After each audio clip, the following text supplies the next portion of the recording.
The second race is now official.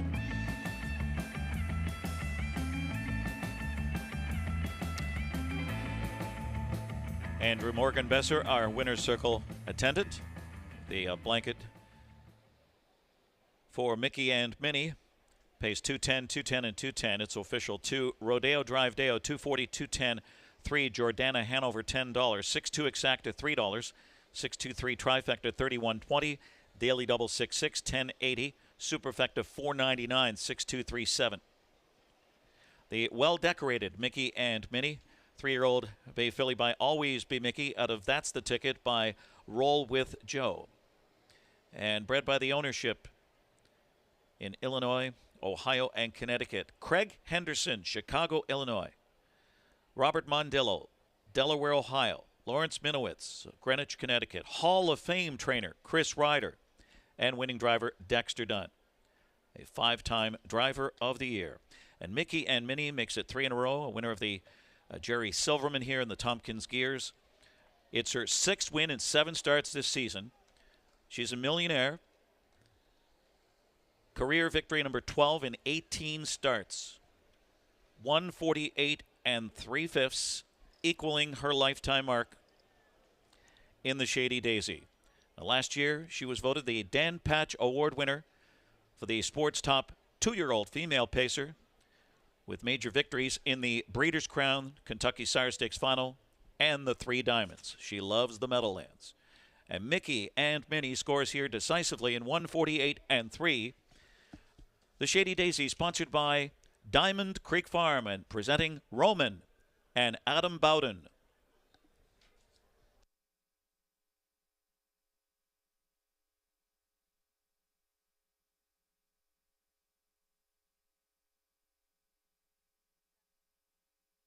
So it's Mickey and Minnie in the Shady Daisy in the Purple Haze Stables Standard Bred Adoption Program Winner's Circle.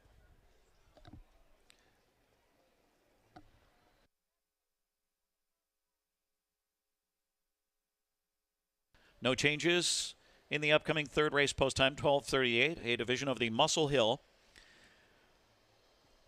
And race 3 is sponsored by Team Miller, Andy and Julie Miller, Team Orange Crush, and UMH Properties Incorporated. The third race offering Exacta, Trifecta, Superfecta, and it starts a 20-cent pick 5. Pick 5 starts in the third with a $75,000 guarantee.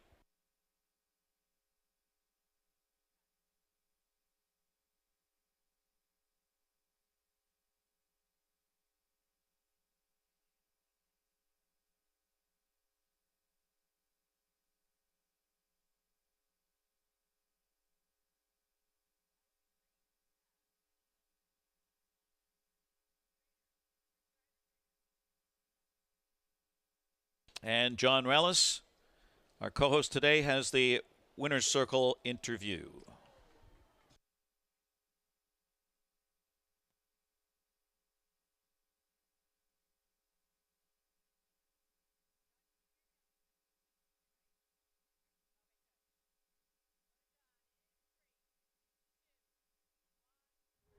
Mickey and Minnie captures the Shady Daisy, matching her lifetime mark, 148 3. I'm here with winning trainer Chris Ryder. And Chris, just talk about this filly's performance this afternoon.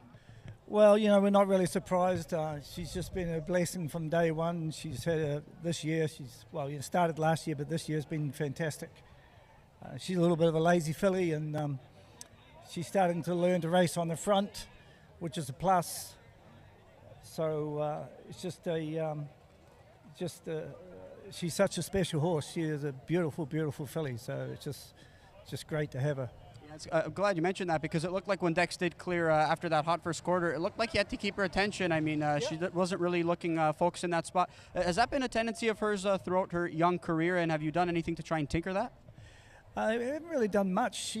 Last year she just on the front end, she just wouldn't go. She was way too lazy.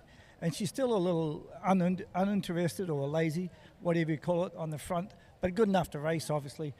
And front end's a good place to be if you're good enough. So she doesn't have to be there. But they were slowing down pretty good after that first quarter, and Dexter didn't want David on his back if he was first over. So he made a great decision. And the rest is history, as they say. And what's next for this filly, though, after this one? What's on her agenda from a stakes calendar standpoint? We are racing on Thursday at Chester in the Sires Stakes. We have to get some points and onward from there. Yep. Obviously, later on in the program, Twinbee Joe Fresh. She just didn't look like herself, though, in that effort at Plain Ridge, Chris. What can you give us? What can you take away from that effort? What can you provide from her effort there? Yeah, sometimes races go wrong, and what can I say? She had a little bit of tie-up afterwards, which we kind of expected. I'm not one for excuses. So it was, we were a bit disappointed, but I think the 120 to 3/4 took the finish out of her. I don't think we'll see the same thing today. She's as good as ever, though. And lastly, obviously a big winner's circle there. You had some extra owners making the trip here, and obviously John Dunn, Dexter's brother, here in town for this big day. I mean, what does it mean to you to participate on Hambo Day, especially with people close to you? Well, I was just standing there before and thinking how lucky and blessed we are to have such a great horse and win on a day like today. It's a big stage, and it's just terrific to be here, and you've got to thank the good horses that get us here. Congratulations, Chris. Best of luck later on in the program, and congrats again. Thank you. Good.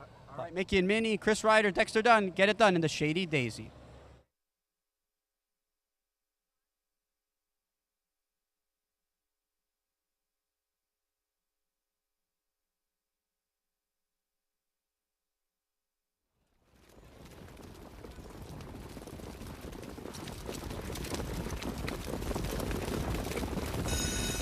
They're off, giggling on the beach on the far outside with McKe and Minnie, and Beach Babe is gunning out as well under vigorous Jingra urging.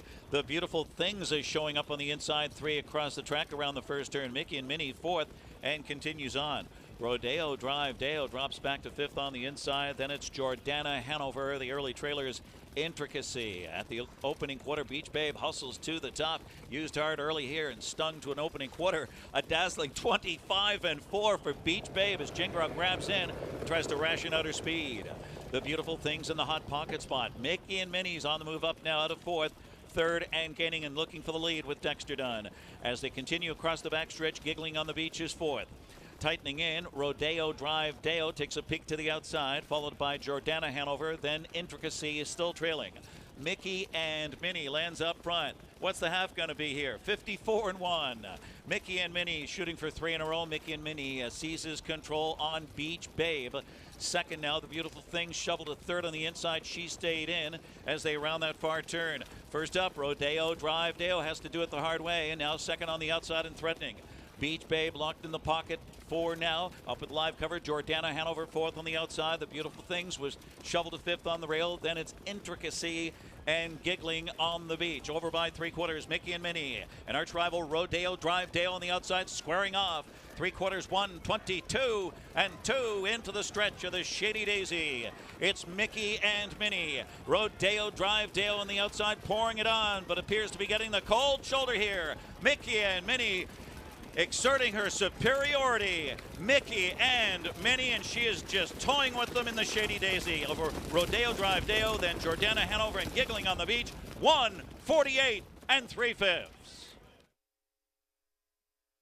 The Beautiful Things was 6th, Rodeo Drive Deo 2nd, Jordana Hanover 3rd, Intricacy 7th, Beach Babe 5th, McKe and Minnie the winner, giggling on the beach 4th, rechecking at 6-2-3. 7-5-1-4, 1:48 3/5.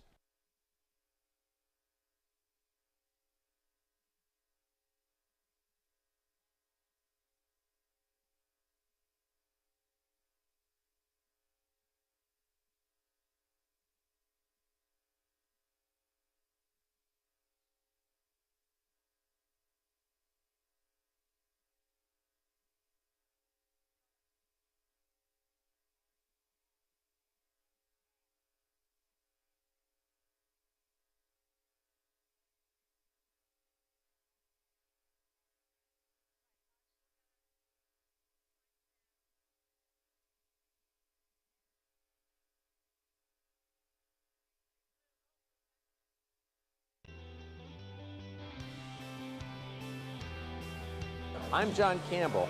Welcome to the 100th Hambletonian.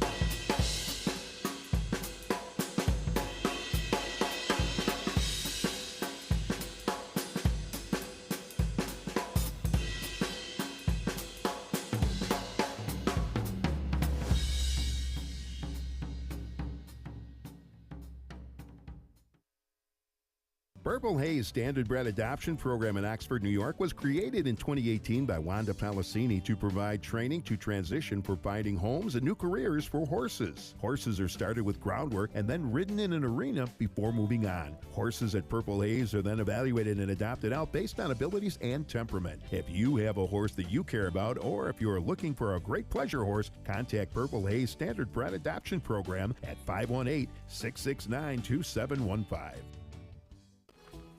You have to get out and embrace the adventure. In Lancaster, there are so many hidden gems to explore, and the fall is the best time to do it. Lancaster is a destination that has this incredible rich history and the countryside and the culture. We kind of have it all.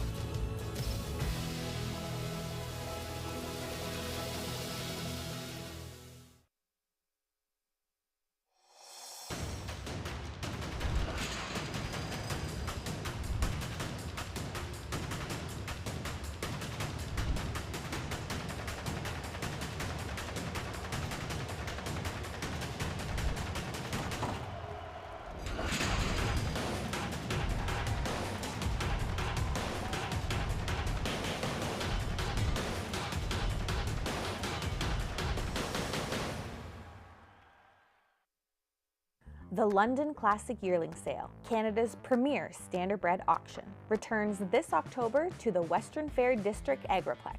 The nation's leading consigners choose the London Classic, offering hundreds of yearlings by many of the sport's leading sires, all under one roof at one of North America's best venues.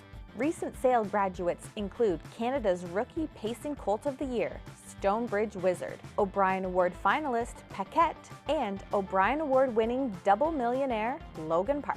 The London Classic Yearling Sale, where your dollar goes further and where champions are found. Find out more at londonclassic.ca.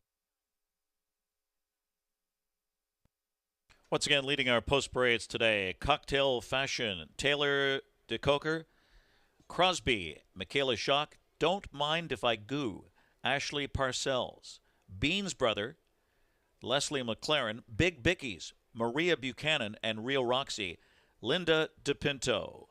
And they'll all be at the National Standardbred Horse Show September 19th through 21st at the Horse Park in New Jersey.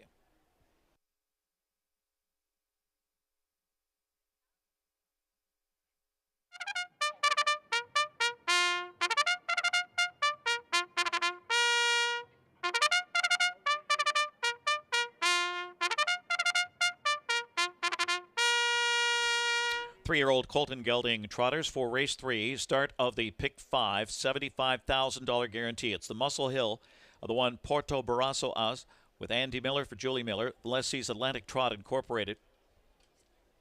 2, The Money Is Back with Kevin Oscarson, trained by Jim Oscarson, Oscarson Racing Stable.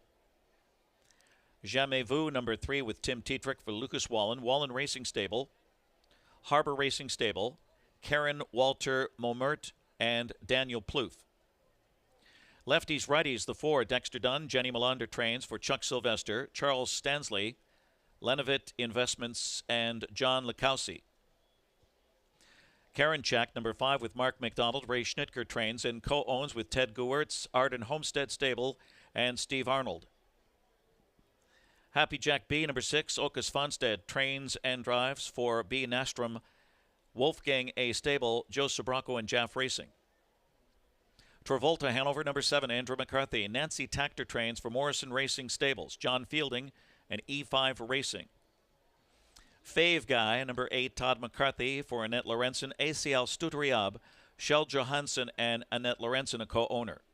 Sponsored by Team Miller, Team Orange Crush, Andy and Julie Miller, and UMH Properties Incorporated. Race 3, the Muscle Hill Exacta Trifecta Superfecta, start of the 20-cent pick 5. Our best bet, the 4. Lefties, righties at 2-1.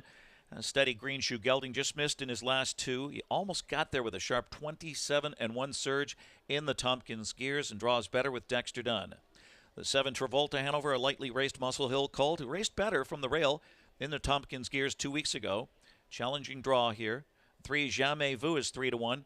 Lightly raced son of Walner. He's won 3 of his last 4. He tripped out for a new mark of 153 and 1 here 3 starts back. He's in line for a similar trip. So it's a 4-7-3 call.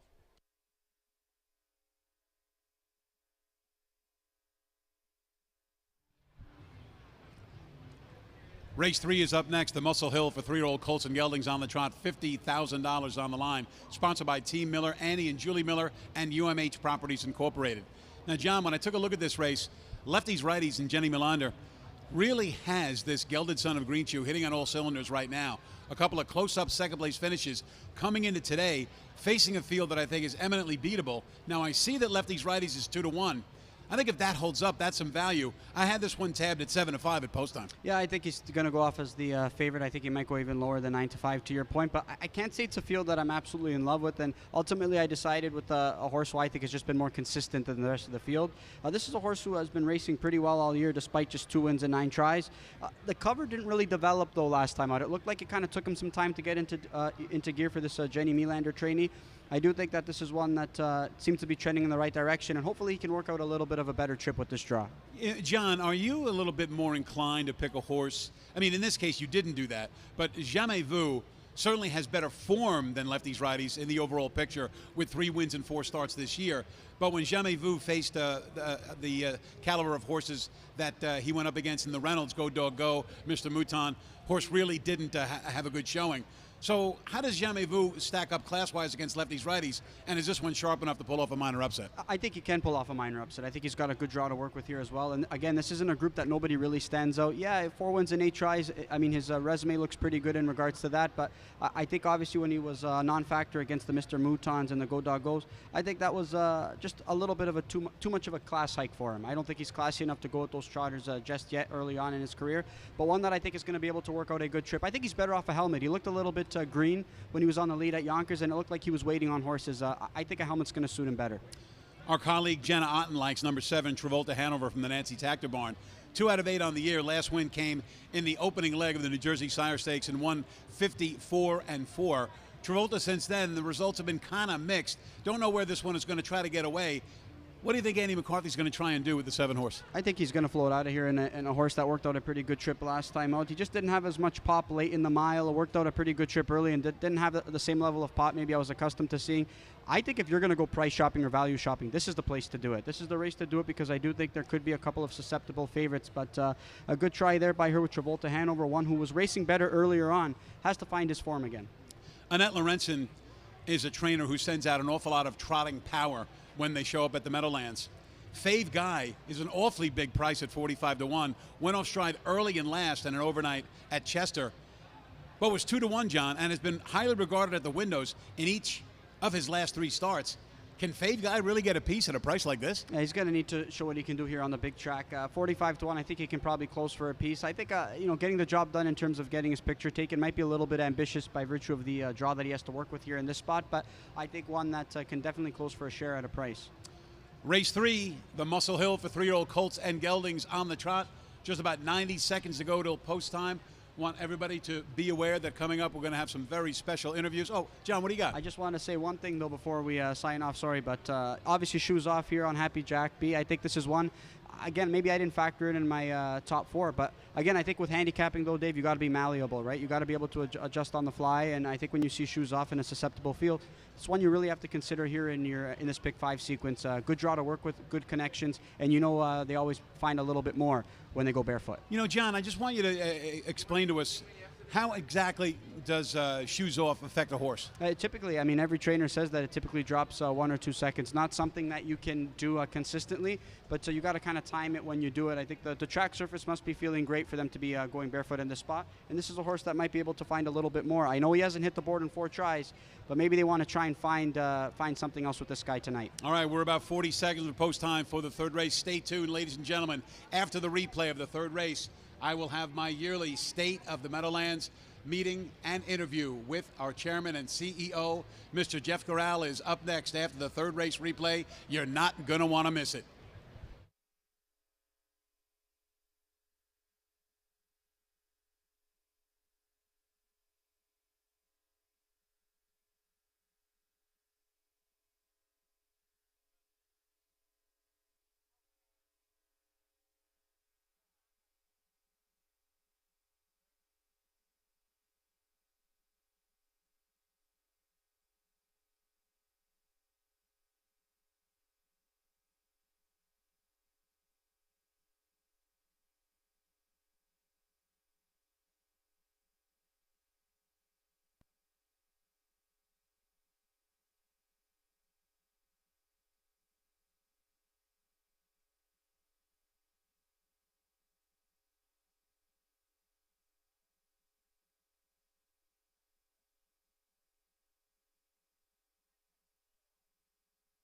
Trotters at the gate. It's post time for the third race and final call for the 20-cent pick 5. Preferred equine starting gate is rolling for the field of 8 3-year-old trotters. A division of the Muscle Hill for $50,000, sponsored by Team Miller, Andy and Julie Miller, and UMH Properties Incorporated. 9-5 on the 4 lefties, righties. 5-2 on 3, Jamais Vu. At 3-1, the 6, Happy Jack B. Trotters on gate, third race. It starts the pick 5. Here they come.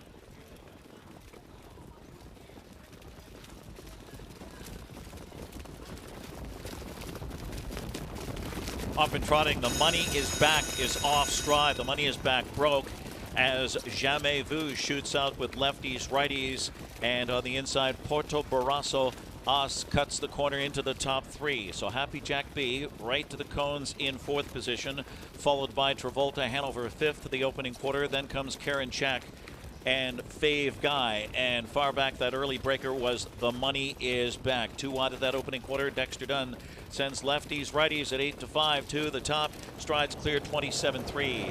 Lefties, righties by a length and 3/4 across the backstretch. Jamais Vu is second by about 2. Porto Barrasso Oz trotting in third on the rail. Happy Jack B right on that one's helmet in 4th. Followed by Travolta Hanover on the inside, 5th, getting close to the half now. Karen Chak is 6th, and 6th by 2 lengths. Then it's Fave Guy, and way back The Money Is Back. Single file at the half, lefties, righties, full control, 55-4, 28-1 second quarter. Lefties, righties is the target as they hit that far turn. Jamais Vu on the inside, second. Here comes Happy Jack B on the outside, uncovered third. Staying in was Porto Barrasso Oz. Live cover for Travolta Hanover. Travolta hustles up 4th on the outside. Gapping is covered just a bit as they get set to pass 3/4. Then it's Karen Chak. Gapping cover 3rd over. And Fave Guy on the rail at 3/4. And they're stride for stride there. Lefties, righties, and Happy Jack B comes to call on the outside. Jamais Vu jammed in 3rd. Travolta Hanover poised to pounce 4th. 124-2.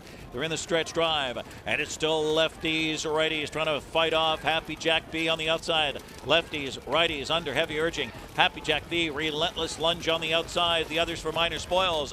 Happy Jack B on the outside, coming on. Happy Jack B, a 2-1 prevails for Ocas Fonstead. Then lefties, righties, Travolta Hanover, and Jamais Vu 152.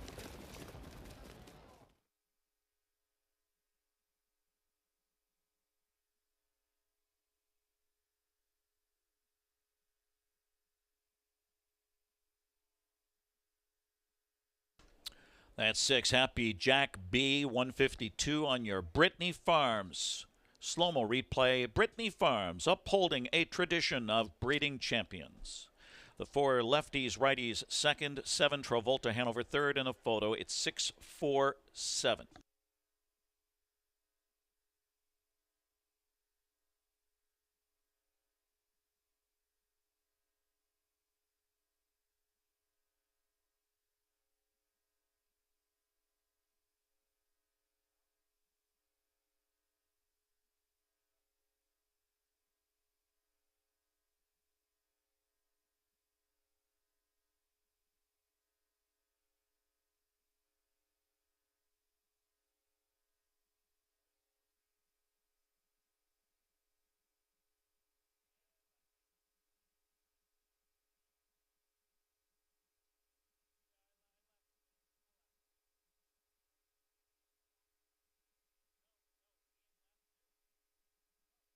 Number 3, Jamais Vu was 4th. It's 6-4-7-3.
Number 6, Happy Jack B. He's a 3-year-old bay son of Chapter 7 out of exotic form by Malabar Man, bred in Maryland by Winback Farm, owned by B. Nastrom Holdings, Delray Beach, Florida.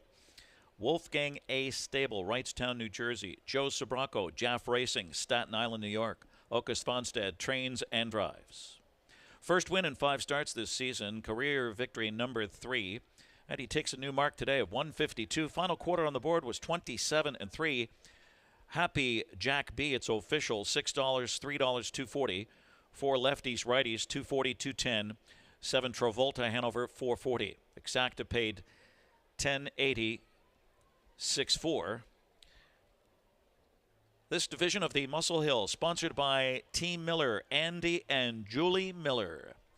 That's Team Orange Crush and UMH Properties Incorporated, and presenting Olivia Miller and the UMH team.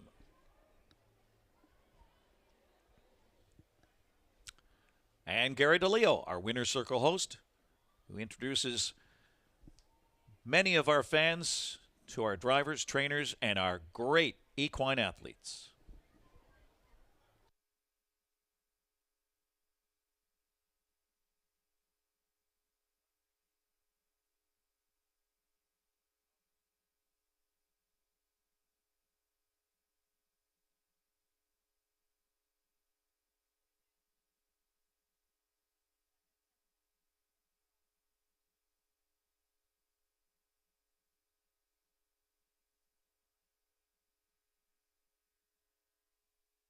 Happy Jack B, Okus Fonstad in the Purple Haze Stables. Standardbred Adoption Program, Winner's Circle.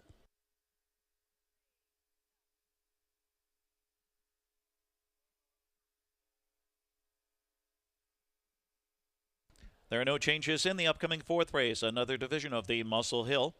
Exacta, Trifecta, Superfecta, and Pick 3. The dime superfecta here, 12-12, 6-4, 7-3. Race 4, we welcome the harness racing history, Hamiltonian alumni, Grand Circuit caretakers. Punisher 11 stable replay next.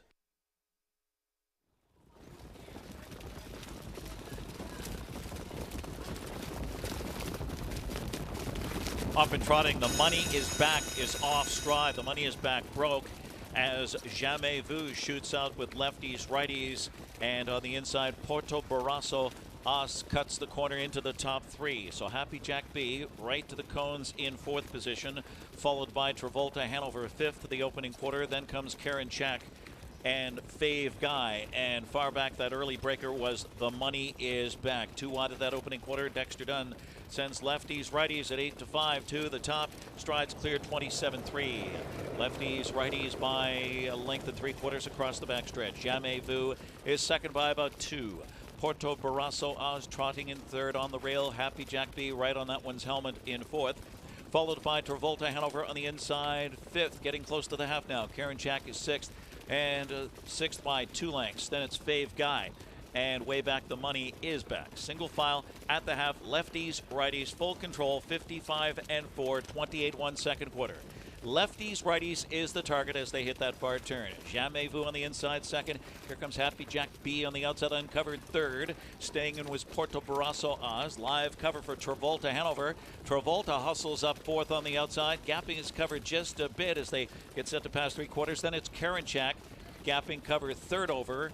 And Fave Guy on the rail at 3/4. And they're stride for stride there. Lefties, righties, and Happy Jack B comes to call on the outside. Jamais Vu jammed in 3rd. Travolta Hanover poised to pounce 4th. 124-2. They're in the stretch drive, and it's still lefties, righties trying to fight off Happy Jack B on the outside. Lefties, righties under heavy urging. Happy Jack B, relentless lunge on the outside. The others for minor spoils. Happy Jack B on the outside, coming on. Happy Jack B, a 2-1 prevails for Okus Fonstad. Then lefties, righties, Travolta Hanover, and Jamais Vu 152. Porto Barrasso Oz was 6th. The money is back 8th. Jamais Vu 4th. Lefties, righties 2nd. Karen Chack 7th. Happy Jack B the winner. Travolta Hanover 3rd. Fave Guy 5th. Rechecking 6-8-4. 152. 152.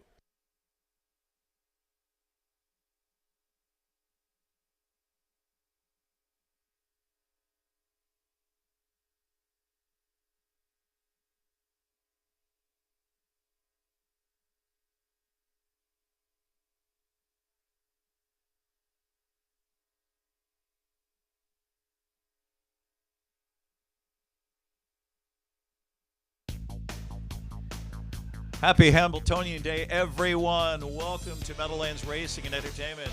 Happy birthday. Shout-outs. Amori.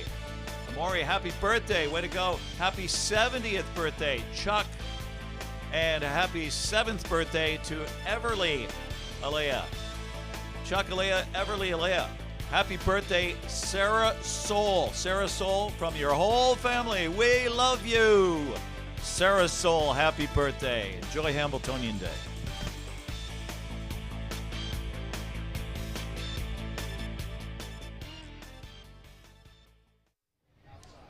Welcome back, everybody, to the outdoor set just outside the winner's circle here on Hamiltonian Day 2025.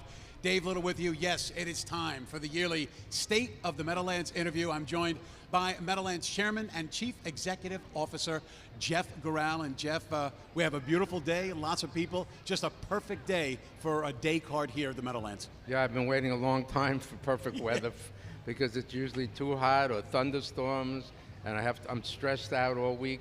But this week was easy. There was the forecast for Saturday has been beautiful for the last 10 days, and they were right. So it's a beautiful day.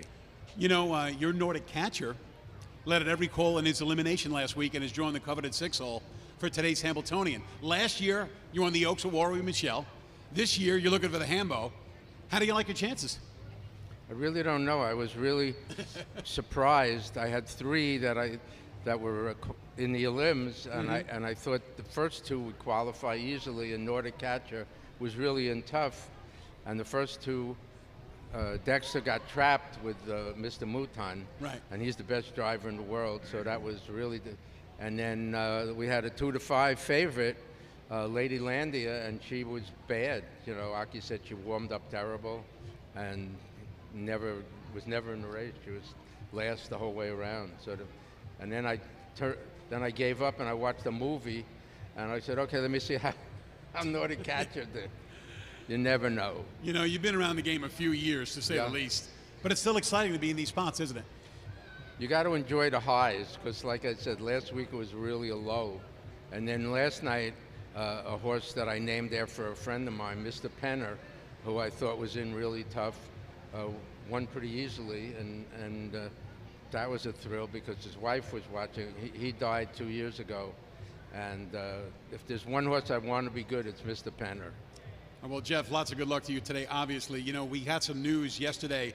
Headline, Meadowlands modifies policy for stakes and early closer eligibility. And it also, in appreciation of the efforts made toward this initiative, the Gural rule will be waived for those stallions nominated to the plan listed below. Can you kind of cut through all of the, what's and why fors and tell us what this is all about? It's simple. The law required us to share the revenues from sports betting with the thoroughbred horsemen, and for some reason we never did it. And then we realized that we had to do it, and I told Dennis, because we're friends, I said, okay, I'll give you $1 million for the next 2 years. And I really want to be able to show, because we're going to try to get a casino on the ballot next year, and I really wanted to show the legislators and the voters that the horsemen were chipping in for this effort. And I thought the best way to show that was to come up with a plan where the stallion owners would pay and the people buying the yearlings would pay something. We'd hopefully raise $1 million. And then I would match half of that and increase the purses for the stakes next year. Because the only other option was to reduce the purses for the stakes, and I thought that was send the wrong message. So this was really designed to show the voters and the legislatures that the industry supports getting a casino here, and we're putting our money where our mouth is. Now, recently, you went on the record and explained that harness racing is losing money at the Meadowlands. Before we move on to sports betting and casino gaming, is there a business model that would prove profitable at a harness racing venue, or are either an alternate stream or alternate streams of revenue necessary to keep the pacers and trotters racing, regardless of where the track is or how much is bet on the product? Yeah, it's impossible. If we didn't have sports betting, I think we would have closed 5 years ago. You know, the fact of the matter is that the game is a lot of fun. I love it, but the high, you know, it peaked when I was in high school, college, in the 60s and 70s, right. And those people are all my age, and they're dying off, or they can't get out to the track. So I think, you know, we create a lot of jobs, we preserve a lot of green space, and we have an opportunity to generate millions of dollars for people living in New Jersey, because New York is going to open 3 casinos downstate, and it'd be pretty stupid for someone to have to drive over to George Washington Bridge, pay $18 in order to make a bet when they're going to be driving by the Meadowlands. So I'm pretty confident that once we know where these downstate tracks are going, we'll be able to, and who the governor's going to be, but no matter who the governor is, I think everybody is on board that it makes sense to put a casino here rather than, you know, having people just drive to New York. Let's talk a little bit about the finances. Sports betting has been successful, and it figured to be.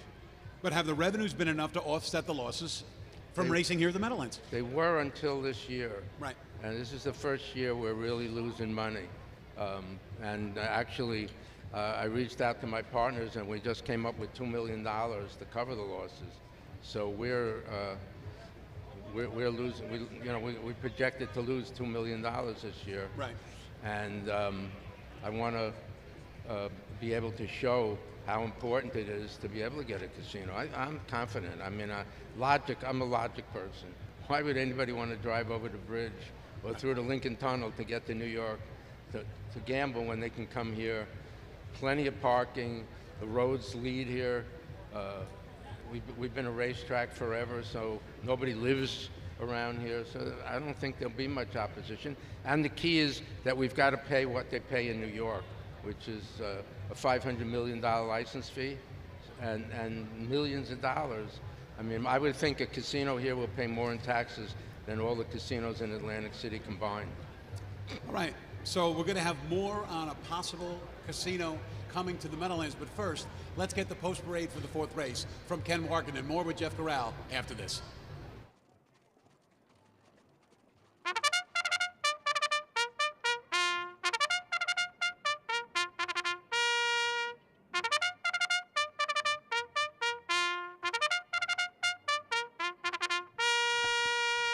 Race 4 is the second division of the Muscle Hill. Number 1 landing on time with Scott Zeron, trained by Rick Zeron. Zeron Morvento Stable, James Walker, Robert Cooper Stables.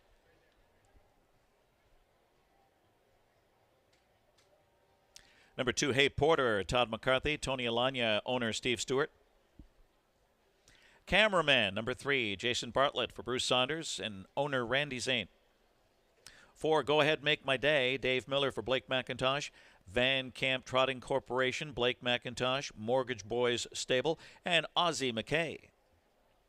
Top Gun Hanover number 5 with Dexter Dunn driving for Nancy Tactor, E5 Racing, and John Fielding. Manoa number 6 with Tim Tetrick for Annette Lorenzen and Corinth Incorporated.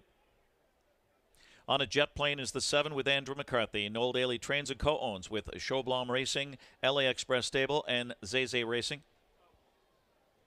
And the 8, Warrior, Okus Fonstad, trains and drives for Brochart Stable Incorporated.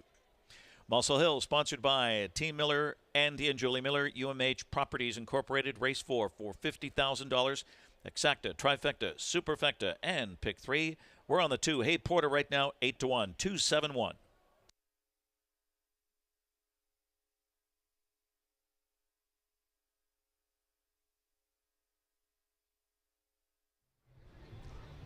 All right, racing fans, we're back with Jeff Corral. Now, Jeff, I want to cover a couple of the big questions here that I have for you. There was a release sent out by us how the Meadowlands is, quote, bullish on the future. Unlike the last several times we met in this forum, this year you have high hopes for a casino coming to the Meadowlands. What happened the last time that put the kibosh on it, and why are you so optimistic this time around? Well, we learned a lot from the last effort, because the last effort gave all the money to Atlantic City. So there was really no reason for anyone living outside of Atlantic City to vote for that referendum.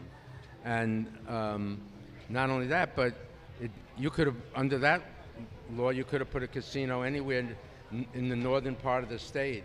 So this time, the legislation is going to distribute the money evenly, and more important, the only place you'll be able to put a casino is at the Meadowlands. So no one's going to have to worry that they'll wake up and there'll be a casino in their neighborhood, and they'll all benefit. So I learned a lot. I'm glad we did it. We lost. We really kind of gave up because we knew we were going to lose. But we learned a lot from that experience. So we won't make those mistakes again. Does Atlantic City get cut in for a piece of the action? No. There's people living in the state of New Jersey are the main beneficiaries. Right. Atlantic City is. You got to understand, Atlantic City has a low tax rate. Right. Right. So they'll have a big advantage over us because their tax rate will be 8%. Ours will probably be 30%. So they'll do fine. Look, New York is going to open. Their problem is not the opposition to a casino here is going to come from New York, not from Atlantic City. What is the timetable for not only when the casino will be up and running, but for the lifeline of racing at the Meadowlands? Well, I think the way it works is the legislature, 60% of the legislature would have to vote to put a referendum on the ballot that would allow gambling at the Meadowlands. And if that happens, then it would be on the ballot in November of next year. If we only got 50%, then it has to get 50% 2 years in a row. But I think we'll get 70, 80%. Really, I may be nuts, but why would anybody want to drive over the bridge and pay $18 to go to a casino in New York when they could come here? It makes no sense. Right, so, to see all those New Jersey license plates over in Yonkers Racetrack doesn't make any sense. And you know, I don't have to tell you, traffic's terrible over the George Washington Bridge. Yes, it is. I drove across the other day. It was terrible. If all goes well on that front and casino gaming comes, how many dates do you see us racing down the road? Right now we're at 90 and have been for about the last 8 years. Well, I would hope that we could race 3 days a week. Right. So, you know, we'd add another 30 days. We're actually adding, I think, 12 days to make up for the freehold dates that were lost. So we're increasing the number of dates anyway, but we'd certainly be able, I expect to be able to go to, you know, maybe 130 days and race, you know, Thursday, Friday, and Saturday or something like that. Does every faction, fans, horsemen, management, they've really got to go to bat for this casino thing, because if we don't get the casino, what is the probability of the Meadowlands continuing to race beyond next year? We don't, because truthfully, I think if it loses, it'll never come back on the ballot. You know, you can only go on a ballot twice and hope to win. I think the politicians would say to me, Jeff, we put it on the ballot twice now and it lost. So I think anyone who's listening, please vote for this next November, because I think it'll really make a big difference. We'll be able to have days like this more than just once a year. You know, we'd have a lot more money to promote and have big races.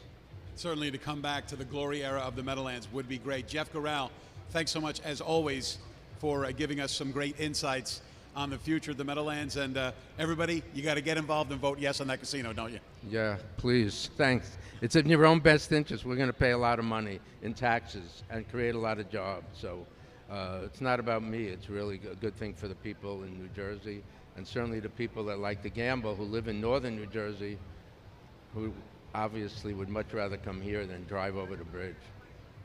Our thanks again to Chief Executive Officer and Chairman of the Meadowlands, Jeff Gural. It is now time for the fourth race. Kem Warkenden has the call.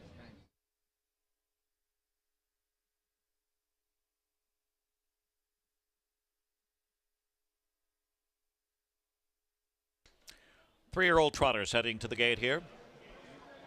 Go for Glory Stable warm-up is complete. It's post time for race 4.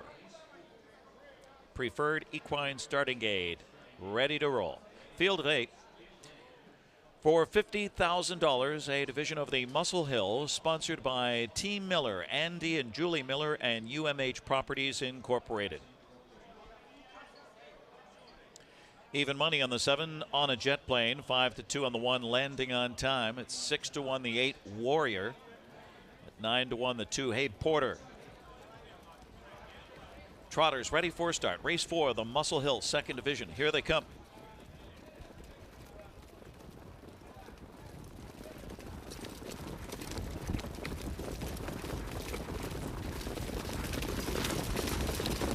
And they're off and trotting. Top Gun Hanover takes them out of there with Go Ahead Make My Day. Hey Porter is forwardly placed from the outside. Comes on a jet plane fourth. Into the first turn, landing on time, just floated away in fifth, followed by Cameraman. And then comes Manoa next to last, and Warrior is the trailer. Dexter Dunn up front. Top Gun Hanover on top. Go Ahead Make My Day under a tight rein. There's revved up for Dave Miller off an opening quarter, crisp at 27-1. Landing on time, tracking third off the turn across the backstretch. On a jet plane is fourth. And then it's Landing on Time, followed by Cameraman and Manoa. Underway from the back, Warrior. They march across the backstretch and follow Top Gun Hanover at 14-1. Top Gun Hanover in front, a length and a quarter. 2-hole ride for Go Ahead Make My Day in the Buckeye. And the half up in 55-1, 28 seconds. Hey Porter stays in third. To the outside on a jet plane. On a jet plane, picks them off. Now second on the outside. Trying to catch up to him. Landing on Time is fifth. And then on the inside, Cameraman and Warrior. And Manoa is now the trailer, over by 3/4. And on a jet plane on the outside, taking it to Top Gun Hanover. Those two, and on a jet plane, just took off. He blew right by Top Gun Hanover, past 3/4 in 1:23 into the stretch drive. On a jet plane, in front by 3. Go Ahead Make My Day into second. Hey Porter needs more in third, and then Top Gun Hanover in deep stretch. And it's on a jet plane in front by 2.5, 3, almost home. On a jet plane, cruising here. On a jet plane, dominant over with Andrew McCarthy over. Go Ahead Make My Day. Then Hey Porter and Cameraman on a jet plane in 1:51.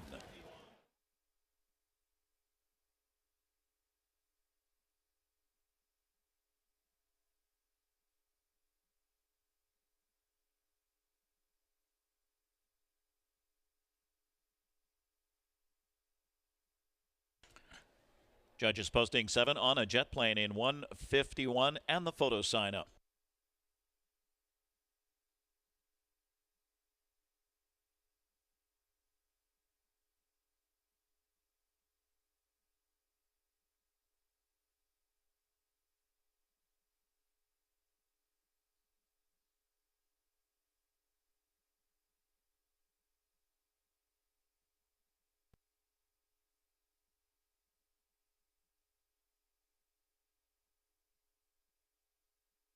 Number 4, Go Ahead Make My Day was second. 2, Hey Porter was third. And 3, Cameraman fourth. 7-4-2-3.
Number 7 on a jet plane. He's a 3-year-old bay son of Walner out of Noble Lover by Cadabra, bred in Pennsylvania by Buckhaven Farm.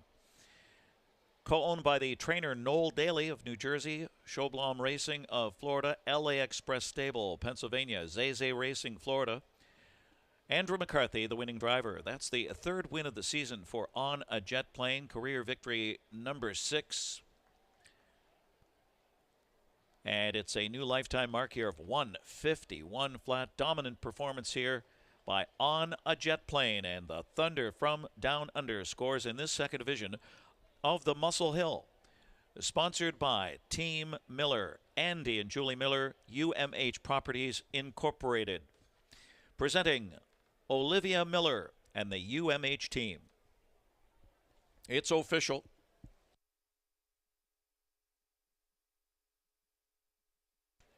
And the 7 on a jet plane pays $3.80, $3.220. The 4 Go Ahead Make My Day, $9 and $5. And the 2 Hey Porter, $3.40. The exacta displayed here, 7-4, $42.40.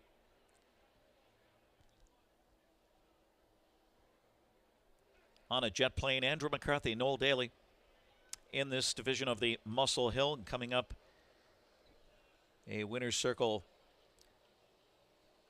photo op here for the Harness Racing History Group, Harness Racing History Hamiltonian alumni, and the Grand Circuit caretakers.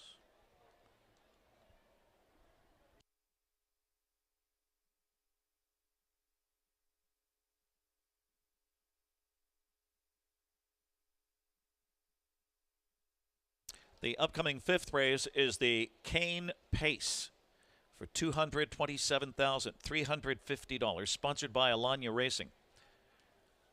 Race 5 starts a 50-cent pick 4, low 15% takeout. Exacta, trifecta, and superfecta on race 5, the Cane Pace.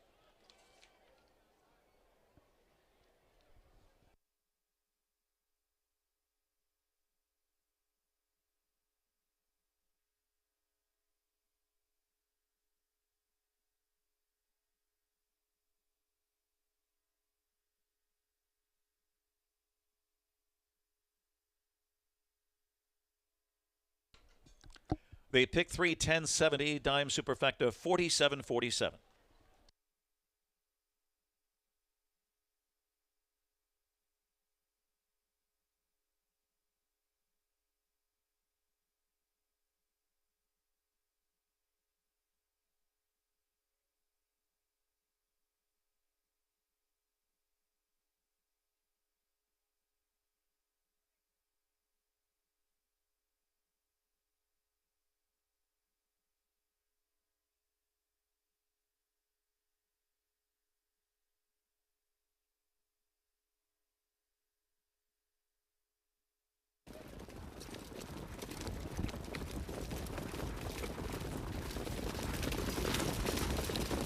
And they're off and trotting. Top Gun Hanover takes them out of there with Go Ahead Make My Day. Hey Porter is forwardly placed from the outside. Comes on a jet plane 4th into the first turn. Landing on time. Just floated away in 5th. Followed by Cameraman. And then comes Manoa next to last. And Warrior is the trailer. Dexter Dunn up front. Top Gun Hanover on top. Go Ahead Make My Day under a tight rein. There's revved up for Dave Miller off an opening quarter, crisp at 27-1. Landing on time, tracking 3rd off the turn across the backstretch. On a jet plane is 4th. And then it's Landing on Time, followed by Cameraman and Manoa. Underway from the back, Warrior. They march across the backstretch and follow Top Gun Hanover at 14-1. Top Gun Hanover in front, a length and a quarter. 2-hole ride for Go Ahead Make My Day in the Buckeye. And the half up in 55-1, 28 seconds. Hey Porter stays in 3rd. To the outside on a jet plane.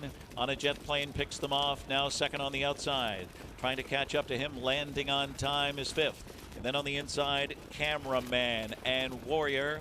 And Manoa is now the trailer, over by 3/4. And on a jet plane on the outside, taking it to Top Gun Hanover. Those two, and on a jet plane, just took off. He blew right by Top Gun Hanover, past 3/4 in 1:23 into the stretch drive. On a jet plane, in front by 3. Go Ahead Make My Day into 2nd. Hey Porter needs more in third, and then Top Gun Hanover in deep stretch. And it's on a jet plane in front by 2.5, 3, almost home.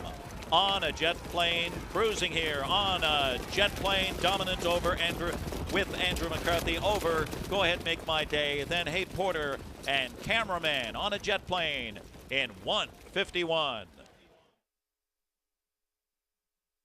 Landing on time 6th. Hey Porter 3rd, Cameraman 4th. Go ahead, make my day 2nd. Top Gun Hanover 7th, Manoa 5th. On a jet plane, the winner, Warrior 8th. 6, 3, 4, 275, 1, 8, 151.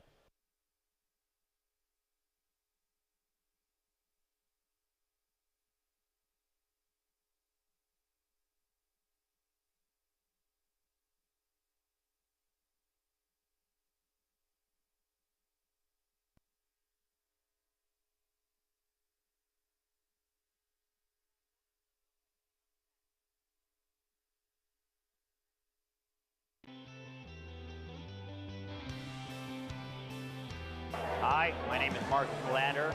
Welcome to the 100th Hambletonian.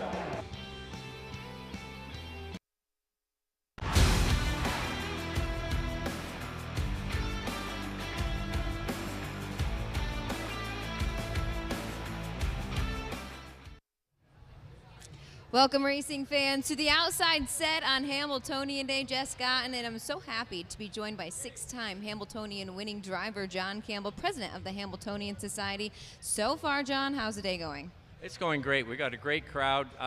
People are having trouble getting into the grandstand, and that's something that's a good thing. It's a little inconvenient, but that means there's lots of people that want to be part of this. So we're very excited about the whole day so far. It's been quite a week leading up to Hambo 100 today. There were farm tours, there was a post position draw, and then of course the homecoming party last night. The vibe in the place last night was, I felt like an all-time high with a lot of past Hamiltonian winners coming back. Yeah, it was great to see the alumni, we call them, come back and they relive, you know, Hamiltonian glory. We had a continuous feed on the TV showing all the Hamiltonian winners, and it was great to see that and hear the commentary.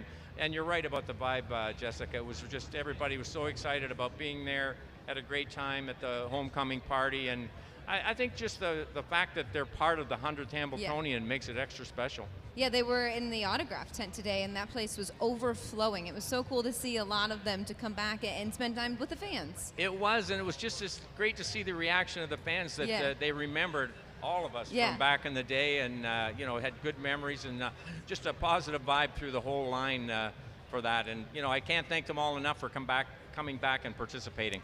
It's been a couple of years, probably about 2 years in the making, to plan for Hambo 100, and we've pulled out just about every bell and whistle you can. Past Hambo winners, Market Share's coming back today to lead the post parade, and Muscle Hill's with us today. Yeah, that's really great. First of all, Market Share leading the post parade. You know, he's just a great horse that won the Hamiltonian, but had a great career after that. Muscle Hill, one of the greatest standardbreds in history, both on the track and in the breeding shed, and I went down to see him. He just looks remarkable for 19 years old, and anybody that had the chance to see him, I think they're going to be very impressed just how good he looks at his age. In Market Share, I went and saw him at Linda's barn this week. He's as sassy as ever and just continues to love his job. Yeah, Linda was telling me he's got the same quirks that, going to the track and in the barn that he did. He didn't forget anything at all, and that's just what makes it great. These horses, you know, they do grow on you. I like to say horses are addicting. Oh, they are. They sure are. I have a couple of old retired standardbreds that I keep around just so that I can have them. Let's talk about this year's Hamiltonian specifically. It's been, you know, the winter book favorite Maryland, you know, heading into the year, and then he's 0 for 4 heading into the final. I think it just makes this race this year that much more wide open. I think so, and he's raced good every time. It isn't that he's raced poorly. He just hasn't won yet, and his race last week was his best of the year. Obviously, Dexter thinks he's got a real good chance to win. He picked him over Super Chapter, who has been flawless. But I really am impressed by the depth of the field.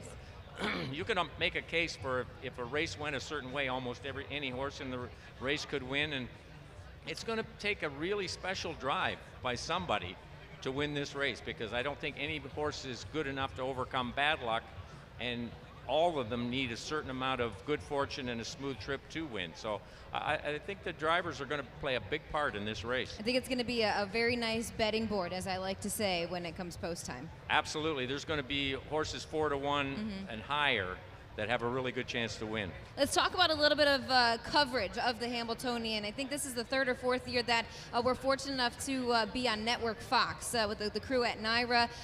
What's that relationship like on your end with them? It's been great. Eric Donovan produces the shows. He's been great to work with, and his staff and everyone. They've really embraced standardbred racing from their standpoint, and they keep expanding as we go along, different tracks, different races, more and more every year. And I just think it's one of the most important initiatives we as an industry can be doing. We're getting national coverage to an audience that loves horse racing. And we are seeing more and more that there are crossover bettors and crossover harness followers from that TV show. So it's just been a great relationship, and I can't stress enough how important I think it is. And it's nice to see a handful of other tracks kind of jump on suit with that. Absolutely, yeah. Northfield is going to have a show this year.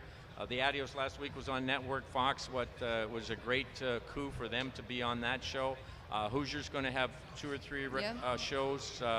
Scioto, the Red Mile, the Little Brown Jug. And the Little Brown Jug. Yeah. So and the Breeders' Crown again. And back to the Breeders' Crown at Mohawk again. So it's a lot of coverage for us and a lot of exposure. All right, John, thanks so much for taking a couple minutes out of your busy day to join me.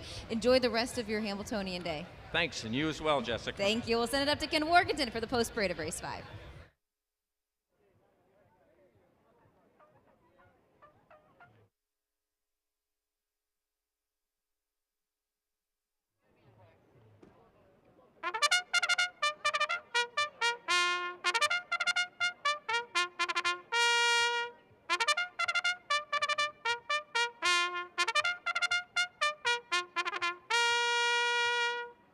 Three-year-old Colt and Gelding Pacers on track for race 5. The Cane Pace, sponsored by Alanya Racing. This starts a 50-cent pick 4. Number 1, the Meadowlands Pace winner, Hamiltonian Oaks with Braxton Boyd for Cameron Capone, Samir Tawil, Paul Kautz, Alexander Henn, and Nathan Fulmer. Number 2 is Sugarman with Tim Tetrick for Brett Pelling, David McDuffie, Melvin Hartman, and Rojan Stables. And he is still in the paddock area, as you can see there. He'll be on the track momentarily. 3, Pappy's Pistol with Dave Miller, Sam DePinto trains. He is a co-owner with Chris Arvanitis, Anthony Peretti, and Brad Shackman. And still in the paddock there is the 4, Waffle Blue Chip. He'll be driven by Todd McCarthy for Brett Pelling, Steve Wienick Racing, Jay Federa, T. Ritchie, Can America Stable, and Pride Stables. The 5, Captain Optimistic with Dexter Dunn. Nancy Tactor trains for Three Brothers Stables, Marvin Katz, and Caviar Farms. And there's the 6, Manolette, Scott Ciron for Bruce Saunders, M&L of Delaware, M&M Harness Racing. Cane Pace, sponsored by Alanya Racing, $227,350 exacta, trifecta, superfecta, and it starts a 50-cent pick 4. Hamiltonian Oaks, right now 7-5 on the board, just missed in the North America Cup. Second place first in the pace. He lands the rail fresh off a repeat at Tioga Downs, so a nice prep there for him. He looms as one of the main speeds. 5, Captain Optimistic. He is 7-5 now, 3-2, along with the 1, Hamiltonian Oaks. After a tough trip in the pace, he brushed and crushed in a division of the Tompkins Gears, and that was a career best, equaling 149 last week, so he's keyed up. Can't rule out a repeat. The 6, Manolette, 7-1. He bounced back from a 7th in the pace with a very determined second by nose, and that came to a streaking pacer, Smooth Dream. He's eligible to fire out for another trip here with Scott Ciron. 1-5-6 as we start a pick 4.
Jenna on here joined in the back paddock with the 2024 Hamiltonian winner, driving winner, Yannick Gingras. We're going to touch on a few before we get to the big one. Yannick, coming up in race 6, MM's Dream. She's really been consistent in the big dances as of late. You know, it's some tough competition this year. Inside draw to work with in the overflow field of 11. Do you think she has what it takes for some minor spoils? Yeah, minor spoils. Yeah, to win, she's gonna have to step it up a little bit. You know, she's been right there, but just missing a little bit. You know, I'm hoping just to be a little bit better today. By the missile. We know when this guy is on his game, he can be really tough. Have some of his maybe recent efforts been frustrating to you? A little bit, yes and no. I got to make it a little bit easier on him too. So like maybe he hasn't been quite as sharp, but I haven't put him in the right spot either. So try to get him a better trip today, and hopefully he paces home good for me. In the $500,000 Hamiltonian Oaks, you'll sit behind Deja Blue, and both of her sire and dam are Hamiltonian champions. She put in a fantastic bounce-back effort in her elimination, closing with a 26-1 final quarter. From post 2, what do you think the key is for her? Just a good trip. No, she's got a really, really good 3/8 in her. So, you know, with her, try to, you know, get it right. No, maybe a second, third over or something like that without using her too much early. I think that'd be ideal, and she definitely can kick home good. Now talk a little bit about, is Hamiltonian Day different for you this year after kind of getting the monkey off your back, 13 straight defeats, and you finally brought one home last year? 100% it does. You know, I'm enjoying today versus last year. I think you could have slit my wrist and there'd be no blood coming out. You know, there's that kind of day. I was really nervous, you know, anxious and nervous and all that. Now I'm just excited. You know, it's a different feeling. Of course, you know, if you don't get excited for days like today, then you're in the wrong business. But I'm definitely way cooler, and we're looking forward to the really. I'm starting really in race 6. I had a couple early on, a few races off. Now I'm looking for race 6 to get rolling. Now talk about now this year. You pick up the morning line favorite in Super Chapter. How did that come about? And as Marcus maybe gave you a few pointers on him? It came about this. He mentioned it to me Saturday night that maybe he had to talk to the owners, but you know, if I would be inclined to take one of them, and so I was like, yeah, just let me know. And then Sunday night he came to me in Lexington, said it was an option, so I jumped at it, and no doubt, like, you got a chance to drive either of those two. You know, I was just hoping maybe Maryland did drop post 10. You know what I mean? That was the only thing maybe, but either way, I was excited to drive either one of them. And yeah, as far as pointers, I just talked to him like 10 minutes ago. I said, is there anything really I should know? He's like, no, not really. You know, he's like a sports car to driver. No, Scotty told me the same thing. Dex told me the same thing. He's really easy. He says, you can do anything you want to do. So we'll go behind the gate and be open-minded with see what happened in front of us. Yannick Gingras looks to go back-to-back in the Hamiltonian. Thank you, Yannick, for taking some time out of your day, and best of luck today. Thank you very much.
It's post time. They're at the gate for the 5th race, the Cane Pace. Preferred equine starting gate rolling for $227,350, sponsored by Alanya Racing. Start of a pick 4. 7-5 on the 1, Madden Oaks, and the 5, Captain Optimistic. Race 5, field of 6 for the Cane Pace. Here they come.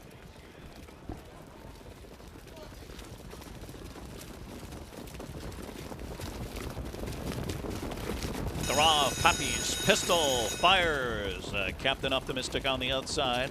Madden Oaks leaves alertly into 3rd. Sugarman just floated away in 4th position into the first turn. Then it's Waffle, Blue Chip, and Manolette, the early trailer. Early duel. Pappy's Pistol revved up. Captain Optimistic on the outside, rebuffed. He's got a 2-hole to tuck into, though. So it's Madden Oaks 3rd past that opening quarter. It's going to be hot. Sugarman is fourth. Then a gap of 2 to Waffle, Blue Chip, and Manolette. How about 26-1 to open it up here? Across the backstretch, Pappy's Pistol and Dave Miller on the engine at 8-1. Pappy's Pistol by a length and a half. Captain Optimistic gets that 2-hole ride now. Madden Oaks, the pace winner, right there on the helmet. Third as the pace slows. Sugarman fourth on the inside. Then it's Waffle, Blue Chip, and Manolette continues to trail. Single file at the half. And Pappy's Pistol, a handful there in 53-4, 27-3 in that second quarter. Pappy's Pistol trying to speed pop them today. Captain Optimistic, wow, he jammed up on the helmet, and he was rough gated there, and there goes Madden Oaks, and Braxton Boyd unleashes him. Madden Oaks now pouncing on Pappy's Pistol. And jammed in was Captain Optimistic. And ranging up on the outside is Sugarman off the speed. He's now third, tracked by Manolette. Manolette in with a shot. And then Waffle, Blue Chip at 3/4. Madden Oaks takes the lead, 1:21 for 3/4 in the stretch of the cane pace. Madden Oaks in front. Pappy's Pistol trying to fight back on the inside. Captain Optimistic swings to the outside, and here he comes for Dexter Dunn. Captain Optimistic, Pappy's Pistol on the rail coming back. It's Captain Optimistic and Dexter Dunn in the cane pace. Then Madden Oaks, Pappy's Pistol, and Manolette, 1:48-1.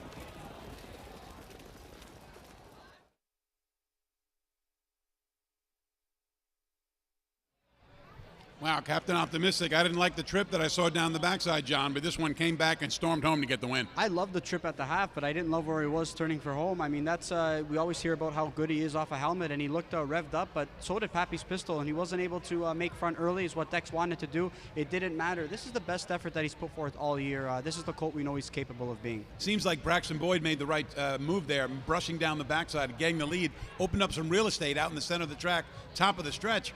Can't believe he got caught. Yeah, you know what? He does get a little bit sleepy. He has a tendency to hang a little bit on the lead. So I thought he worked out a perfect trip. We know the colt he's capable of being. He just didn't bring his best stuff, even in a big mile. Pappy's Pistol might have been as good as he's been all year in that third place finish. He was still chugging at the end of the mile. Yeah, he was fighting back. Like I said, Madden Oaks has a tendency to kind of hang a little bit as he clears horses. And Pappy's Pistol, he still fought back, but really, really nice effort. Captain Optimistic, who was able to recover there in what looked like an improbable trip turning for home. Captain Optimistic, after a fifth place finish, a tough trip, fifth place finish in the Meadowlands pace, now comes back with his second consecutive victory. Captain Optimistic scores for Nancy Tactor and Dexter Dunn in the cane pace.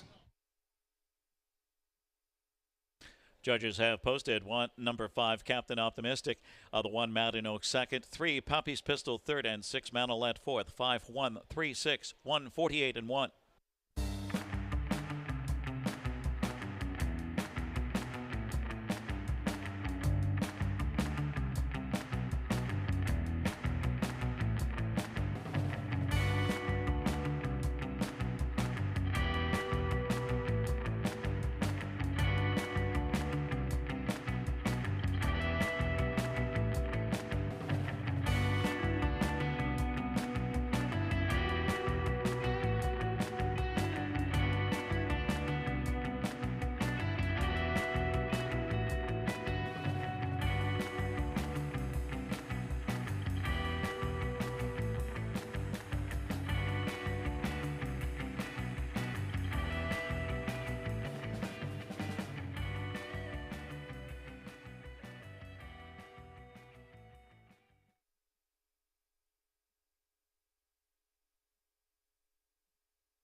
Number 5, Captain Optimistic, a 3-year-old bay colt by Captain Treacherous out of Cinnamony by Artificial.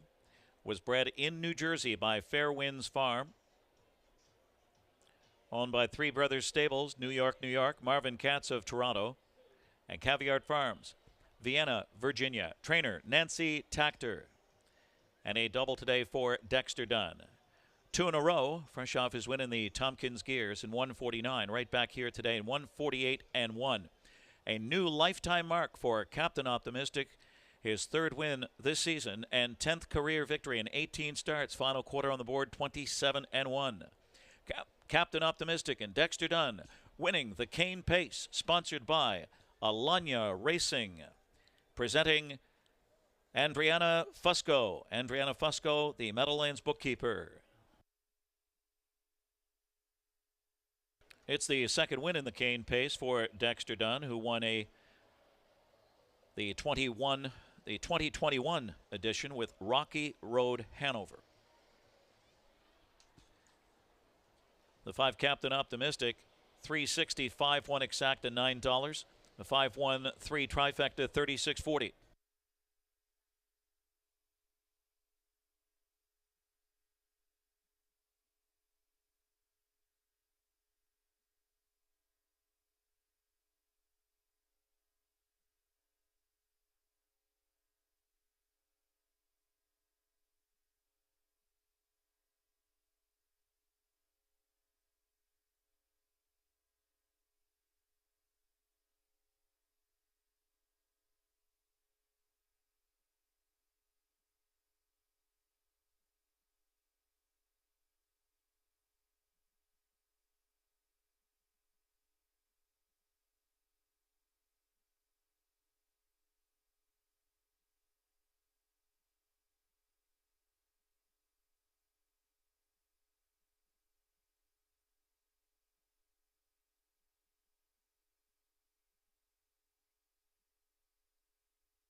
The 10-cent superfecta 5136 paid $5. The post time set for the 6th race, the Dr. John R. Steele Memorial, sponsored by John R. Steele and Associates, for $181,000. Exacta trifecta superfecta race 6 starts the 20-cent Survivor Pick 7.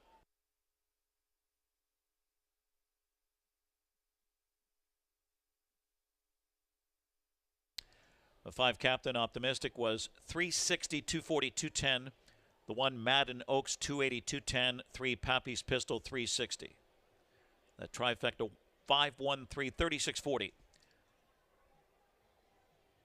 Winner's Circle reaction with John Rallis momentarily.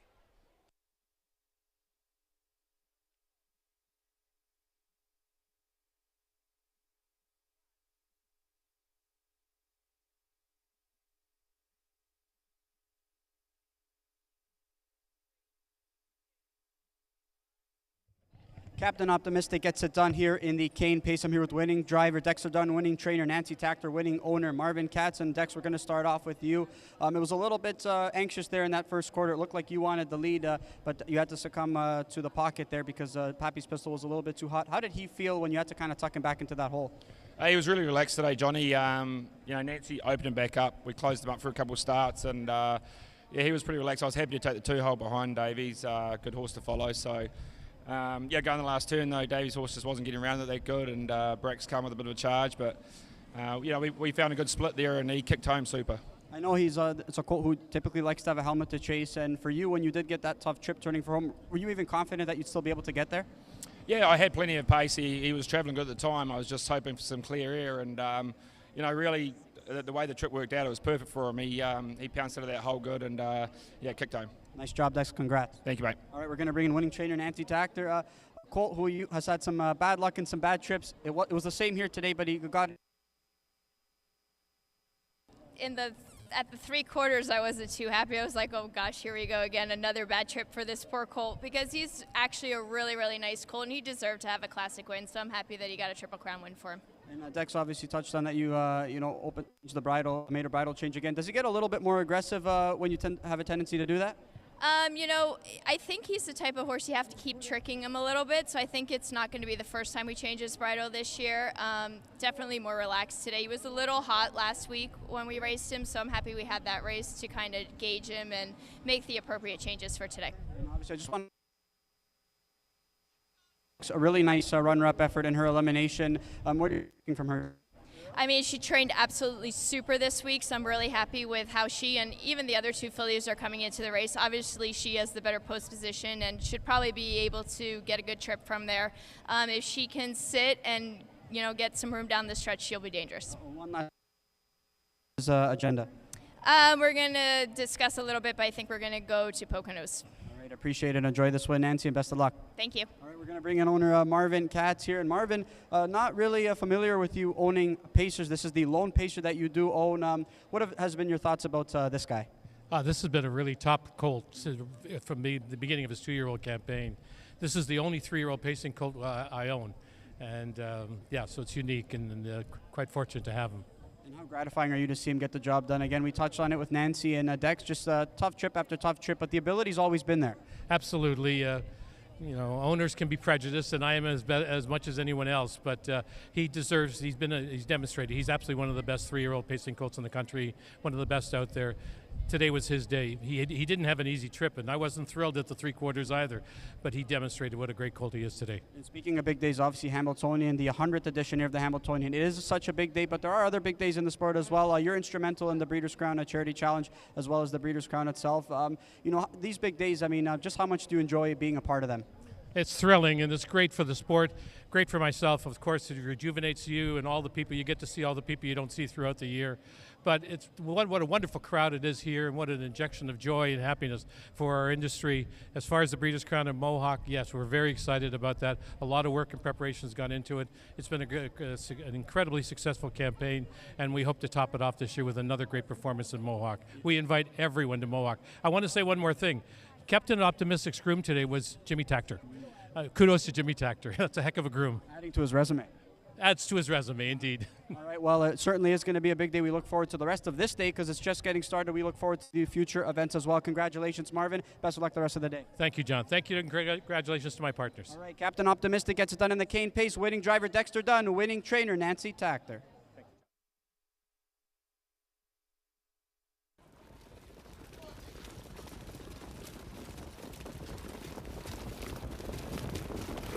The raw Pappy's pistol fires. Captain Optimistic on the outside.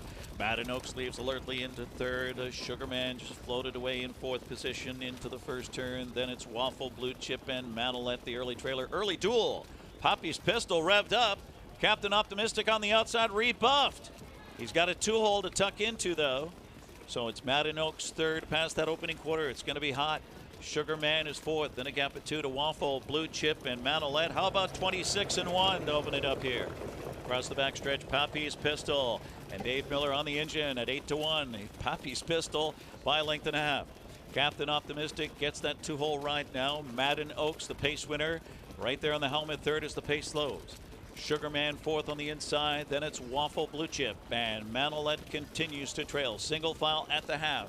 And Pappy's pistol, a handful there in 53-4, 27-3 in that second quarter. Pappy's pistol trying to speed pop them today. Captain Optimistic, wow, he jammed up on the helmet, and he was rough gated there, and there goes Meadowlands Oaks, and Braxton Boyd unleashes him. Meadowlands Oaks now pouncing on Pappy's pistol, and jammed in was Captain Optimistic. And ranging up on the outside is Sugarman off the speed. He's now third, tracked by Manolet. Manolet in with a shot. And then Waffle, Blue Chip at 3 quarters. Meadowlands Oaks takes the lead, 1:21 for 3 quarters in the stretch of the cane pace. Meadowlands Oaks in front. Pappy's pistol trying to fight back on the inside. Captain Optimistic swings to the outside, and here he comes for Dexter Dunn. Captain Optimistic, Pappy's pistol on the rail coming back. It's Captain Optimistic and Dexter Dunn in the cane pace. Then Meadowlands Oaks, Pappy's pistol, and Manolet 1:48-1. Meadowlands Oaks was second, Sugarman 6th. Pappy's pistol third, Waffle, Blue Chip 5th. Captain Optimistic the winner, Manolet was 4th. Rechecking, it's 2-6-3, 5-1-4, 1:48-1.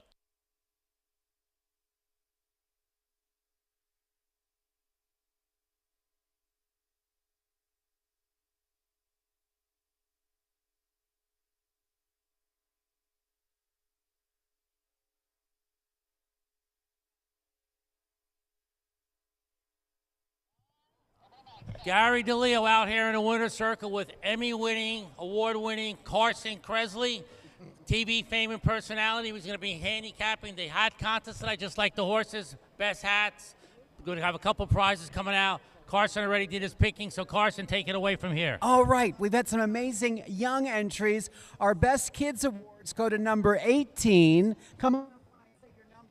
28, 29, 34, 3, and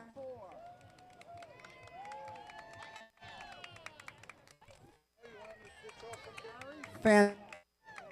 Much, looking good. Number 3. And how about number 4, right? There we go. All right, and now our fanciest hat, number 17. Are you here? Okay. The fancy whip fascinator. Fantastic. Where are you from? Cape Cod, Massachusetts. Oh, wow. Is this your first Hamiltonian? No, I've been here before. Well, good for you. All right. Well, congratulations on your prize. Fanciest. And now our 4th place is number 1. Number 1. Oh, there we go. This was so small and subtle, and it's a celebration of all the Hambletonian winners. I saw someone that looked, oh, there's Carl from last year, my favorite. And now, and our 3rd place is number 32. Number 32. This guy actually is wearing a horse. Fantastic. And where are you from? Westfield, New Jersey. Oh, I've heard of that. Yeah. And is this your first Hamiltonian? This is. Oh, congratulations. Welcome. Did you come just for the hat contest? Yes, stay. Enjoy the race. 2nd place, number 26. 26, there we go. Let's make sure we can see you on camera. That's the actual Hamiltonian. Fantastic. And then our grand prize winner, number 20, for 100.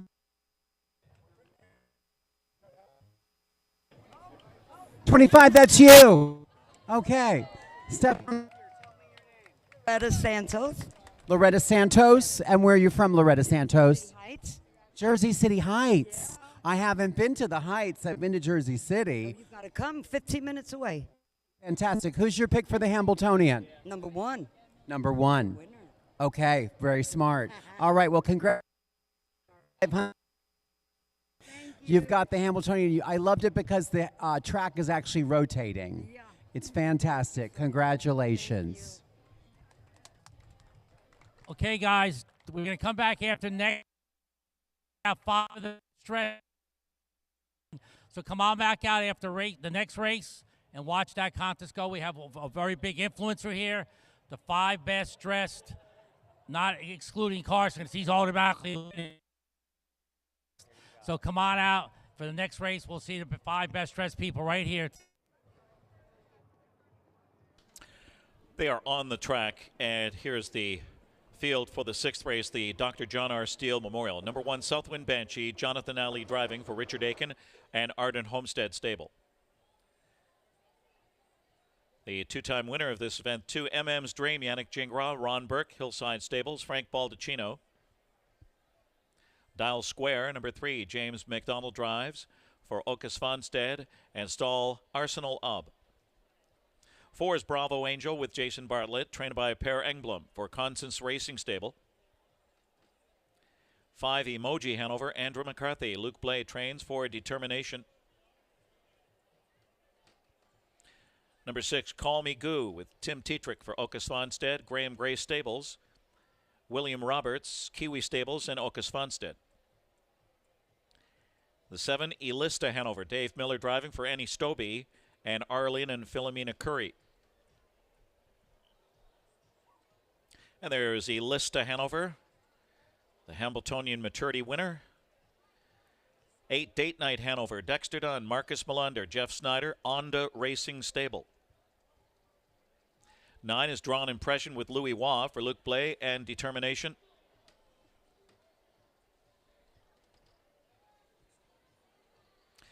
10 is Nelson Bright Eagle with Scott Ziran, Ocas Fonstead. Trains and co-owns with Nils Johan Munkhagen. 11 is Warwi Michelle with Ocas Fonstead. Trains, drives, co-owns with Santandrea Incorporated and Young Guns. For $181,000, sponsored by John R. Steele and Associates. Exacta, Trifecta, Superfecta. This starts the 20-cent Survivor pick 7. The 6, Call Me Goo, the top pick here, 2-1, just missed in the Armborough flight. tripped out for back-to-back wins here, became a beast when Svanstedt took over this year, and just heating up, and gets the Bionic Man Tim Tetrick today. 6-7, 11.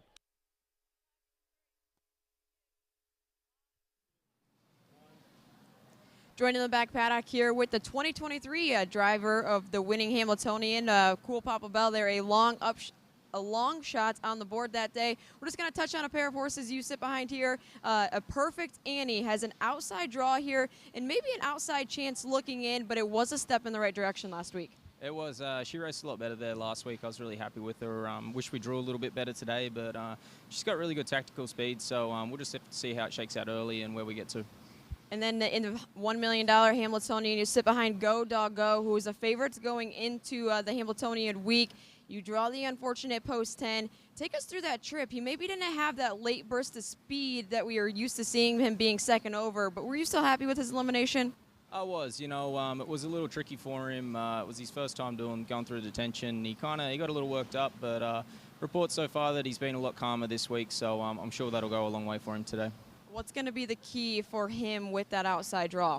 Well, it's a pretty tricky spot, but we'll just have to see what they're doing inside us, and we're going to really have to think on our feet there and work out a trip as we go. Todd McCarthy looks to capture his second Hamiltonian. He'll try it from post 10 with Go Dog Go. Toddy, best of luck here today. Thanks very much. I appreciate it.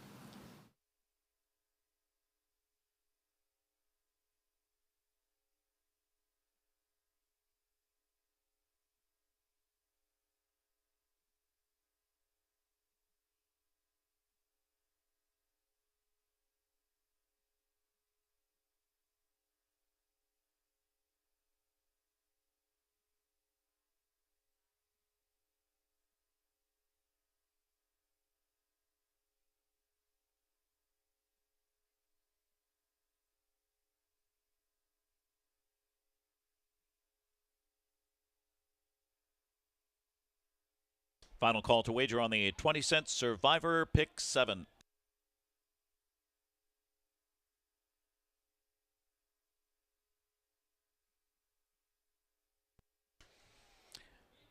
Trotting mares at the gate. It's post time for race 6. Preferred equine starting gate rolling for the field of 11. For $181,000, the Dr. John R. Steele Memorial. Sponsored by John R. Steele and Associates. Wide open betting board here, 5-2 on 6 and 7. Call Me Goo. And Elista Hanover vying for favoritism, 4-1 on the 4. Bravo Angel. Also at 4-1, 11. Warwi Michelle in the second tier. Here they come.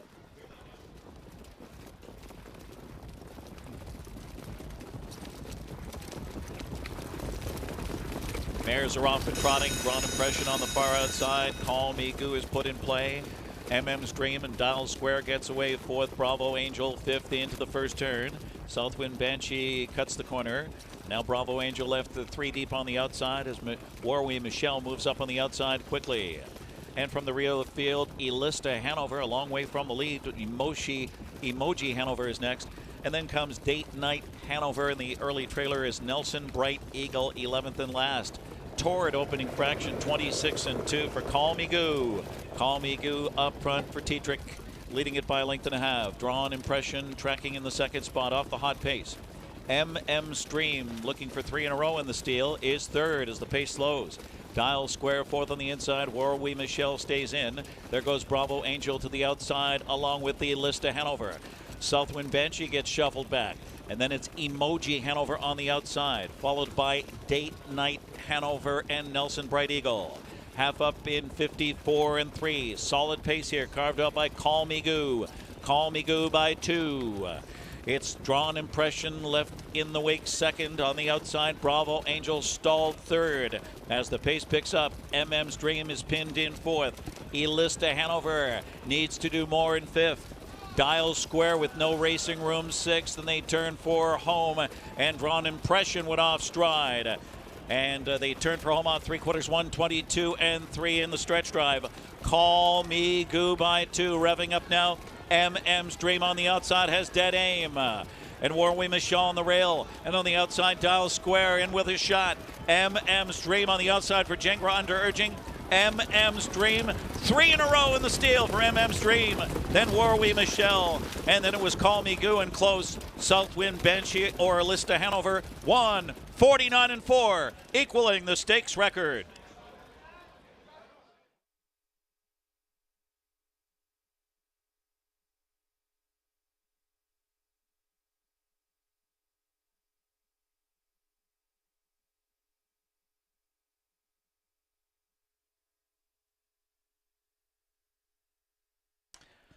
Photo sign up. Also, judges inquiry. Please hold on to all tickets. There's your Brittany Farms slow-mo replay. Photo judges inquiry.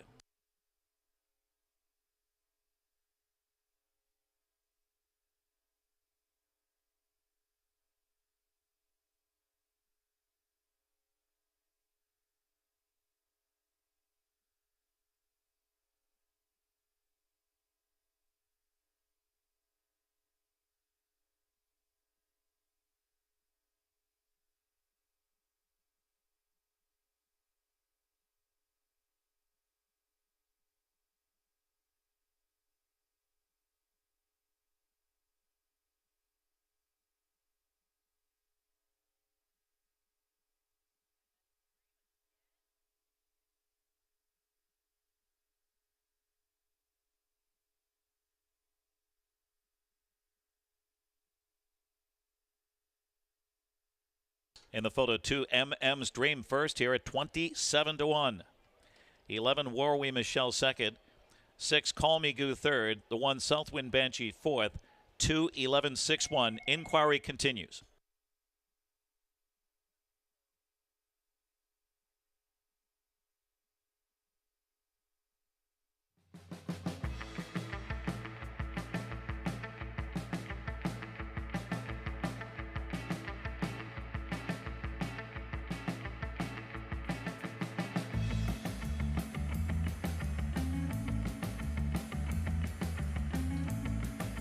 Two separate incidents being looked at here by the judges. The breaking horses, the 4 Bravo Angel who broke at the top of the stretch, and the 3 Dial Square breaking in the stretch. Judges looking at the 3 and 4 here. They are off the board. And how about the 2 MM's Dream? A 6-year-old brown mare by Swan for All out of Trading Places by Classic Photo. Bred in Indiana by Mervyn J. Miller. Owned by the Hillside Stables, Dundee, Ohio. Frank Baldacchino, Harvey Cedars, New Jersey. Hall of Fame trainer Ron Burke. Hall of Fame driver Yannick Gingras. Second win of 2025. Career victory number 34.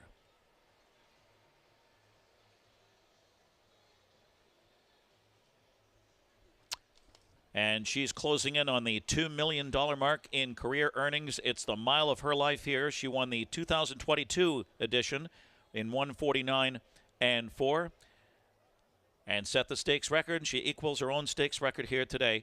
She won it in 2023. Correction, that was Bella Bellini, 1:49.4, 2022. MM's Dream winning it in 2023, 150, and last year 150.4.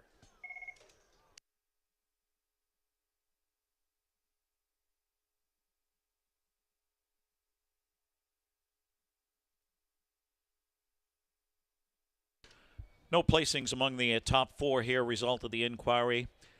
There will be a placing of number 3, Dial Square.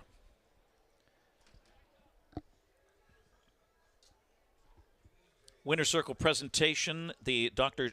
John Steele Memorial, sponsored by John R. Steele and Associates, presented by Dr. James Mitchell, Jeff Steele, Dr. Steele's son, and Jack Steele, Dr. Steele's grandson. This race, formerly known as the Fresh Yankee, pays tribute, honors the longtime Grand Circuit veterinarian to the stars. Dr. Steele had a passion for trotters and even in his later years rarely missed a Hambletonian. John R. Steele and Associates, the veterinary practice he founded and grew, is proud to sponsor, along with several veterinary pharmaceutical companies, the Dr. John R. Steele Memorial in his honor here at the Meadowlands. And again, MM's Dream makes it 3 in a row in the steal and equals Bella Bellini's stakes mark of 149 and 4 set in 2022.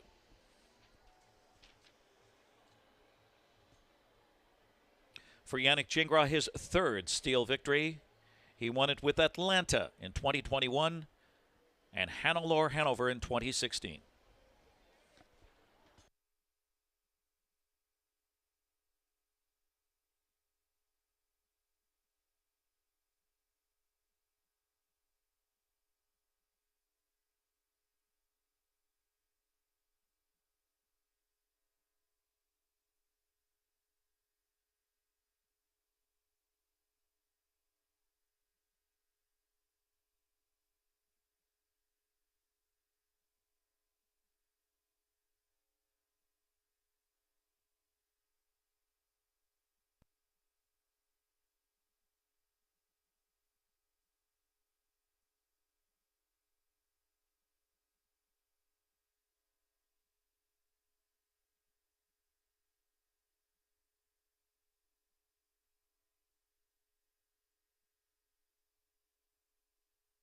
There are no changes in the 7th race. It's a New Jersey Sire Stakes final, sponsored by the SBOA of New Jersey and Trot Pack. Exacta, Trifecta, Superfecta, and Pick 3. Race 6 official.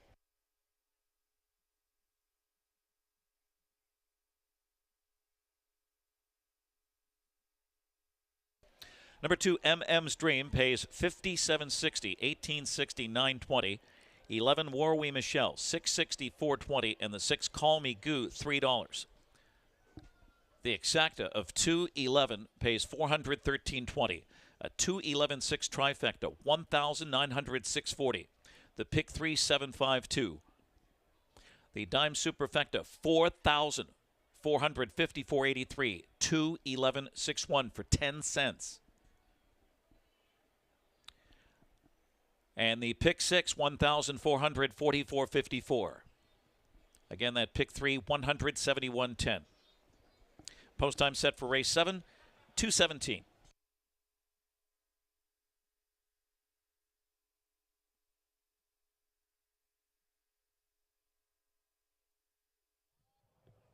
No stranger to the winner's circle is this mare in this Dr. John Steele Memorial, as MM's Dream captures this stakes event for the 3rd consecutive year. A little bit, I'm here with winning co-owner Frank Baldacchino, and Frank, a little bit different this year though, because this year she was coming into this race a little bit under the radar. What were your thoughts about that?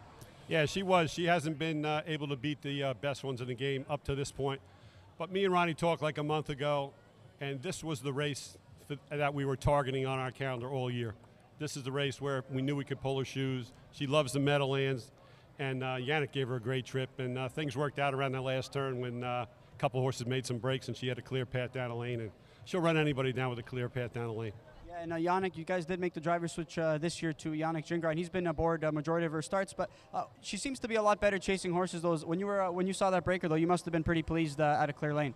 Yeah, absolutely. When I seen those two horses made a jump around that last turn, I knew we'd have a clear lane down the stretch. And, it's a new lifetime mark, 49-4. She raced super. I mean, she's 6.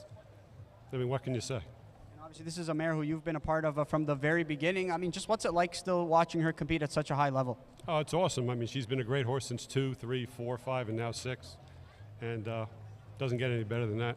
Obviously, you're such a big fan of the sports. You love being a part of these big days. I know people close to you are here celebrating with you as well. What's that been like for you, Frank? Yeah, it's great, especially when you win a big race like this. And it's kind of unexpected, but like I knew deep down, and we knew we came here with a purpose. We came to win, and fortunately it worked out. Congratulations, Frank. Enjoy the rest of your day as well. Thank you so much. All right, there's MM's Dream, Yannick Gingras, Ron Burke, Frank Baldacchino capturing this event for the 3rd consecutive year.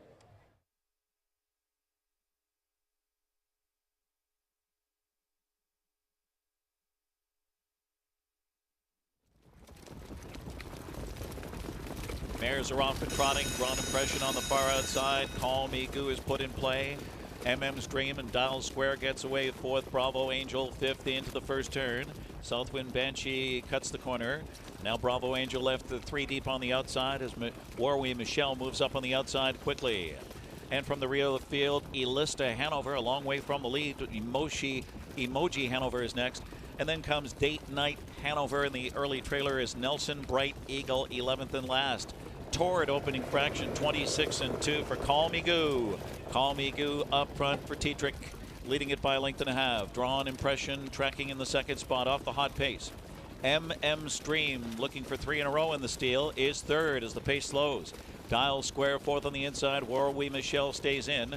There goes Bravo Angel to the outside along with the Lista Hanover. Southwind Banshee gets shuffled back.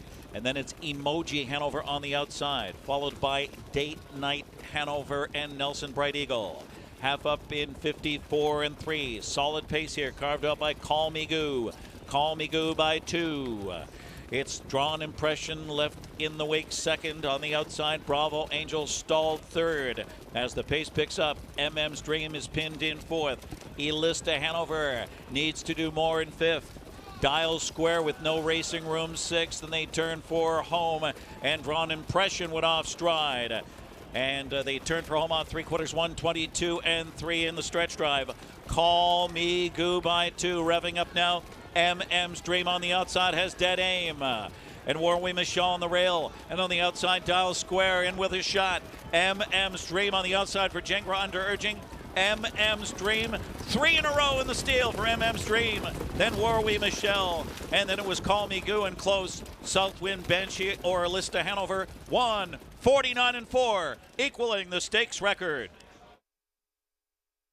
Southwind Banshee fourth, MM's Dream the winner.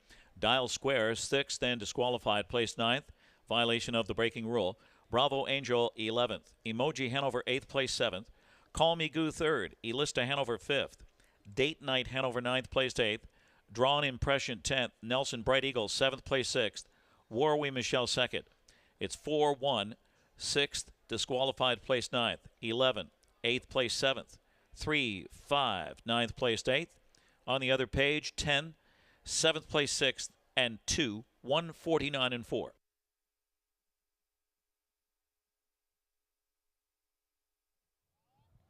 Gary DeLeo out here in the winner's circle for our best dressed in the building. I have influence here, Caitlin Wierentkowski, and famous celebrity Heather Vitale right here. We're going to pick the top 5. We're going to go down from the 5th all the way up to the 1st. We're giving them from $150 all the way to $1,000. So when I call your name, girls, come on over here and we'll give you your prize. In 5th place, for $150, Abby Solania. Abby, where are you at? Abby, $150. Abby is not here, so we're going to move on. For 4th place, for $250, Ashley Henderson. Ashley, $250. Congratulations. Thank you. 3rd place, we have a father and daughter, a couple, Ariana Alaya and Colin Alaya. Congratulations, guys. That's for $350. Congratulations. 2nd place for $500. Lavonda Williams. Lavonda. Congratulations, Lavonda. That's one of my favorite colors. Congratulations. Thank you. 1st place for $1,000. That's a lot of money. Sophia Clinwick. Sophia. $1,000. Congratulations. Sophia, come here for a second. Tell me where you're from, Sophia. I'm from Wayne, New Jersey. Wow, you look wonderful. You're here with your family. You have a great family. Don't be nervous. It's $1,000. What are you going to do with that money?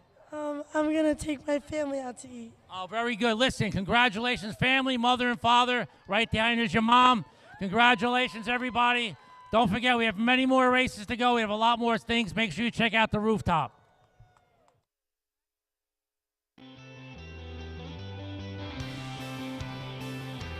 I'm Lucas Wallin, and welcome to Hamiltonian number 100.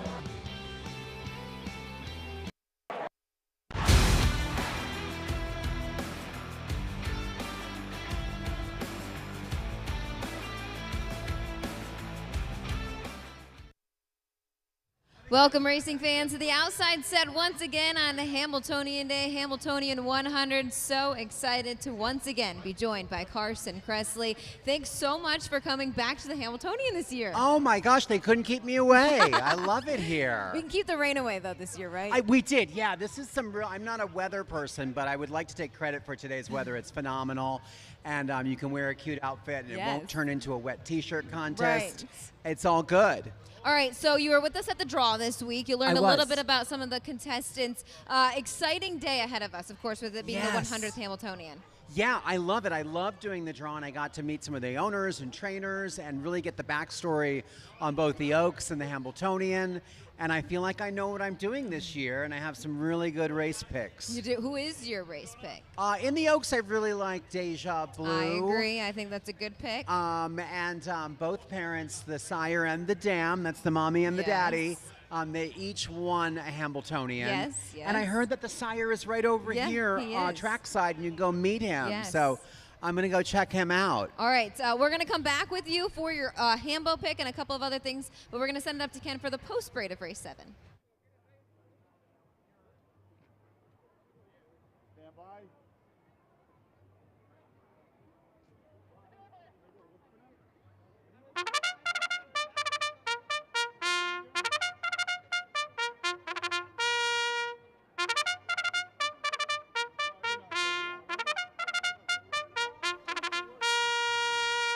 Race 7, a New Jersey Sire Stakes final for 2-year-old filly trotters. Walden Fashion, number 1, with Todd McCarthy for Jim Campbell and Fashion Farms.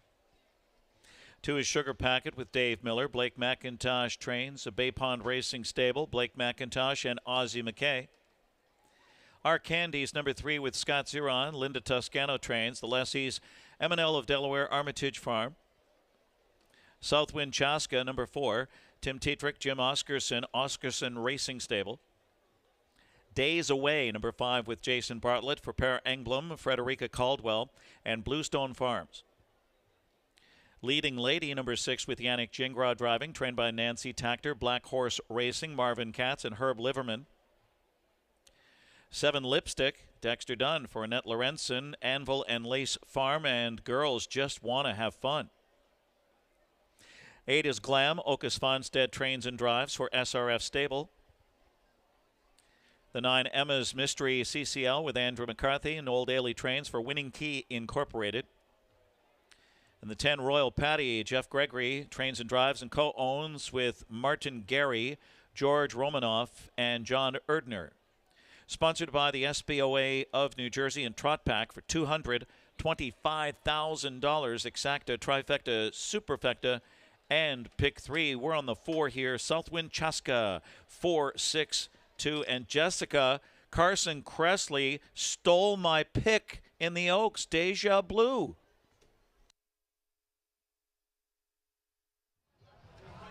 Well, Carson, I don't know if you heard that, but track announcer Ken Workington likes Deja Blue as well in the Oaks, and she's my top pick too. I heard that. I also like Champagne Problems. Yes. It's a little Taylor Swift there. Which is, that's a fun name. I love a good name. All right, in the Hambo, who do you like in the Hambo? In the Hambo, I like Super Chapter. I also, I saw that Maryland.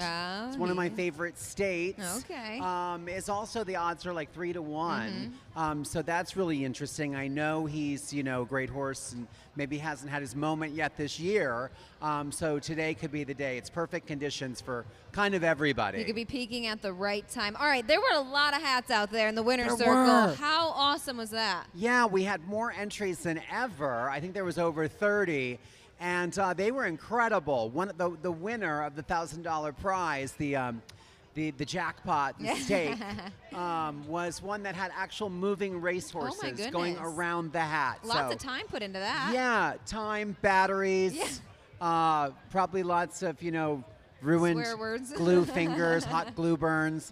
But And we had some fantastic kids. And I think what's so great about the hat contest and the fashion contest is that it gets people out to the track, and then they realize what a fun day this is, how great the people are, how amazing the horses are, and how exciting standardbred racing can be. It's a little bit of everything for everyone. Absolutely. And speaking of standardbreds, you are going to lead the post parade of the Oaks on a retired standardbred. I am, yeah. I normally show saddlebred horses, but I do own a standardbred that I compete in the Roadster division. Yeah. But I haven't ridden a standardbred ever. So today will be a first. I'll be leading the post parade. So I was just nervous that the horse was going to hear the call to post and be like, wait, are we racing? And then it would be like, you know, like a movie. But that's not going to happen. No, you'll be all We're going to right. have a great ride on a fantastic retired racehorse, and it's going to be a super fun part of the day. Well, thank you so much, Carson, for being involved in everything Hambo 100 this Of year. We really course. appreciate you coming back out to the track with us. Of course, anytime. All right, have a great rest of your Hamiltonian day. We'll let you get to work, and now you got to go get changed and saddled up to Yes. lead the post parade of the Hamiltonian Oaks. Up next, Ken Workington will have the call of race 7.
Go for Glory Stable warm-up is complete.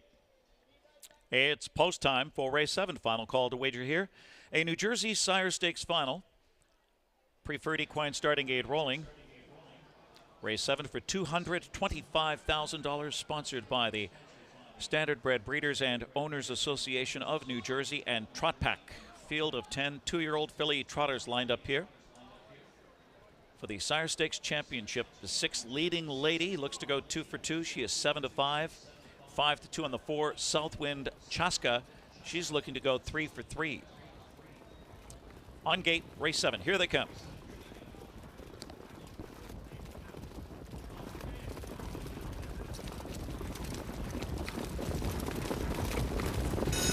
Fillies are off and trotting, and it's Southwind Chaska first away from between horses. Walden fashion on the rail, showing up there with the Sugar Packet third into the first turn. Our Candy cuts the corner on Days Away. Swooping down is Glam on the outside. She's 3 wide and surging and going after Command. Then it's Leading Lady near the rear of the field with Emma's Mystery CCL, followed by Lipstick next to last and Royal Patty Trails. Opening quarter was 27 3/5 for Southwind Chaska, who's on the engine today. Southwind Chaska challenged by Glam on the outside second. Walden Fashion on the inside third. Sugar Packet is fourth. To the outside goes Days Away. Flushed out by Leading Lady, so follows a live cover. 6th on the outside heading towards the half. Our Candy getting shuffled back. And then it's Emma's Mystery CCL to the outside, a shuffle for R Candy, and then Lipstick on the outside, and Royal Patty still trails. Half up in a rated 56 and 2/5. Southwind Cheska in front. Southwind Cheska, heavy pressure from days away, up alongside to say hello, stride for stride now. Leading Lady second over. No racing room for Glam. She's locked in the box for now as they continue towards 3/4. Walden Fashion was shuffled back on the inside. And they slug it out past 3/4. It's Southwind Cheska in front. Days away on the outside, won't go away. And right there on the inside is Glam. And poised to pounce is Leading Lady, a second over trip for her as they turn for home. And then Emma's Mystery CCL rallies 124 and 4 in the stretch drive. Southwind Cheska, days away, game first over. And here comes Emma's Mystery CCL. She has open road for Andrew McCarthy. Emma's Mystery CCL, Emma's Mystery CCL, then Sugar Packet. And then it was Southwind Cheska and Lipstick, 153 and 2.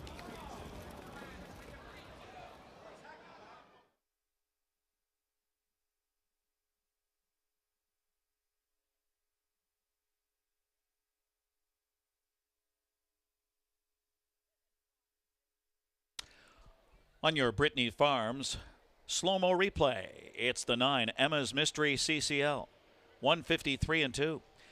Judges posting 2 Sugar Packet second, the 4 Southwind Cheska third, 924, and a photo.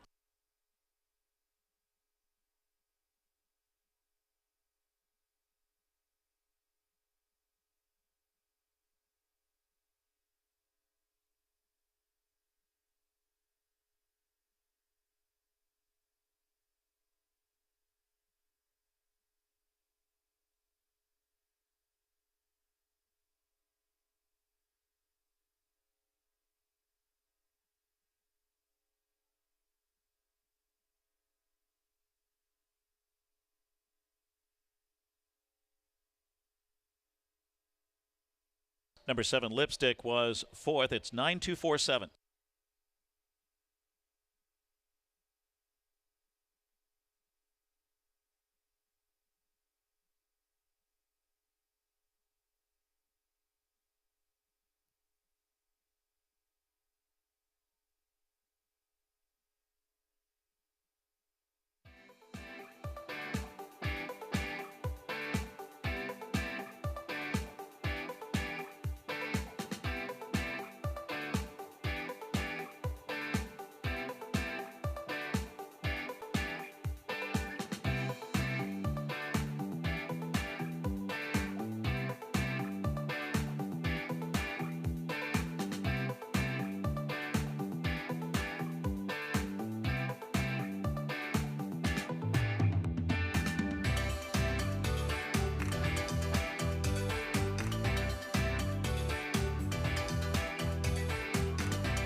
Number 9, Emma's Mystery CCL, is a 2-year-old Bay filly, and she's by Muscle Hill. Out of Mystery Woman by Donato Hanover, was bred in New Jersey by Laura Young. Owned by Winning Key Incorporated, Leechburg, Pennsylvania. A double today for driver Andrew McCarthy and trainer Noel Daly. It's just her 3rd lifetime start and her 2nd win. 153 and 2. That's 153 and 2/5, a new lifetime mark for Emma's Mystery CCL as she enters the Purple Haze Stables Standard Bred Adoption Program Winner Circle. This New Jersey Sire Stakes final, sponsored by the SPOA of New Jersey and Trot Pack. And we welcome Mr. Mark Ford, who's the president of the Standard Bred Breeders and Owners Association of New Jersey. Mark Ford, Executive Administrator Al Oshner, and our SPOA directors. Trophy presentation to Emma's Mystery CCL, Andrew McCarthy, Noel Daly, Winning Key Incorporated. Nancy Belgia has the trophy to the Winning Connections.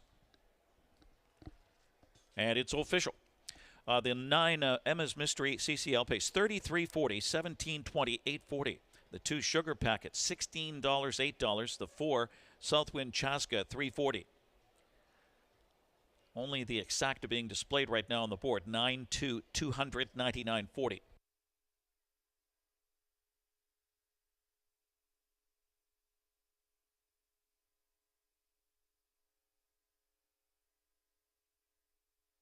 Race 8 is up next. It's the first division of the Sam McKe Memorial, sponsored by Purple Haze Stables, for $131,650. Exacta, trifecta, superfecta, and pick 3 offered. Post time 2:40.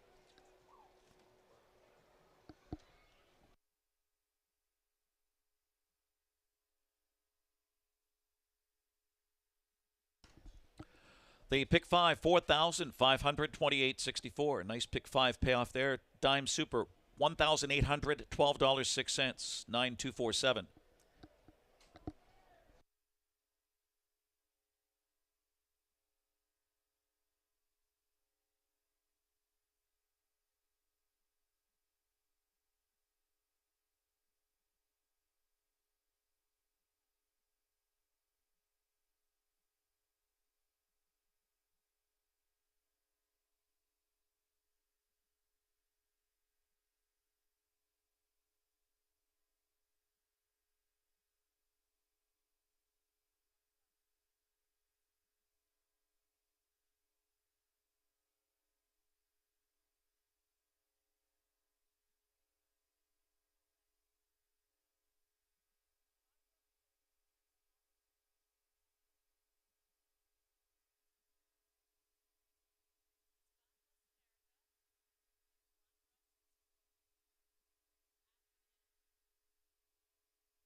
Emma's Mystery CCL captures the New Jersey Sire Stakes final for 2-year-old trotting fillies. I'm here alongside winning driver Andy McCarthy.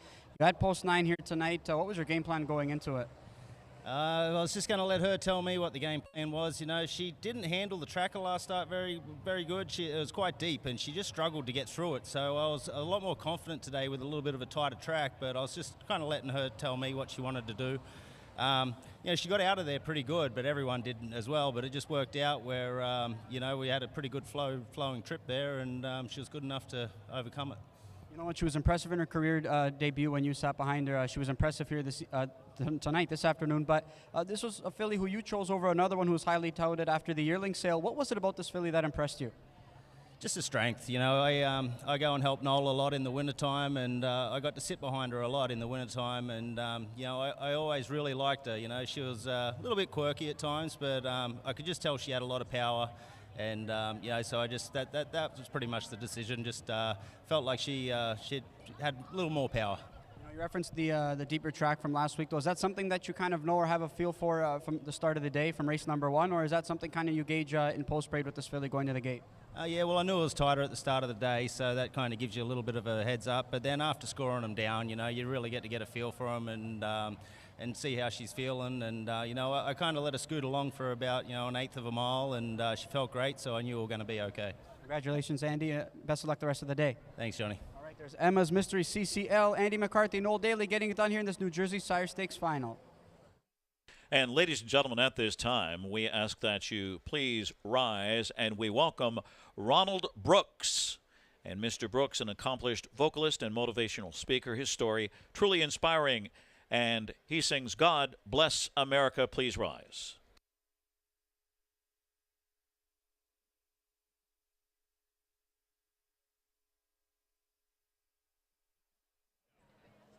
God bless America,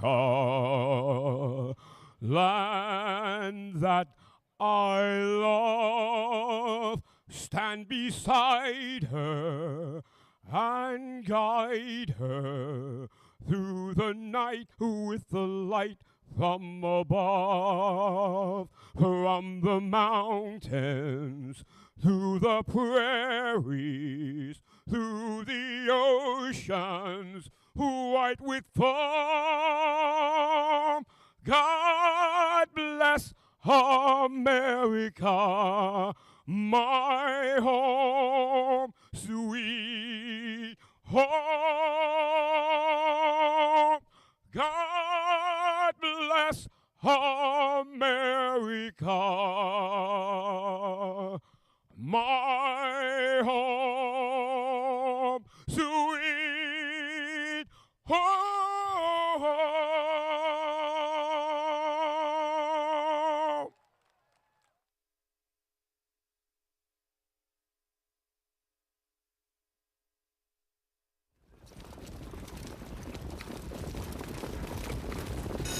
Fillies are off and trotting, and it's Southwind Chaska first away from between horses.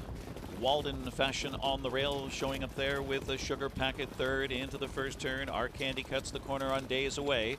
Swooping down is Glam on the outside. She's 3 wide and surging and going after command. Then it's Leading Lady near the rear of the field with Emma's Mystery CCL, followed by Lipstick next to last, and Royal Patty trails. Opening quarter was 27 3/5 for Southwind Chaska, who's on the engine today. Southwind Chaska challenged by Glam on the outside second. Walden Fashion on the inside third. Sugar Packet is fourth. To the outside goes Days Away. Flushed out by Leading Lady, so follows a live cover. Sixth on the outside heading towards the half. Our Candy getting shuffled back. And then it's Emma's Mystery CCL to the outside, a shuffle for Our Candy. And then Lipstick on the outside, and Royal Patty still trails. Half up in a rated 56 2/5. Southwind Chaska in front. Southwind Chaska heavy pressure from Days Away up alongside to say hello. Stride for stride now. Leading Lady second over. No racing room for Glam. She's locked in the box for now as they continue towards 3/4. Walden Fashion was shuffled back on the inside. And they slug it out past 3/4. It's Southwind Chaska in front. Days Away on the outside won't go away. And right there on the inside is Glam. And poised to pounce is Leading Lady. A second over trip for her as they turn for home. And then Emma's Mystery CCL rallies 1:24 4 in the stretch drive. Southwind Chaska. Days Away, game first over. And here comes Emma's Mystery CCL. She has open road for Andrew McCarthy. Emma's Mystery CCL. Emma's Mystery CCL. Then Sugar Packet. And then it was Southwind Chaska and Lipstick. 1:53 2. Walden Fashion 7th. Sugar Packet 2nd. Our Candy was 10th. Southwind Chaska 3rd. Days Away 5th. Leading Lady 6th. Lipstick was 4th. Glam was 8th. Emma's Mystery CCL the winner, and Royal Patty 9th. 7-2-10. 3, 5, 6, 4, 8, 1, 9, 153 2. Racing fans here on track, check out the UMH Properties house in the backyard today. It's an amazing house and property. Check it out, the UMH Property house in the backyard. Also tonight, or today, we have the commemorative Hamiltonian poster signing. Poster signing from 2 to 4, and that's in the simulcast area.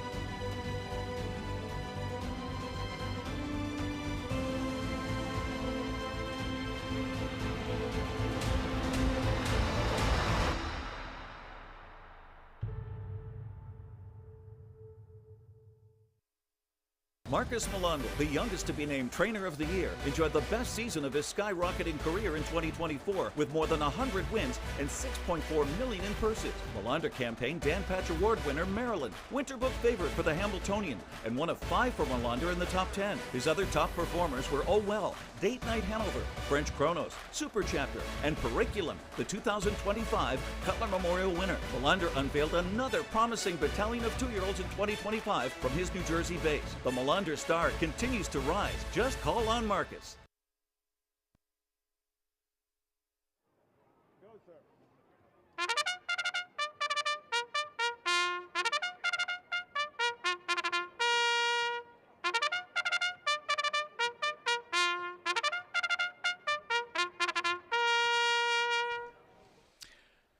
Open Pacers on track for the first division of the Sam McKe Memorial, sponsored by Purple Haze Stables. Number 1, Coach's Corner with Jason Bartlett. Per Emblem trains for Jeff Fout Racing and Brian Carsey. 2 is Maximus Mickey. He's just stepping on the track. Andrew McCarthy for Tom and John Cancelleri. 3 is By the Missile with Yannick Gingras, Ron Burke, Burke Racing Stable. Eric Good, Rich Lombardo Racing, and Weaver Buscemi. Musketeer Hanover, number 4 with Dave Miller for Jason Johnson, Mulligan Stables, and Calcutta Stable. 5 is Fun Time Bayama with Tim Tetrick, trained by Andrew Harris, a co-owner with William Pollock and Bruce Ehrman. Captain Luke, number 6, Dexter Dunn, Andrew Harris, William Pollock, and Bruce Ehrman. Oakwood Arden, number 7, Jordan Stratton driving for Robert Cleary, Royal Wire Products. 8, No Control with Louis Waugh, trained by Victoria Stratton for Tan Micallef, Kiera Liberté, and Ian and James Clark. It's My Show, number 9, Scott Ciron, Linda Toscano, Richard Young, and Joanne Young. The Sam McKe Memorial First Division, sponsored by Purple Haze Stables, $131,650, Exacta, Trifecta, Superfecta, and Pick 3.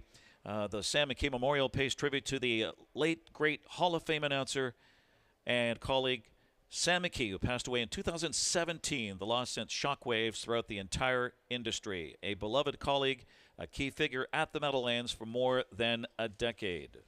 And we miss him every day. The 1, Coach's Corner here, 13-1. No chance after a slow start for Post 8 in the Garrity. He had loads of traffic in the Houghton division. He gets a serious chance to trip out from the rail with Jason Bartlett. Right now, 13-1. 3, By the Missile, 7-2. He was used too hard, Post 11 in the Houghton. And the 2, Maximus Mickey at 8-5. Sat just off the speed and unleashed a 26-2 late surge and scored in 148 in the Houghton. 1-3-2.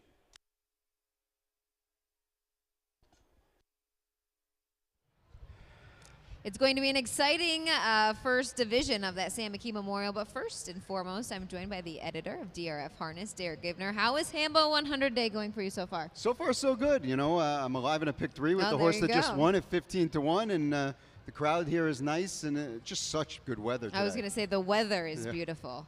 That's all anyone's talking about is how nice the weather is. You were in the Fan Zone tent earlier today. How cool was it to you to see some of those old-timers come back? Oh, it's awesome. I mean, I think I tweeted something out that you had so many training wins there. You had Chris Ryder, and right next to him is Brett Pelling and Ron Burke. And it's just fun for the fans to be able to see these people up close and personal. And they were really involved in it, too, which is always something that's exciting. But we're going to get right to it. DRF Harness is one of the platforms where you can find anything, anytime. I feel like you've got a big team behind you that does such a great job. Just tell us a little bit about DRF and the digest and what it's all involved with. Yeah, DRF Harness Digest, as you see up there on the screen, you can just scan that QR code on your phone and sign up in seconds. And basically it's a newsletter, comes out usually once a week, a little bit more during the sales season. And what we're trying to do is bring you fresh content, things you haven't read everywhere else. You know, we don't just pick up the press releases from other people. We have writers writing things, you know, just to try to make you think a lot of times, and some analysis and a lot of other stuff like that. And obviously the website, drf.com/harness, and DRF Harness on social media, Facebook, X, as you will. Twitter, whatever that is. We're just trying to get all the information out to the people, whether it's analysis or feature stories or breaking news, and I think we do a pretty good job. At least I'd like to think so. I agree with you there. It's something I look forward to reading each and every week. It comes out on Thursdays, right? I usually read about Friday. Yeah, the newsletter comes out every Thursday, usually between like 4 and 5:30 p.m., somewhere around there, and then during sale season, we'll put out extra issues for Lexington and Harrisburg, just to try to provide more coverage when there's a lot going on. And you guys put on a special edition of the Hambo this week. Of course, everybody's been telling all different sorts of stories leading up to Hambo 100 just because there's so much history behind it. Yeah, I mean, we put out a couple of interesting stories. There was one story where I asked like 15 different people their greatest Hambo moment, which I thought was pretty cool. We had interviews with a bunch of the different trainers that are involved in the different races, you know, just trying to give the fans as much Hambo as we could, basically. I feel like sometimes I think I overdo it. You know, That's all right. I can get away with less, and I just can't help myself. I want to give them more. Yes, and it's always fun to read all of those. All right, time to put our handicapping caps on. And when I asked you what your top 4 picks were in here, I was happy that we are agreeing on Maximus McKe. I have been a fan of this guy from day one. He loves the Big M. He loves, any sort of trip Andy works out with him. I think Andy's been a perfect fit for him. The Cancellieri brothers have done a phenomenal job, and he finally was able to punch through with that big win last time out. Yeah, he was spectacular last time. And even if you go back and look at the efforts before that, they were very good. Yeah. Last time he ran into a little bit of traffic trouble, and he still raced really well. I mean, is 3-2 a great price to take on him? No, probably not. I mean, if you're looking at the board and you're just thinking, hey, I want to bet one horse here, I'd probably bet Funtime Bayama at 9-1. I was talking to trainer Andrew Harris earlier, and he kind of intimated to me that maybe they would leave this week, which is kind of interesting. All right, real quick, they're heading to the gate. Who's your Hambo pick? I'm going to go with Maryland. Okay. I mean, I don't think the price is going to be great, but I think he's the best horse in the race. It's definitely wide open. Absolutely. There's 6 or 7 horses that could legitimately win the race. All right, thank you so much for joining me, Derek. Have a great rest of Hambo 100 Day. We'll send it up to Hall of Famer Ken Workington for the call of race 8. Go. It's post time for race 8. They're at the gate here for the 8th Sam McKe Memorial First Division, sponsored by Purple Haze Stables. $131,650. Preferred equine starting gate is moving. 3-2 favorite to Maximus McKe. At 3-1, 3 by the Missile. 5-1 on 6, Captain Luke. On gate, race 8. Here they come.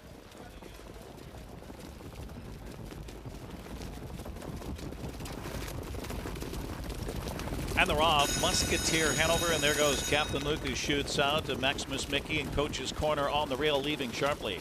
Coach's Corner zips right out there with Jason Bartlett, takes over. Here comes Captain Luke on the outside. There's a 2-hole for him, and he takes it.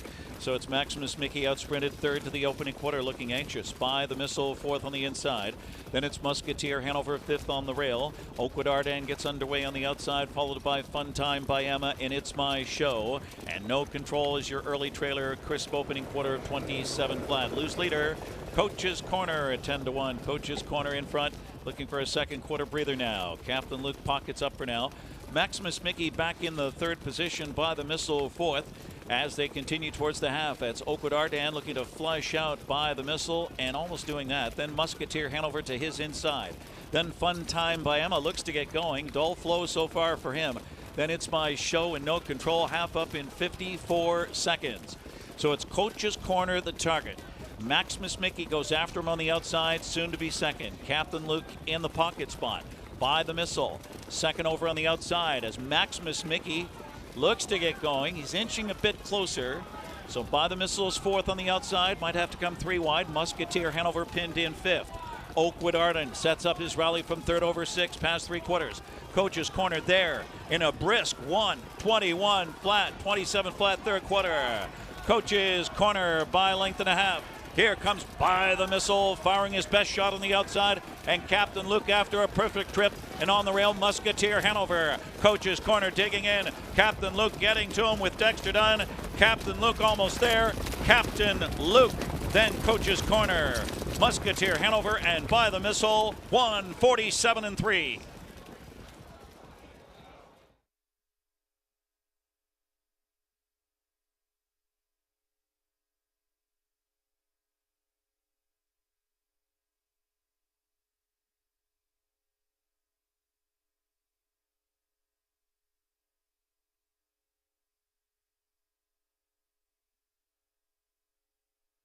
Judges posting 6, Captain Luke with the 1, Coach's Corner, second, 6-1, and a photo on your Brittany Farms slow-mo replay.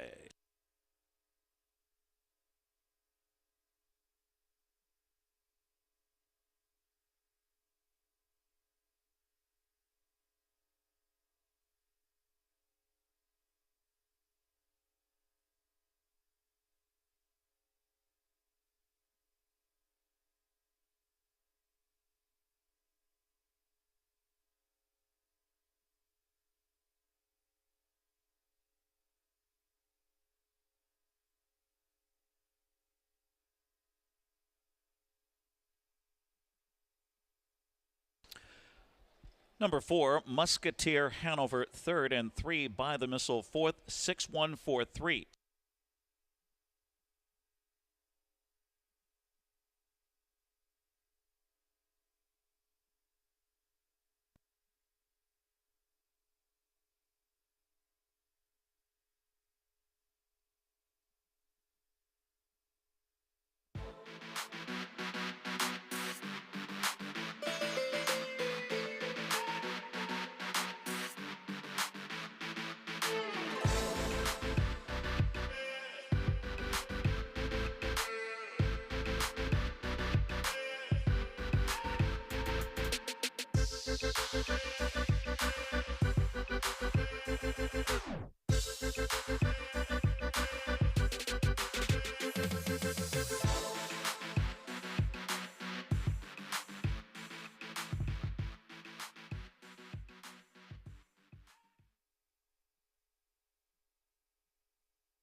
Number 6, Captain Luke, a 4-year-old bay horse by Captain Treacherous out of Bodacious Hanover by Dragon Again. Bred in Pennsylvania by Vucare Farms. Owned by Bill Pollock of Freehold, New Jersey, Bruce Ehrman of Freehold, and trainer Andrew Harris of Allentown, New Jersey. That's 3 today for Dexter Dunn. Second win of 2025. A close second in the graduate final.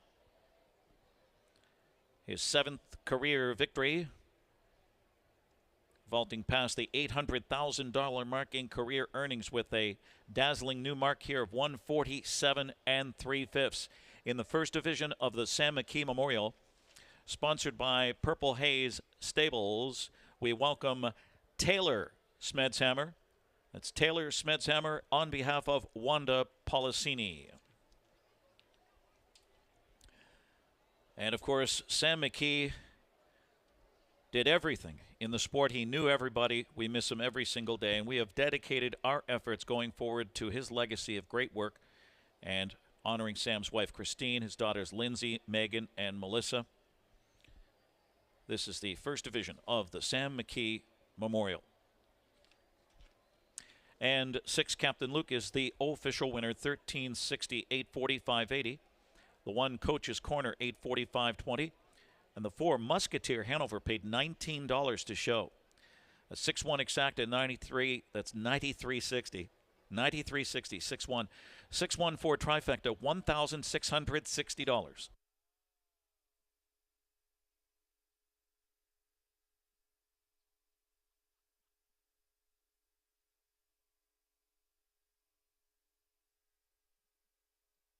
And for Dexter Dunn, it's his 3rd win in the Sam McKe Memorial.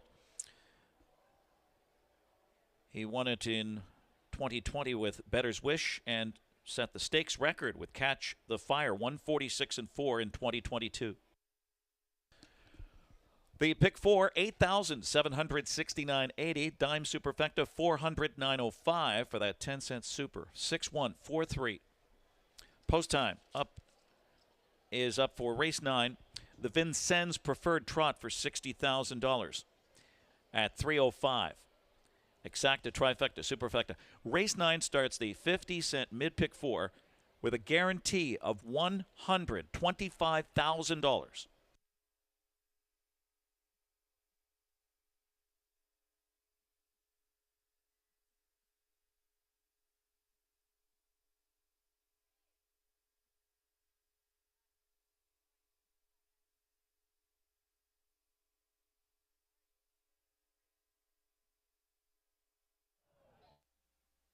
By here with the winning connections of Captain Luke. Dexter, this trip had to work out as best as you could possibly have ever imagined it. Yeah, exactly. You know, Andrew said to me going out to the track, the horse is in good form, just hasn't really worked out for him. And we got a good trip today, and, you know, he swelled up coming off that last turn, and once we give him clear, he come in good. Yeah, any concern around the turn there that you would have clearance? Yep. No, I thought we could be getting locked in here. It could be tight, but, you know, he was on the left line a touch too, so I was preferably wanted to come out with him, and we got that opportunity. It's nice in a race like this, as Sam McKe, of course, one of the signature races here at the big end, that you picked up a driver at the last moment. You're in a little bit of a different situation later today. You had a choice to make, Super Chapter Maryland. Talk to us about the Hamiltonian. What went into that choice? Well, you know, it was obviously a difficult one, as we talked about before, Gabe, but you know, Maryland's been a big race winner before, and his elimination was, you know, I was really happy with him last week. Super Chapter's been unbelievable this year as well, obviously. So, yeah, I made the call, and hopefully it's the right one, but pleasure to be part of the race. Best of luck today. We're all looking forward to that one. Dexter, we'll bring in Andrew Harris here. Andrew, talk to us about this effort today from Captain Luke. Finally got that just great trip. He'd had so many traffic trouble trips. No, that wasn't the case today. No, it wasn't. You know, Dex gave him a perfect trip, and I couldn't thank him enough for that. He's been super sharp. Last week he just kind of got stuck with a bad trip, but he's been racing great all year, and I couldn't be happier with him. And what about the bunk up at Hanover? He came back with a big win last week. What are you expecting today in that second division of the Sam McKe a little later on? I expect him to be fully as what he was last year and stuff like that. He's just been a hard luck horse this year. You know, he got hot 2 starts to go there, and he ended up choking him. Last week he got a perfect trip, what he needed. He's feeling super confident coming into it. I got Bill, Karen, and Billy at home, so I'm happy that they're here to watch this, and hopefully we can be back here again later. Are you as confident that he's sharp now as maybe as he was last season? Yeah, I am actually. Last week he needed. What does it take to reach 100? Talent? Operation Hamiltonian complete! Perseverance? Yannick Gingras and Nancy Tactor, he's king of the Hamiltonian! A little bit of luck. The front left hoof of number 9 will strike the wheel. That is what ended up causing the disqualification. Or maybe all of the above. Combo Jet trotting third, the Providence Smoky Morn. And a Lindy's Pride winning the Hamiltonian. Super Bowl is going away in the final 8 of the mile. Park Avenue Joe, Grove, here's the finish. Too close to call. And it is Malibu Man and Malvin Butler. They win the Hamiltonian. On the inside, green shoe, Forbidden Trade with a gigantic upset, Forbidden Trade. The 100th Hambletonian.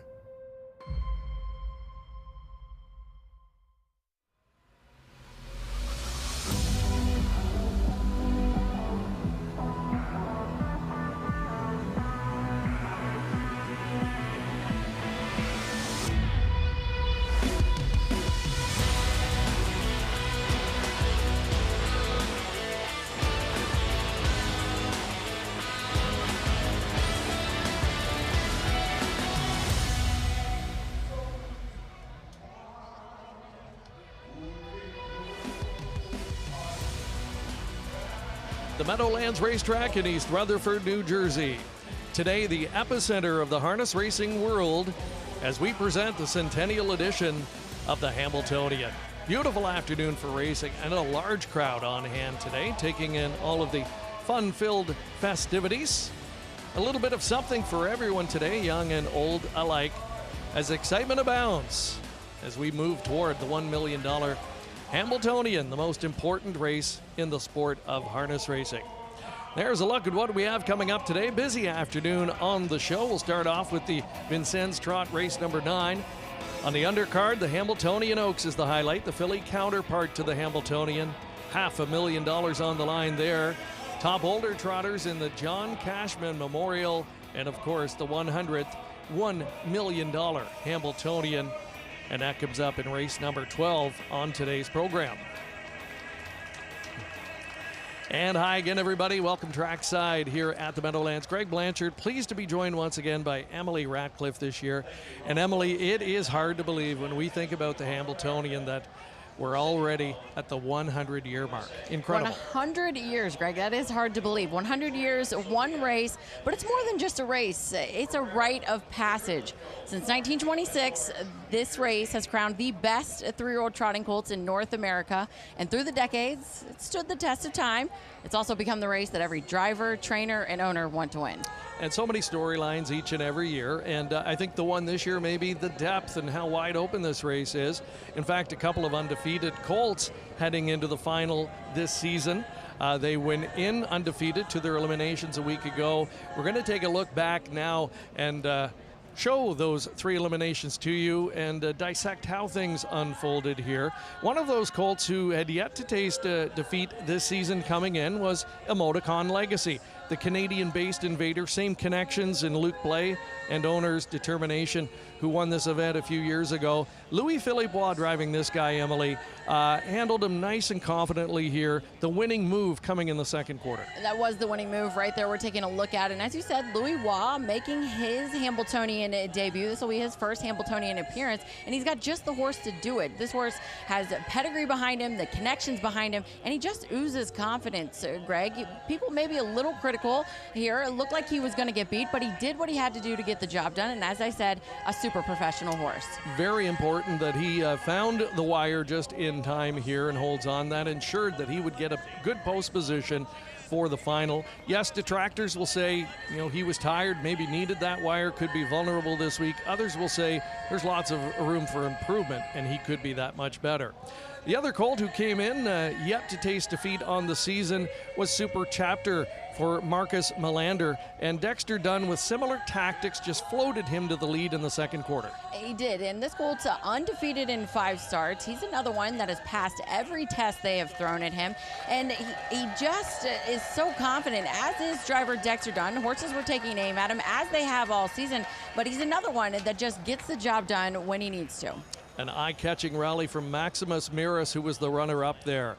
And a different approach totally in the third and final elimination as Oka Svanstedt, a 2-time Hamiltonian winner, changed up the approach with Nordic Catcher this week. From post 1, he jetted straight to the front, took no prisoners. Yeah, took no prisoners and took no chances. The horse looked like he showed a new dimension to himself. As you said, he put him on the front. He's been forwardly placed in previous races, but a nice, sharp front-running effort here, and it was a new lifetime best. I thought he showed a new dimension of himself. A lot of eyes on that particular effort, but there were a lot of eyes on the horse that finished second as well. His name is Maryland. He's perfect this season too, but for a different reason.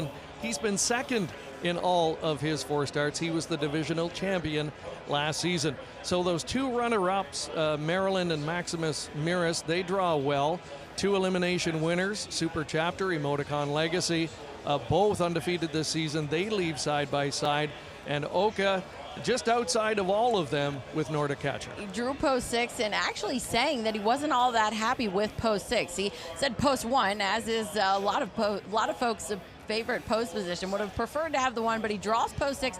This is one of those spots that he's certainly going to have some decisions to make as soon as that gate folds. So we easily made a good case for 5 or 6 horses just in watching those elimination races. A lot of people feel, Emily, this year's event may be the most wide open we have seen in a number of years. It certainly has. You know, we focus on the road to the Hamiltonian. Each week we talk about these 3-year-old trotting colts, and they have all taken turns sharing the spotlight, I'll say. A few weeks ago, I think you would have asked 10 different people, got 10 different answers as far as who is the winner is concerned. So as you said, a very deep group this year, a lot of storylines, and a lot of action to look forward to. A lot of excitement, a lot of intrigue, and no doubt a lot of tension over in the paddock area as the excitement begins to build. To set the scene for us over there, we bring in the other member of our team this afternoon and say hello to Mark McKelvey. Well, thank you very much, Greg, Emily. And yes, there's a real good buzz here at the paddock for Hamiltonian 100. It's obviously an all-star day of racing, and for racing fans, when the calendar comes out, you're always circling that first Saturday in August. And Emily was just talking about how deep and wide open this year's edition of the Hamiltonian is, but you can usually sometimes have strength in numbers, and that's the case for trainer Marcus Melander, who will send out 4 of the 10 starters in the Hamiltonian, all in search of his first win in this iconic race, and maybe it would make sense to do it in year 100. So he's going to have a real good opportunity, but to your guys' point, it's really wide open. All afternoon, I'll be back here catching up with many of the participants, and we'll try and get some inside scoops leading in to our big events. Now let's send it back to you guys outside the winner's circle. Thank you, Mark. Looking forward to catching up with you throughout the afternoon. He mentioned Marcus Melander looking for his first Hamiltonian victory. But like a few years back, there's a Canadian-based invader trained by Luc Blais and owned by Determination that may have different ideas. So much to look forward to here this afternoon. We are just getting started. Right now, we'll take a commercial break, and we'll be back with more from the Meadowlands in a moment.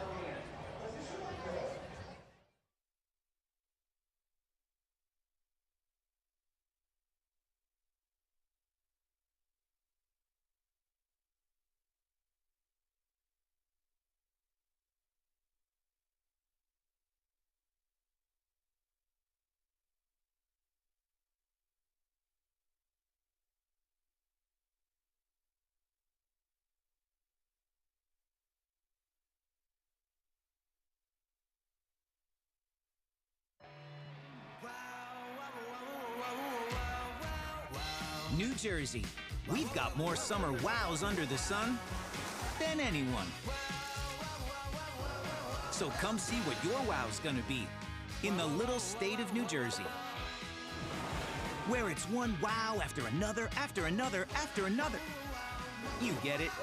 Find your wow at visitnj.org. New Jersey, little state, lotta.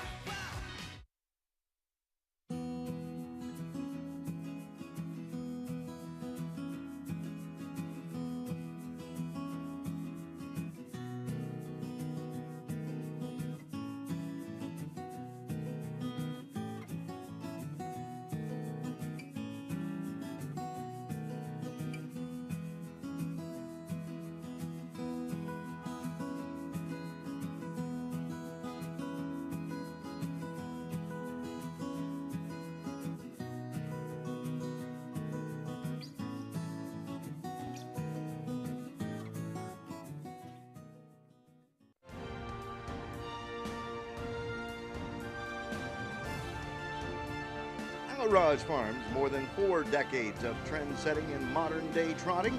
Al Raj Farm is the birthplace of millionaires such as Fern, Muscles Marinara, Whiskey Taps, and Dewey Color in the Line. Al Raj Farm is also home to some of the top brood mares in the sport, such as Ice Attraction, Non-Stick, 7 Times a Lady, and She Shack. Check out their lineup of 16 yearlings by sires such as the great Muscle Hill, Walner, Chapter 7, Captain Corey, and first crop by Back of the Neck and Ukiri D, selling this fall in Lexington, Kentucky. The birthplace of 2-year-old trotting filly Breeders' Crown champion, Lady Landia. You can find them all at alarajfarm.com or on Facebook. Alaraj Farm.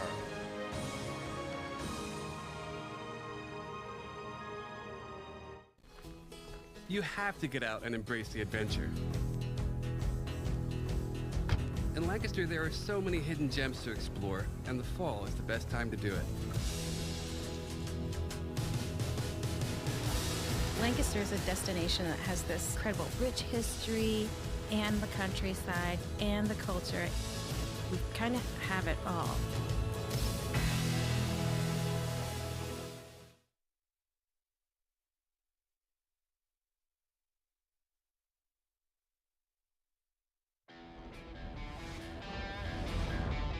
Monica Hanover charges up at him. Stanley Dancer waves his whip, and Super Bowl responds. Into the stretch, Super Bowl, trotting strongly, leads the way by 2. Racing in second, Monica Hanover flushes third, and Super Bowl is going away. In the final 8th of a mile, Super Bowl going away from Monica Hanover and winning the Hamiltonian.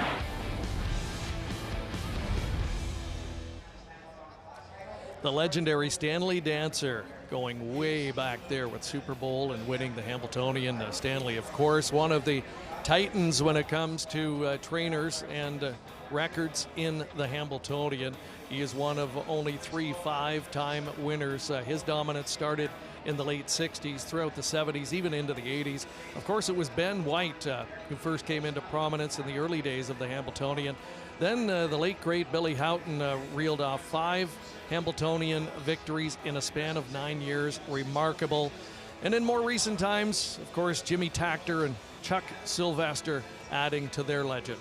And Jimmy Takter's daughter, Nancy Takter, taking over the reins, but certainly making a name for herself as well, as you said, throughout the Hamiltonian Day and Hamiltonian Oaks. A huge crowd here this afternoon, and I think, Emily, that has to do with the weather because, you know, it's often sunny and warm here, but some would argue maybe too warm. It's usually hot and humid. Today, it could not be any better, and the crowd is certainly indicative of that. It is absolutely electric out here, Greg. As you said, the energy and the adrenaline, it feels just wonderful. And of course, you failed to mention last year we were sitting in this very same spot, torrential downpour just before the race. So we've seen a little bit of everything. As you said, Mother Nature has certainly blessed us today. They had that downpour here about a day and a half ago, so just in time to push through and leave us with a perfect afternoon today for Hamiltonian 100. Great undercard, though, today. And right now we're going to head over to Mark McKelvey with a special guest. Good. Perfect. Thanks, Noel. I think that'll work. And I guess. Standing by with trainer Noel Daly, who sends out Miss Belmar in today's Hamiltonian Oaks. And Noel, you've got an elimination winner, a filly that's had a lot of success and is riding lots of momentum coming into today. You must be very confident. Yeah, always been a very good filly. She just really didn't concentrate that well all of a 2-year-old year. She'd run off the track, do a few things. But last 3 or 4 starts, she's really focused and put it in. You know, I think it's hers to win or lose today. She's not the soundest filly in the world. She's much sounder today warming up than she was last week. Rail's a little bit of a tricky spot, but you know, if she has a good day, she's the one they've got to beat, I think, you know. So. Well, that was what I was going to ask you, was that rail starting spot. When you win your elimination, you guarantee a good spot, but maybe you didn't get the best of the good. No, that's not the one we would have asked for, but you know, it is what it is. She's it's better than drawing the 10 hole. You know, to me, everything's about her just having reasonable luck and having a good day, and I was very happy with the way she warmed up today. All right, Noel, best of luck. All right, thank you. All right, Hamiltonian Oaks, part of our coverage here today from the 100th Hambletonian. And we are back on track live for our 9th race, some bonus coverage today. This is the Vincennes. It's a preferred event. And we've got a bulky 10-horse field going to the post here. Noel Daly does not have a starter here. Marcus Melander, though, who has 4 in the Hamiltonian, sends out 2 starters here. Atos Kronos, the number 1 in the field, a 4-time winner in his 7 starts this season. And SIP, just 1 for 6 this season, but that came last time here in a sparkling 150-3. Big effort in his last, Greg, as you said, 26-2 on the end of it. The horse has been ultra consistent. He's been on the board in 3 of 6. Certainly going to need to step it up here, but it looks like he's trending in the right direction. Just part of a wonderful undercard today. This is a $60,000 contest and a great tune-up for some of the drivers. Dexter Dunn will be on board, the number 1. He's already had a good afternoon, so he will be brimming with confidence heading into the main event still to come. As you said, a number of these drivers are just happy to get the nerves out, as you said. So this certainly no shortage of trotting talent in this field as well. The Hall of Fame voice here at the Meadowlands is that of Ken Workington. He's got the call of the Vincennes Preferred Trot next. 50-cent mid-pick 4. Race 9, $60,000. The Vincennes Preferred Trot. Here they come.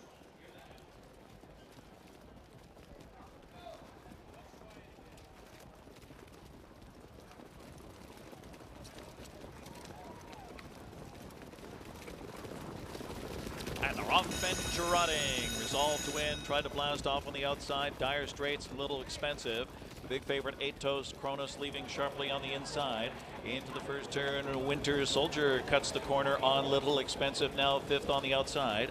As SIP looks to go up 6th on the outside, followed by Chulo. And then it's Amazing Catch at the rear of the field outside the Fire, and Celebrity Bambino can see them all. Striding clear, Resolve to win at 23-1 with Tetrick, 27 flat. Resolve to win on the point right now. Fed Racetrack is 8-Toes Kronos as Dexter Dunn makes his move right now and goes for the lead. Dire Straits back to 3rd on the inside. Winter Soldier is 4th and Little Expensive is 5th. And then it's SIP 6th on the inside. Chulo is staying in. Amazing Catch to the outside, and outside the Fire and Celebrity Bambino. Halfway home at 1-5. 8-Toes Kronos on the point now. Hits the half in 55-2, just 28-2. 8-Toes Kronos, ball's in his court now as they hit that far turn. Resolve to win is 2nd. Dire Straits on the inside, staying in 3rd. Little Expensive 4th on the outside. Winter Soldier is 5th. And then it's SIP on the outside, 6th, followed by Chulo. And then Amazing Catch on the outside with Celebrity Bambino, and outside the Fire. As 8-Toes Kronos scoots off by 3.5, 4 lengths. Little Expensive trying to track him down on the outside is full out, so is Resolve to win. Dire Straits looks for room. 3/4, 1:23 in the stretch. 8-Toes Kronos has good separation, about 5 or 6. Little Expensive in that battle for place with Dire Straits skimming the cones, and Winter Soldier, but they're far back here, and it's 8-Toes Kronos who destroys them. A grand slam for Dexter Dunn. 8-Toes Kronos romps over Dire Straits, Little Expensive, and Winter Soldier in a dazzling 1:50-4. Just a walk in the park this afternoon for 8-Toes Kronos in capturing the Vincennes Preferred. And a sparkling 150 and 4 effort, now 5 for 8 this season, this 9-year-old, with career earnings of well over $1.5 million. And Emily, he pretty much just toyed with the field today. He did. A new lifetime best for this 9-year-old son of Bold Eagle. As he said, scored his 5th win of the season in just 8 starts. So this horse is racing extremely well. And as you said, absolutely toying with the field there. And the 4th winner of the day so far, 4 and counting, for driver Dexter Dunn. We'll be back with more after the break.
In 123 and 1, they're in the stretch of the Hamiltonian Oaks, and it's Fashion Schooner looking to go wire to wire, but now Pink Coco Chanel kicks in late into second. Far outside, Mano with late trot, Yanaba between horses. Fashion Schooner home free for the Bionic Man, Tim Tiedrick. Fashion Schooner in the Hamiltonian Oaks.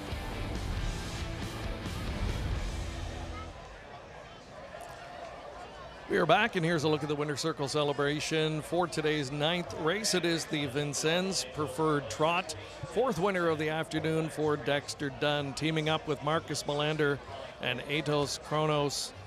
Emily, those connections, hoping that is a sign of things to come later this afternoon. Always good when you can get to the Winter Circle anytime, but even more so on Hamiltonian Day. As you said, one of those just special times as we talk about the day and the feel. That Hamiltonian Winter Circle certainly is something special. There's a look at the prices. Another popular winner this afternoon, Atos Chronos, returning $2.40 to win. Some long shots getting in there. Dire Straits and young pilot Braxton Boyd with his patented rail skimming trip finishes second. Big place ticket there and beefs up that exacta with a heavy favorite winning it $165.20 on that exotic payout. So that is the Vincennes to start our coverage here this afternoon as we welcome you back trackside. Again, Greg Blanchard and Emily Ratcliffe on a gorgeous afternoon for harness racing, about as perfect as you can get temperature-wise, and the largest crowd that I've seen in a number of years here as the excitement builds towards this year's Hamiltonian. But first up, it's the highlight of the undercard today. The $500,000 Hamiltonian Oaks is on deck, and these are the best trotting fillies on the continent. And there's a look at the inside five. And again, that regally bred youngster, Deja Blue, going to get a lot of attention from post 2. And as you said, the Grade 1 $500,000 Hamiltonian Oaks, a different look than we've seen as far as the depth of the field. Something that we continue to talk about is how deep these fields are, and that's exactly what you have in this year's edition. As you said, a lot of Hamiltonian, though, bleeding through this as we see Muscle Hill. You talk about Deja Blue, a sire and a dam Hamiltonian champion. So a lot of great fillies set to go postward here. Miss Belmar and Delaney Hanover were both elimination winners. Conversano captured the third split from a week ago. Post 6 for that one, and picks up James McDonald here this afternoon as Andy McCarthy opted to go with Miss Belmar and 2 Nancy Tactor pupils toward the outside of the gate, those being Champagne Problems and Torrisi. So 3 elimination winners from a week ago. The total margin of victory, a length and a half. That's how close it is heading into the final.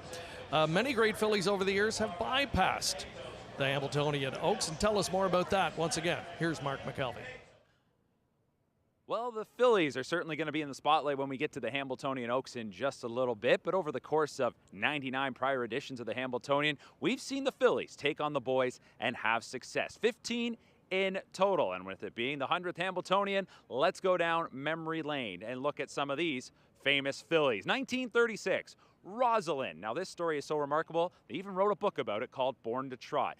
Ben White, a legendary figure in the sport. He was the breeder, owner, trainer, driver of Rosalind. He gifted this horse, though, to his son Gibson White, who was battling tuberculosis. It truly was a full family affair for the Whites when Rosalind was victorious in 1936. Coming out of that one, though, we're going to skip ahead 60 years to 1996. Continental victory for Mike LaChance and Ron Gerfine. Pocket, 3/4, 125-1. 3/16 to go, and they're on their way home. It's Continental victory with the lead. Lindy Lane attacks on the outside. Then it's another 2-back to Running C. But it's a dramatic 2-horse battle. Continental victory, the filly on the inside for LaChance. On the outside, Lindy Lane and O'Donnell as they hit the wire. Continental victory has done it. She wins the Cadillac Hamiltonian. Continental victory was sure dominant there on that day in 1996, but we would have to wait 22 years before we would see another filly win. This time, it was Atlanta for Team Zeron. The slip here. It is Atlanta, the filly, and Scott Zeron trying to keep her going, trying to track her down. Crystal Fashion, Metz Hall on the outside, Tactical Landing on the inside. Almost there, Atlanta. Scott Zeron rocking, whipping, driving, and the filly does it! Atlanta, then Metz Hall, Tactical Landing, and Crystal Fashion. Atlanta in one. Well, Atlanta, she was one of the best in the sport, a Hall of Famer, Atlanta. And, well, it took 22 years from Continental victory to Atlanta. It would only take 2 more years before Ramona Hill would win the 2020 edition for Andrew McCarthy and trainer Tony Alagna. He takes dead aim on the outside, but he's full out. Back of the neck is third, Amigo Volo fourth, Ramona Hill, Andrew McCarthy 5 today. Ramona Hill takes the Hamiltonian over Ready for Money. Back of the neck and Amigo Volo.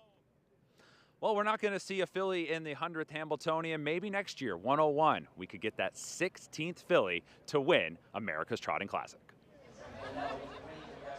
Thank you, Mark. Yes, I think just a matter of time before we see a filly take on the boys again. You know, it even translates to the older trotting division now, where some of the top trotting females are dominant against the very best in the division. So it's going to be a lot of fun to watch 10 great fillies square off next in the Hamiltonian Oaks. There's a look at the crowd today, continuing to build, and that is awesome to see. There's a lot of electricity in the air today, Emily. So much happening in anticipation of the great racing we're going to see on the racetrack today, which undoubtedly is the star of the show. That's exactly right, Greg. You know, so many iconic moments have happened right here at the Meadowlands, and it is absolutely fitting that you said we have great weather. The crowd on hand is electric. It's a lot of times you go to these events and there's a lot of things going on. People can get distracted, but we're sitting down here right on the apron near the winner's circle, and when the races get ready to go, all focuses are on the track.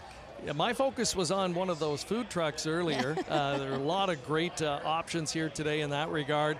Live entertainment as well. TV star Carson Kressley here again for the best hat contest. And how about some of those? We saw some really impressive get-ups today earlier walking around here. I'm not sure who won, but boy, they put a good show on too. They did. We saw quite a few of them bouncing around here, and like you said, need to give a shout out to those folks because they put a lot of time, a lot of effort, Absolutely. And it certainly adds to the pomp and circumstance. For sure. All right, we're going to head back over trackside. Mark McKelvey again with a special guest.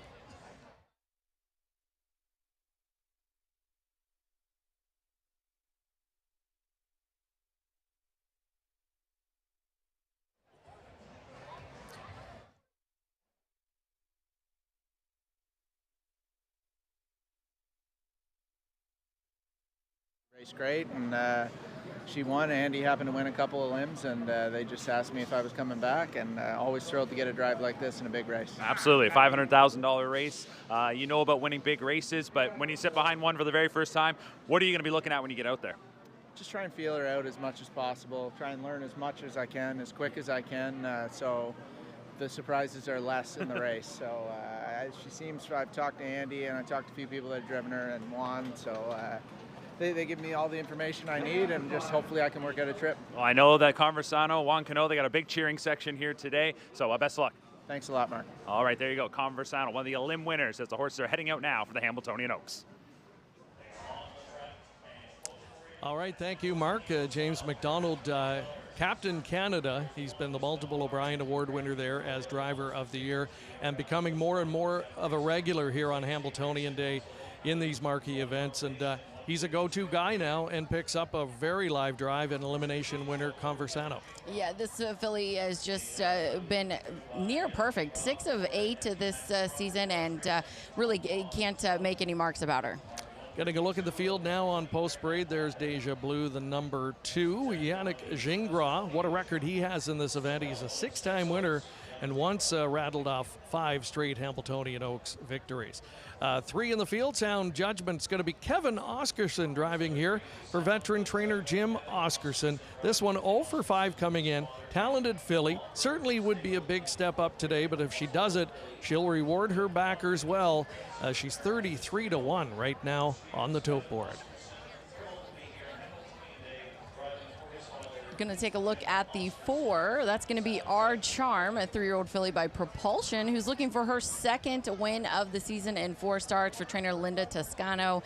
David Miller looking for another Oaks victory. He, of course, was victorious in this same race in 2012 with Personal Style. Right, we're going to get a look at that one in a moment. Number 5 in the field is Delaney Hanover. Scott Zeron will be driving here for Lucas Wallen. Of course, they're hoping for that very lucrative Hambo Oaks Hamiltonian double today. They've got a great opportunity. She was such an impressive off-the-pace winner in her elimination. She's another daughter of Muscle Hill. That was her first win in 3 starts on the season. So coming in, making start number 4, perhaps primed and ready for the best effort here this afternoon. We were just talking to James McDonald. He'll steer the 6, Conversano, for trainer Juan Cano. This filly, looking for her 7th win of the season, fresh off of that elimination victory in 152-4. This filly's pedigree oozes Hamiltonian Oaks as well. Muscle Hill, of course, a Hamiltonian champ. Celebrity Ruth already produced a Hamiltonian contender, and Celebrity Bambino. So filly's got the pedigree along with the connections behind her as well. Number 7 in the field is a Perfect Annie, and she is a daughter of the speedy Goo Goo Gaga Carter Penske trains. One of the divisional leaders last year, 3-time winner, 7 on the board finishes in 10, and already 2 for 4 this season, heading into today's final. The 8 is Walsby, a 3-year-old filly by Wallner. Tron Schmedshammer trains and drives this young filly, looking for her 4th win of this season. Tron Schmedshammer won this race in 2008 with Creamy Mimi. Andy Miller was in the bike, and this filly finished 3rd in her elimination. Last 2 winners of this very same race also finished 3rd in their elimination. The second of 3 entrants in the field for trainer Nancy Tactor is Champagne Problems. She's been able to find the winner's circle just once in 6 this year. She was a 7-time winner in her 12 starts as a rookie in 2024. Has Dexter Dunn. He's red hot today, looking for his 5th winner on the program. Nancy, a winner in this event back in 2020 with Sorella. She'll also send out the 10, trainer Nancy Tactor, sending out this 3-year-old filly by Wallner. Tim Tetrick will do the driving duties on Torrisi. She's looking for her 2nd win of the season. Nancy, as you said, won the 2020 Hamiltonian Oaks with Sorella. Tim Tetrick, 4 wins in this race, 2007. Most recently, though, in 2023 with Heaven Hanover. He'll do it from post 10 here today. That is your field of 10, an outstanding field. It was a very interesting set of eliminations 1 week ago. Nobody really dominated in those eliminations. We're going to take a look back at them now and see how they unfolded. The first split, we pick it up turning for home and watch the horse in the 2nd over position, just tipping off cover now. It's the money man, Scott Zeron, and Delaney Hanover timing it perfectly. Timing it perfectly, and she's just got 4 starts on the season. This will be her 4th start today, Greg. A lot of folks not sure what type of condition, but I love the way she finished up in her elimination. We talked a little earlier about the confidence. Scott Zeron oozing confidence in the bike there. Here's Miss Belmar on the lead in the late stages here. Watch closely. The filly kind of almost stumbles, puts in a bad step. Going to come right about here, and thankfully able to stay on gate, not bothering anybody in behind her, and kind of recollects herself and trots strong through the wire. She does, and that's what I loved most about that effort. Obviously, you don't want to see her step, but when those horses got to her, she looked like she found another gear again. And here's the final elimination winner, Conversano.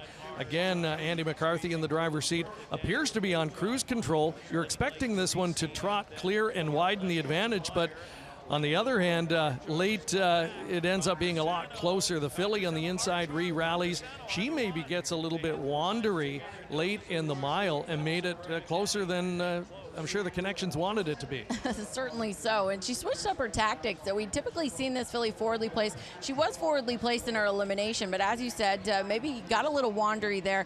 Still trotted home in 27-4, and the filly has really progressed nicely throughout the season. So no standout in the field. It is a wide open affair. It's going to be a good one. $500,000 Hamiltonian Oaks coming up next.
Welcome back. We are just moments away from the Hamiltonian Oaks, getting a look at final preparations here as the fillies get ready to go.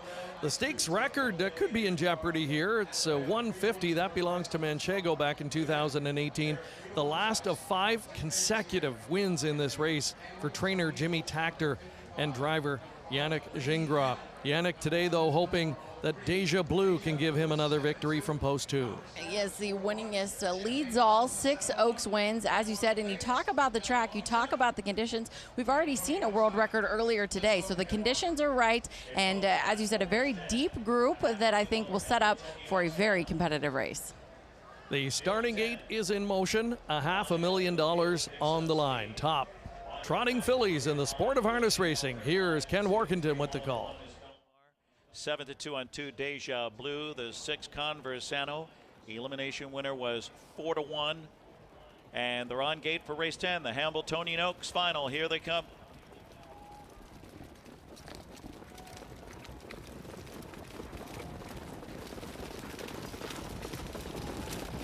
Fillies are off and trotting in the Hamiltonian Oaks. Conversano, a perfect Annie, left hard. Walsby on the outside. Sound Judgment put in play on the inside into the top 4. Miss Belmar cuts the corner. She is 5th on the inside. Deja Blue just floated away in 6th. And parked out 7th is Delaney Hanover. Stride for stride with our charm at the rear of the field. Then Champagne, Problems, and Teresi. A perfect Annie on the point. Here comes Conversano and James McDonald to take over. On the move up quickly is Walsby on the outside 3rd and gaining 27-1 honest opening quarter.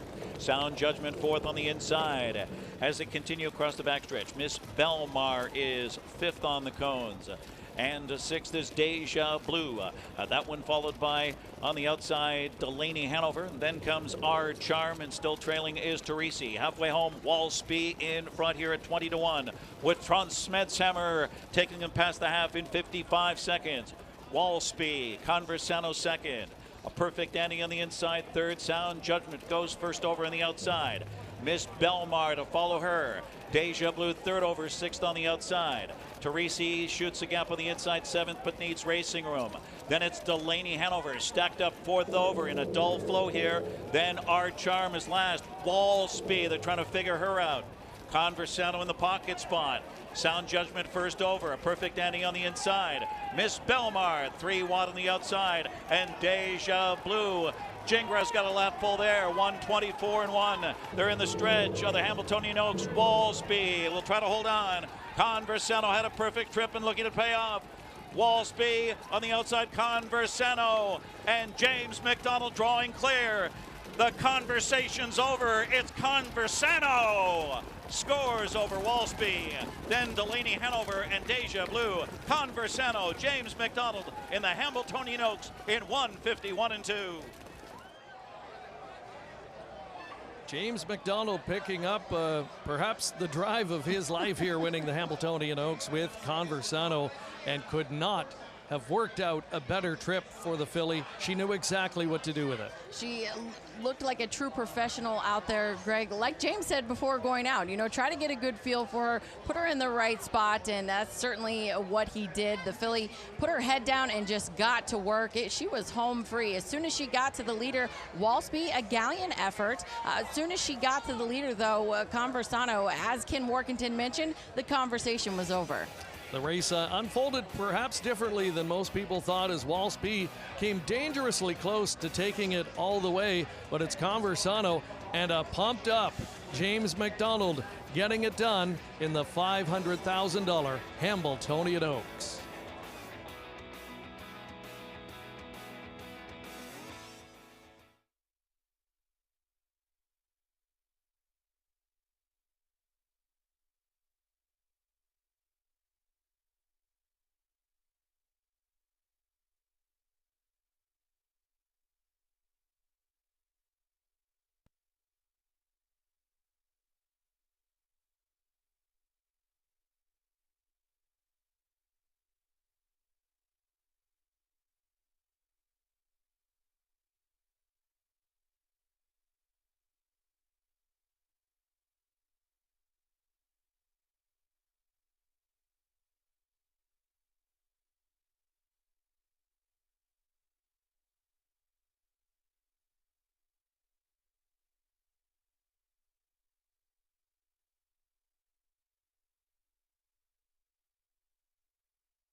And here comes Super One with Beisinger. And here comes Shy Away, St. Pat, and Raymond. And those three, fitting of the champion, spread across the track. Super One is trying to hold on, and Shy Away St. Pat wants to run him down. Super One's got it ahead. Shy Away's up on the outside, and Shy Away is inching to the front.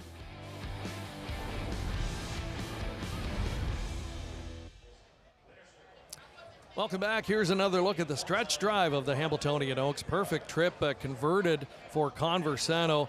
In the trip department, it didn't work out today for Delaney Hanover. Way out wide, coming on with a big final rush, Emily, but just a little bit too late. Yeah, too much work to do on the end of the mile, Greg. As you said, to take nothing away from her because she was full of trot crossing the wire. Again, just like you said, just had a little too much work to do to get the job done today. James McDonald, a happy James McDonald, picked up the drive following the eliminations. His wife Paige in the winner's circle with him and a large group celebrating. This filly bred in New Jersey by James Parisi. And yeah, this one a daughter of the great Muscle Hill, former Hamiltonian winner. Won 2 races. She banked $30,000 last year, but whole different story this year. That victory puts her just shy of $500,000 in earnings. And, you know, she's got the pedigrees you talked about, Muscle Hill. She's out of the Archangel mare Celebrity Ruth, who's already produced a horse by the name of Celebrity Bambino, who we saw in the Hamiltonian just a few years ago. So as you said, a filly that's got some pedigree behind her, and she has stamped her name in the record books here with this victory and a new lifetime best at that. Her 7th win of the season in just 9 trips postward. And with James McDonald, maybe not a household name for the folks here south of the border, although he's getting more well-known by the year, but certainly north of the border, he has been the undisputed kingpin for the last number of years, a multiple O'Brien Award winner as Canada's Driver of the Year. And that's why you tap a guy like this on the shoulder.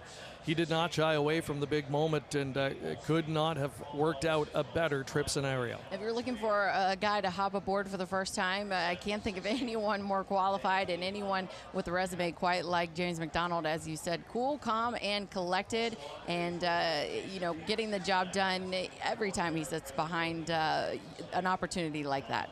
There's TV star Carson Kressley on hand to celebrate with the winning connections, along with Mr. Hamiltonian John Campbell, of course the winningest driver in the history of the Hambo.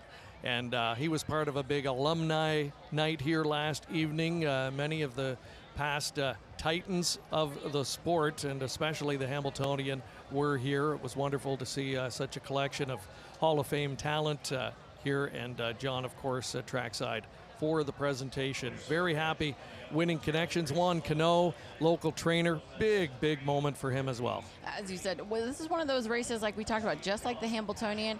It's one that stamps your name in the record books, and like you said, a career-defining moment, in my opinion. Plenty of success for this young trainer, but this is one of those races you just don't forget. How about Tron Smedshammer's effort with Wall Speed? The long shot very nearly gave him his 2nd victory. Here's Mark with winning driver James McDonald. Well, James, we were talking as you were heading out to the track, and first time sitting behind Conversano, and you're never going to forget that one. No, that was a thrill, a real thrill. Just can't thank Juan and his owner enough. I mean, they didn't need to. They could have used anyone here, and it's just always a dream come true to get a drive in a race like this, and to win. It's just it's unbelievable. At the top of the stretch there, it looked like you had a horse that was full of trot, and you were getting a nice trip. What was going through your mind? Oh, I can't believe the trip, the way it worked out. I didn't know how the race would go. I hadn't raced against a lot of these horses. My horse felt so good, and I was just edging her over, and then she gave me a couple little shuffles halfway down the lane, and I was like, please, you can't run now. James, congratulations, winner of the Hamiltonian Oaks. All right, thanks, Mark. All right, let's go back to Greg and Emily. Thank you, and we'll get a look at James McDonald showing some rare emotion in the midst of a race for James. He, like a lot of the top guys, pretty even-keeled, when it comes to that. Keeps his emotions in check, but this is the type of day where it kind of comes pouring out sometimes, and you can't help it. As he said, he said, a dream come true, and that's exactly what it is when you win a race like that. And it's always good, as you said. These guys are typically calm, cool, collected. That's why they're out there. That's why they're professionals. But it's always good to see that celebratory after the wire, and just kind of the sigh of relief, and of course the happiness as well. For sure. So again, congratulations to the Connections of Conversano, her 7th win of the season in 9 trips postward. We are just getting started here. The Hamiltonian Oaks in the books. We've got the John Cashman for the top older trotters coming up in just a few moments. And of course, the main event, the $1 million Hamiltonian later today. I believe we're going to head back over to the winner's circle in a moment and catch up with Juan Cano. And again, just talking about how special the moment is and could really, kickstart or give his training career a further boost. As you said, he's had plenty of success throughout the country, and specifically here in New Jersey and on the East Coast. But this is one of those races that can catapult a career and, make your name known, kind of a household name, if you will. And as you said, one of those races you don't soon forget. And, I talked to, when James was mentioning that, kind of a dream come true, and giving the nod to the Connections. They could have gotten anyone, but they got James. And it goes a long way, the connection between horse and driver and the trainer as well. A lot of work goes into getting a horse like that to the winner's circle. And to put yourself in the head of the driver over that final quarter of a mile, it has to be amazing, because at some point he's thinking, okay, I'm getting a perfect trip. The mare feels really good. On the other hand, there were times where she maybe put in a step or two and made him nervous. That last 30 seconds had to feel like a year. I would think so. It felt like that for me. We're watching the race and trying to take notes. And as you said, a lot of horses coming from everywhere. It's one thing for your horse to feel good. You don't know how good the other horses feel as well. As we talked about, Delaney Hanover making a gallant bid. Walsby looked strong on the front. And not only do you have to have things together for yourself, you've got to make sure that the other ones don't have you one better. So a lot of factors go into, as you said, that last quarter of a mile, and a lot of emotion as well. That is the other side of the equation for Delaney Hanover driver Scott Zeron. That last stretch seemed like a flash. It just wasn't long enough. And that is the drama. That is the sport of harness racing, and that is what makes it so great. And we knew there wasn't much to choose between the top contenders based on what we saw in the eliminations, and similar result here in the final. I guess the disappointment as far as the eliminations are concerned would be Miss Belmar. She never really factored today. Yeah, when we talked about it when we saw it, she took a little bit of a step in her elimination. She was able to overcome that. She was not able to overcome that today. So as we talk about, looking at these fillies and how they're coming into form, that was a little bit of a hint as far as her condition. Looked like she was primed. She was second over. Andy McCarthy, again, you talk about the drivers and wanting to have him in position. Have to believe that he was very excited with his position, but again, obviously they're late in the lane, something amiss for Miss Belmar, and today was not her day. It's a driver's race for sure, and for James McDonald, talking about his career, I mean, he's done everything there is to do in Canada, now making his mark here on the bigger stage, and showing that he belongs with the best. As you said, and this is, again, his first Hamiltonian Oaks victory. So, they say you always remember your first. He's going to remember this one for a while. All right, we are going to switch gears now and look ahead a little bit to this afternoon, our main event coming up later. Lucas Wallen, a trainer that's looking for a big result there, and earlier Mark McKelvey caught up with him. Well, here in the winner's circle, that's exactly where Lucas Wallen is hoping to get to, and he has a lot of confidence in his horse Maximus Miris. This is almost kind of the wise guy pick. He raced super well in his elimination, closing on up, and the horse has really just kind of been peaking for this start here in the Hamiltonian. Lucas has all the confidence in the world, especially having a 3-time Hambo winning driver that'll be handling the duties in Scott Zeron. Of course, when the owner bought him as a weanling in Sweden, and he have a tremendous pedigree, and when he got here, he was a pretty big and heavy horse, and it took a little bit time for him to find his gait. So, but you always felt the big engines he had, and I qualified myself, and I said this is a serious horse, and I raced him in an overnight at chess there myself, and he won. And after that, I told Scotty that I think he's pretty good, but we see. And he was happy with him, and he have always been very high on him. I know how good Maximus is if he shows up on his day. You know, it's horses, anything can happen, of course, but it feels like it's working out our way, and we just need a little bit of luck on Saturday.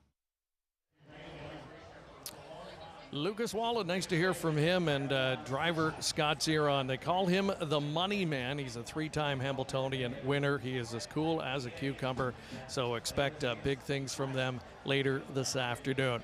Looking ahead to the main event, the Hamiltonian. Can lightning strike twice for the Connections, who won it back in 2019 when Forbidden Trade upended the big three-horse entry from the Marcus Melander stable? The hopes this time plays squarely on a colt named Emoticon Legacy. Emoticon Legacy, Greenmaw is inching in. Emoticon Legacy, and Greenmaw hit the line together. I think that the maturity is more mature this year. That's only that, and the good way. And more he race at that level, more he look pro, you know. He does it his own way, so you kind of got used to it. I feel like after it's nice with Luke working, and we kind of have a similar philosophy with horses. Fighting back, Forbidden Trade on the inside. Green shoe, Forbidden Trade with a gigantic upset. You know, at the moment, you don't realize. It's a couple of days after, you said, oh, you know, adrenaline, I don't know, and now those moments is very special, you know, yeah. Driving for Luke, learning with all the years, especially the Hamiltonian, it's the race he peaks for. So I know that Emoticon, if nothing wrong happen, you can control everything, but if nothing wrong happen, it should be even better than it's been the last month. So I'm gonna go in there with a little more confidence than if I was driving for anybody else. I think it's gonna be better this week. We'll make a little change the shoe and stuff like that. Both Luke and I, we felt like he had his opal a little tighter than usually, like sometimes different surface or whatever, so he was stretching them more, and I kind of feel like it got him maybe a little more tired because of that. So I hope that going in the final we can improve on that point as well. I grew up as a pacer guy. We never had trotters where I'm from. Before the movie, I didn't even know what the Hamiltonian was. We train horses because we're passionate about that. You know, you need to dream a little bit. If you don't dream, I think it push you to, you hope you're gonna have one like that, you know. There's not much more preparation that you can do than looking at it and to guess who's gonna do what, but still it always changes when you get behind the gate. So I'll be probably a little more excited on Saturday than I am right now, but it should be a good day, what happens.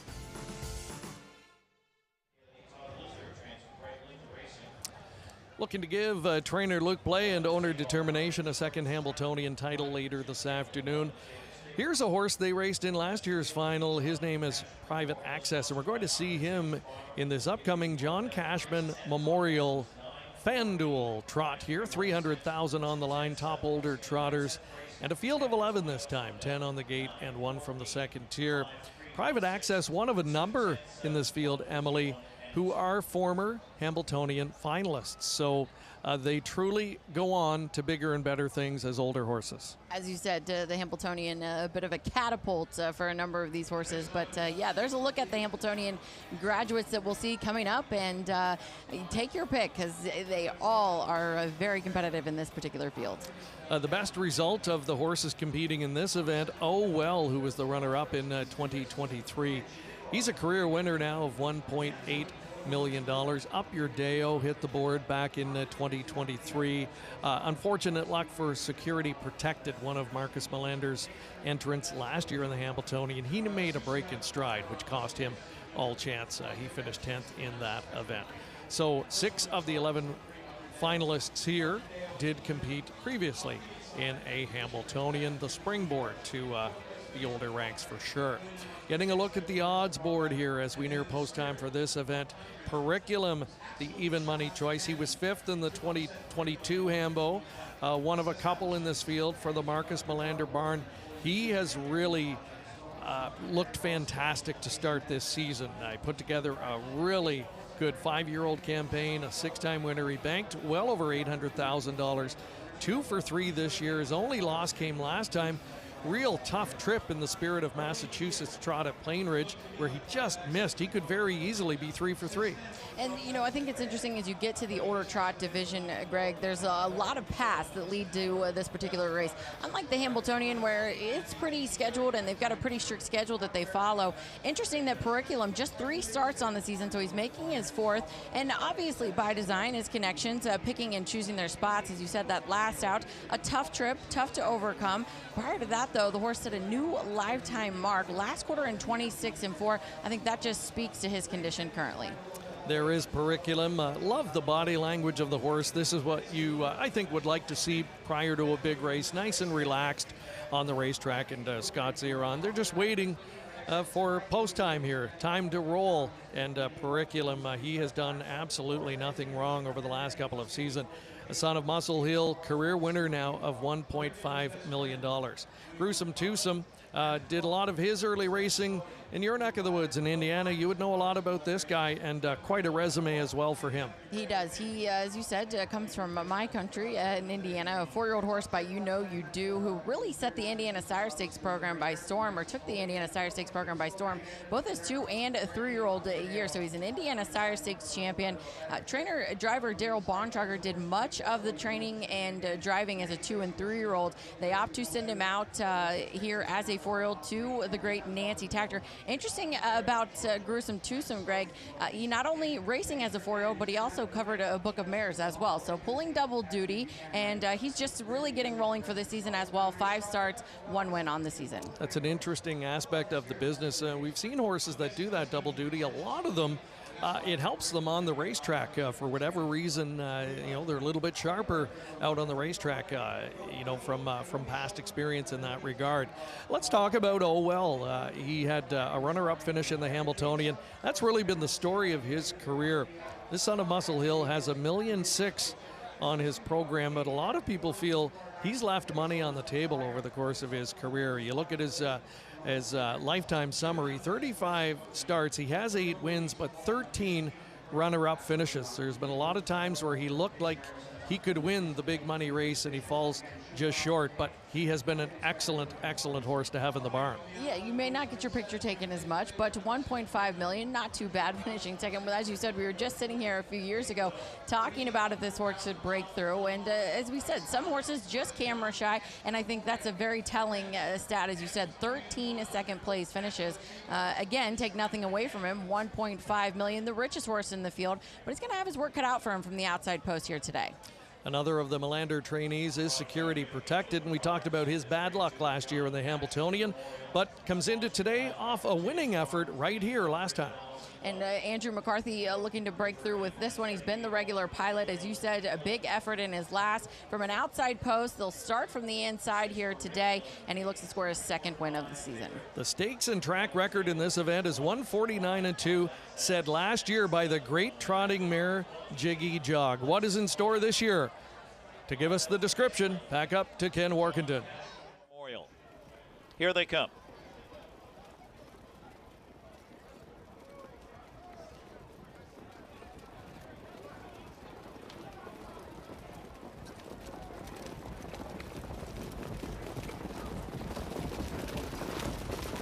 Off and trotting, Jumper Craze is out fast with Up Your Deo on the inside and Sir Pinocchio on the rail. Those 3 across the track. As Alexis Cody launches a 4-wide bid around the first turn. Cutting the corner, Take All Comers from the 2nd tier. Soon to be 5th on the inside. Private Access is 6th, and then it's Security Protected on the inside. 7th, Periculum, the favorite, looking to go up on the outside. Then comes Hill Exotic and Gruesome Twosome, and Well is the trailer. 26-2. A rapid clip early here. And taking over, it's Lexus Cody and Yannick Gingras after 3/8 of a mile. Lexus Cody lands up front. Sir Pinocchio now trotting in 2nd. Up Your Dale gaps a bit in 3rd. Inching up uncovered is Private Access 4th. Japper Craze is pinned in 5th. Periculum following cover. And then it's Take All Comers on the inside. Getting underway from the back is Hill Exotic, along with Oh Well. Shuffle to the rear, Security Protected, then Gruesome, Twosome, Half. 54 seconds onto the far turn they go. They chase Lexus Cody by a length. Here comes Private Access and Louis Wall. Now second and threatening. Sir Pinocchio's in the pocket spot. Periculum, a golden second over trip in fourth. Up Your Deo, shovel to fifth on the inside. Hill Exotic up third over sixth on the outside. And Oh Well fans to the outside with work to do. 3/4, 1:22 and 1, demanding fractions here. And digging in, Lexus Cody, and steamrolling first over Private Access, and slingshotting off cover Periculum. Open road, Shapper Craze with room on the inside, but Periculum explodes with trot for the money man. Scots are on. Periculum, a dominant winner over Security Protected. Then it was Chapter Craze and Private Access. Periculum in 1:49 and 3. Periculum, absolutely golden second over trip. Compliments of the money man, Scott Ziron, and he's a 1:49 and 3 winner. That just 1/5 off of the stakes and track record of 1:49 and 2 set last year. And when the race works out like it did, Emily, for a horse of this caliber, the end result in the final quarter was pretty much told. Yeah, as you said, when you work out a second over trip, just like we saw in the Hamiltonian Oaks, it was all over but the shouting, and Periculum just putting his head down and trotting. New lifetime best effort, Greg, as we talked about before the race. Horse looks like he's really just getting into motion, and you love to see that there. Ears up across the wire, and cool, calm, and collected. And with the Hamiltonian straight ahead, a 1-2 finish for trainer Marcus Melander. We'll be back with more in a moment.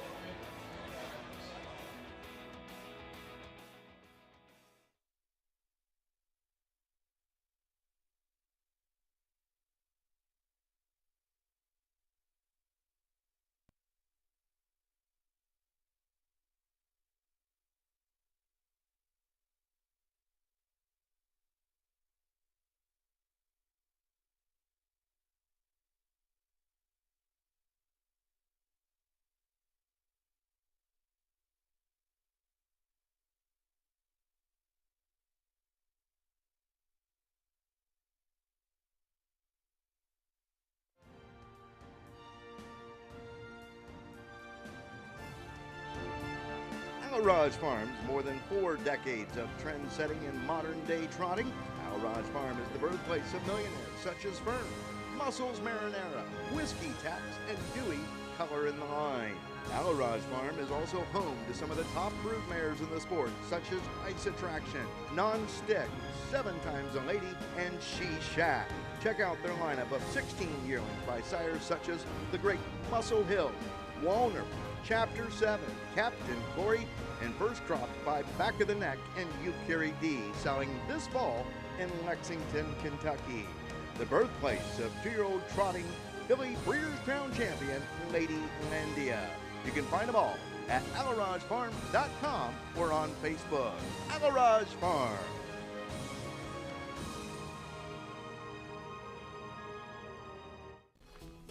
You have to get out and embrace the adventure. In Lancaster, there are so many hidden gems to explore, and the fall is the best time to do it. Lancaster is a destination that has this incredible rich history and the countryside and the culture. We kind of have it all.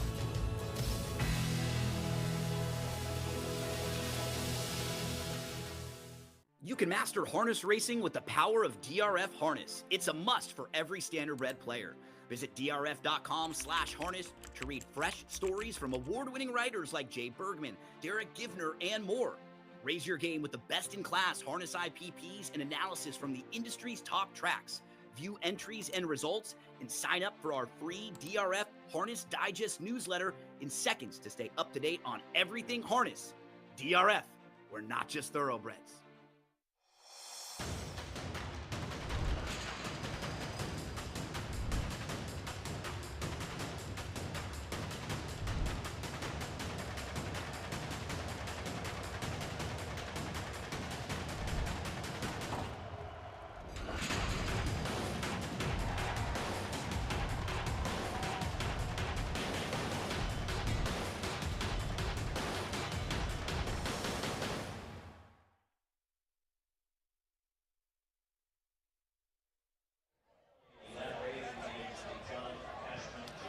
We are back and getting a look at the closing stages of the John Cashman Memorial Trot and Periculum. Scott Zeron converting from a second over trip to stop the clock in 1:49 and 3.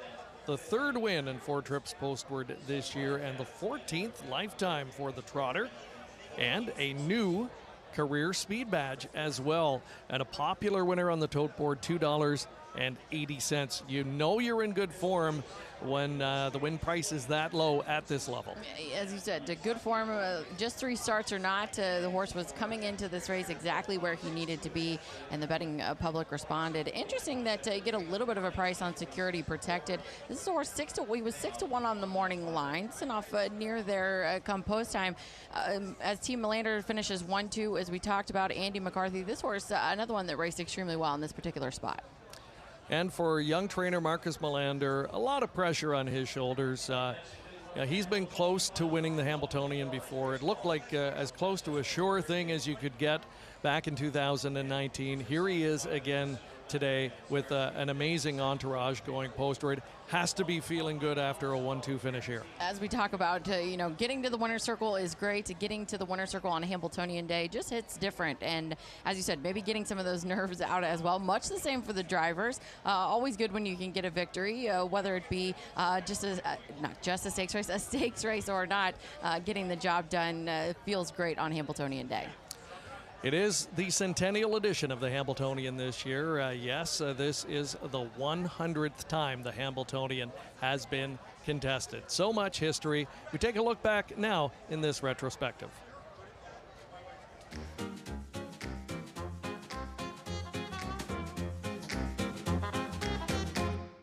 A showcase of the finest 3-year-old trotters in the nation, the Hamiltonian Stakes was first contested at the Syracuse Fairgrounds in 1926 for a purse of $73,451. Driver-trainer Nat Ray was the winning pilot of Guy McKinney. Away from the rest of the field, it is Guy McKinney to win the first Hamiltonian. Named after Risdick's Hamiltonian, a founding sire to whom almost all North American standardbred horses can be traced, the father of the American trotter. The race was moved to Lexington, Kentucky the following year, and then to Goshen in 1930. Rosalind became the first filly to win the race for driver-trainer Ben White. And Rosalind gamely stands off all challengers, the fastest Hamiltonian ever trotted. From 1957 through 1980, the Hamiltonian switched homes yet again, this time to DuQuoin State Fair in Illinois. It's Steve Lobel on the outside winning the Hamiltonian. In 1981, set against the backdrop of New York City, the Meadowlands racetrack in East Rutherford, New Jersey became the latest and longest-running host venue. The urban stage for the most memorable moments. Mac Lobel has won it by 5 winding lengths, and the time was 1:54 flat. Park Avenue Joe, Grove, here's the finish. Too close to call. Well, that's a dramatic 2-horse battle. Continental Victory has done it. From the Pennsylvania Fairs to the Hamiltonian Winner's Circle, it's Vivid Photo. Operation Hamiltonian complete. It's Muscle Hill 150-1, equaling the world record. It's Market Share needs the line. Guccio, my MVP closing, gonna be tight. Market Share holds on. Pearl, Yannick Gingras, and Nancy Tactor. He's king of the Hamiltonians. It's Pearl. Now entering its 100th year, diehards, casual fans, and newcomers alike await what piece of history will unveil itself. 10 horses, $1 million, and a dream to be the best.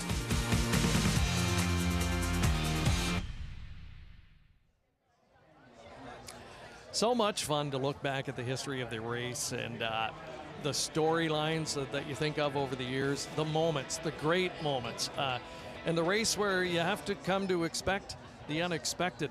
And we look back no further than last year, and I think the weather was the big story. The skies opened just before the race went, and it gave us an indication of what to expect, because after they crossed the wire and Yannick Gingras finally got his first Hamiltonian win, the emotions came pouring out of him. It did. It was very metaphoric, as you said. It was something that he had been waiting on, and torrential downpour or not, it did not dampen the spirits that we saw in the winner's circle, and I think the dramatic effect just added the dramatic effect with the rain as well, Greg. And, you talk about the Hamiltonian and quirky things happen. I analyze a lot of races, and every time I approach the Hamiltonian, I have to look at it multiple times and try to pick out what I think is going to be unexpected. Obviously not all that successful, but as you said, the unexpected often happens. And then it is coming down to the trip department sometimes in terms of the unexpected. And we saw that earlier today, I think, in the Hamiltonian Oaks, where a couple of the elimination winners got caught far back, and things just did not work out for them this afternoon. So you have to be in good position, and that's why we have the best of the best in terms of drivers here today too, and they know how to deliver on the big stage. But we have to go back to young trainer Marcus Melander, and when you think about him, it's not just a matter of if he's going to win a Hamiltonian, it's when. And many feel that this might finally be his time. I agree completely. As you said, he's one of those trainers that year in and year out, of course, it's a big zero in the win column, but each year he shows up with a strong contingent. Multiple years he's shown up with multiple horses as well. And this year, no different there, as he sends out plenty of horsepower, as we talk about the first and second choice in the morning line. Have to believe that if you're looking for your first Hamiltonian, that's the way you would want to do it.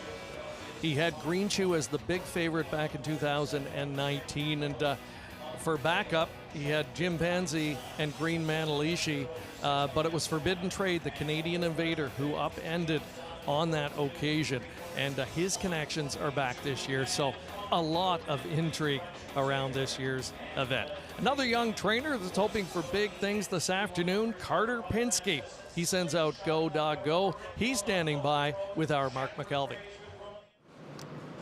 Well, thank you very much, Greg. Yes, in the paddock here with the trainer of Go Dog Go, Carter Pinsky. And Carter, right off the hop here, we'll address the elephant in the room. Post 10 in the Hamiltonian. Nobody wants to hear that. So how did you take it on Tuesday when you saw the post draw?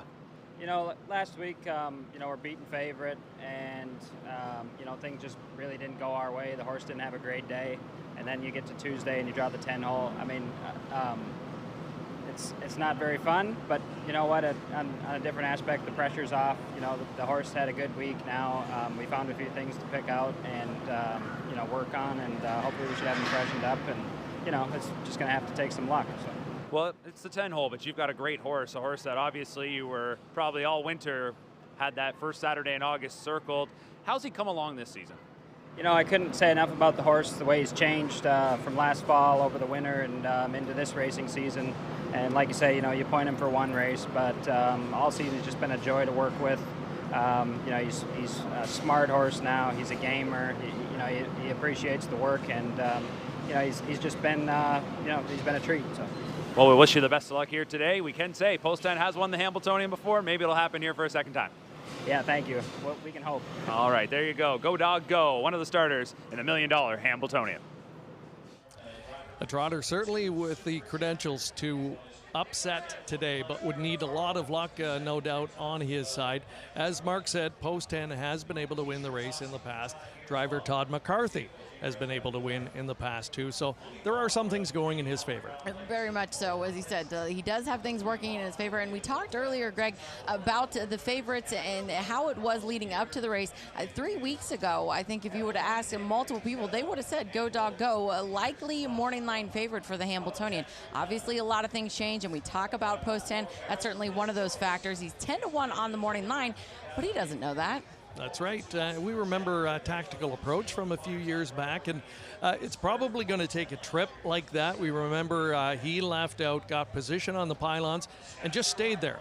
And I think that's what you have to do, right? Let others do that work. Let them battle in the middle stages of the race, and then hope you can pick up the pieces late. And there's something to be said too. You know, when you talk about the morning line favorite, the first and the second choice, there's a lot of pressure that comes with that. So just like tactical approach, maybe slightly dismissed from a betting standpoint, certainly not by his connections, but from a betting standpoint, almost takes the pressure off, right? Scott Zeron talking about how you have to be cool, calm, and collected. Certainly one of those spots, and it paid off for him. I think much the same for Go Dog Go. His connections, you know, bringing this horse into this race primed perfectly. Maybe not as sharp of an elimination, but as we heard from Carter Prinsky, some changes to be made, and he's danced all the big dances thus far this season. And going into the race following the eliminations, a tough decision for one driver in particular, Dexter Dunn. He had to choose between Super Chapter and Maryland. One colt undefeated this year, the other one winless on the season. That's the one he goes with. Tell us why. Yeah, I wish I could tell you exactly. You know, when you talk about decisions, I think I'm very indecisive. I don't think I could have made that decision. I wouldn't wanted to have made that decision. But as we talk about, a lot goes into these decisions, and Dexter certainly has a front row seat to both those horses, and he opting to the horse he thinks he has the best shot with. Last one to face this type of dilemma in recent years, Yannick Gingras. He had the great filly Mission Brief and Pinkman going into the final. He stuck with the filly, wouldn't you know it. Pinkman was the winner, and we know how difficult it was for Yannick to finally get over the hump, and he did it last year with the great Carl. And earlier this afternoon, we saw that same scenario unfold in the Hamiltonian Oaks, where Andy McCarthy had the choice between two.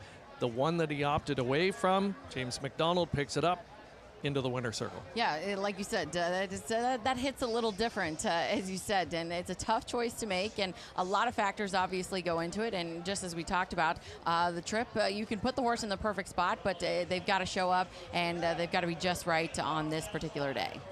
All right, we are now getting ready to have another look at Marcus Melander. Earlier this week, we took a trip to the farm to find out how he is feeling going in to another Hamiltonian where he has strength in numbers.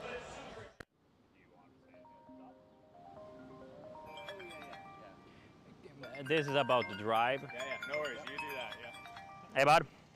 And all good? All good. Everything decided now? Or? Everything's decided.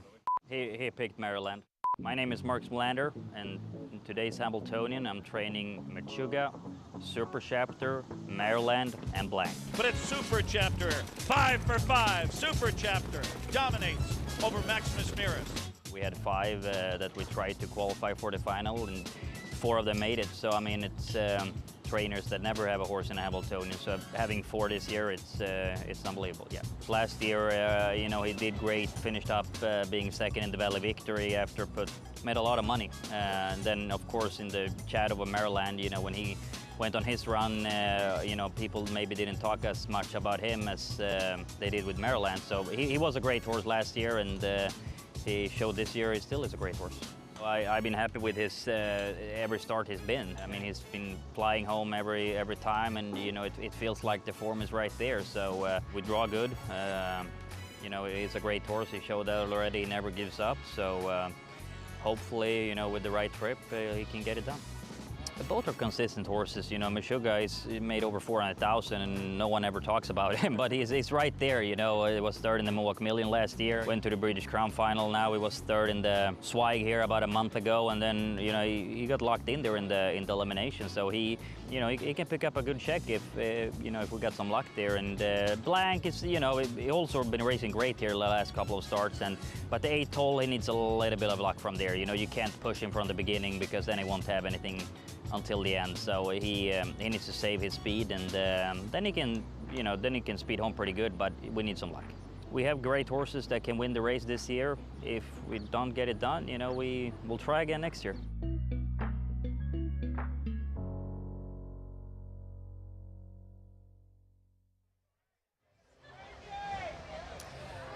Marcus Melander with 4 chances today. There's a look at Maryland. Winless this season coming in, but got the vote of confidence from driver Dexter Dunn.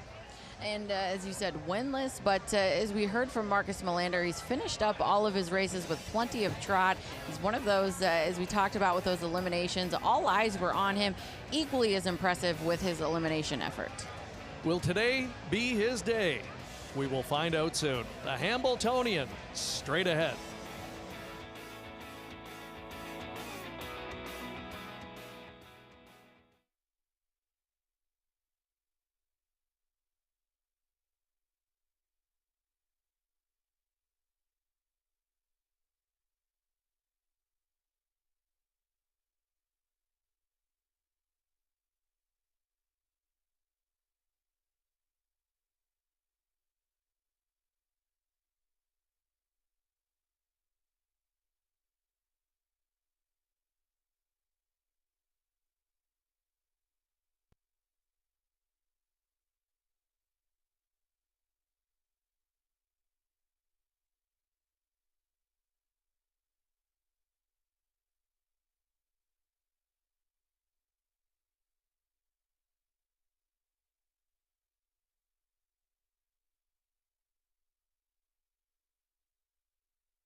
Market share 122 and 3 in the stretch of the Hamiltonian, and market share powers to the top with Tim Tetrick.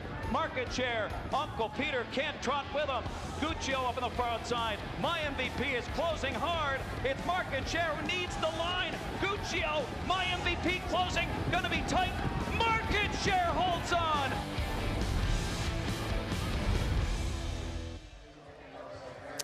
Market share from back in 2012 giving Tim Tetrick his lone Hamiltonian victory to this point. Teamed up on that day with Linda Toscano, and a couple of wins for her in this very prestigious event, as we are just a few moments away from meeting the field for this year's Hamiltonian.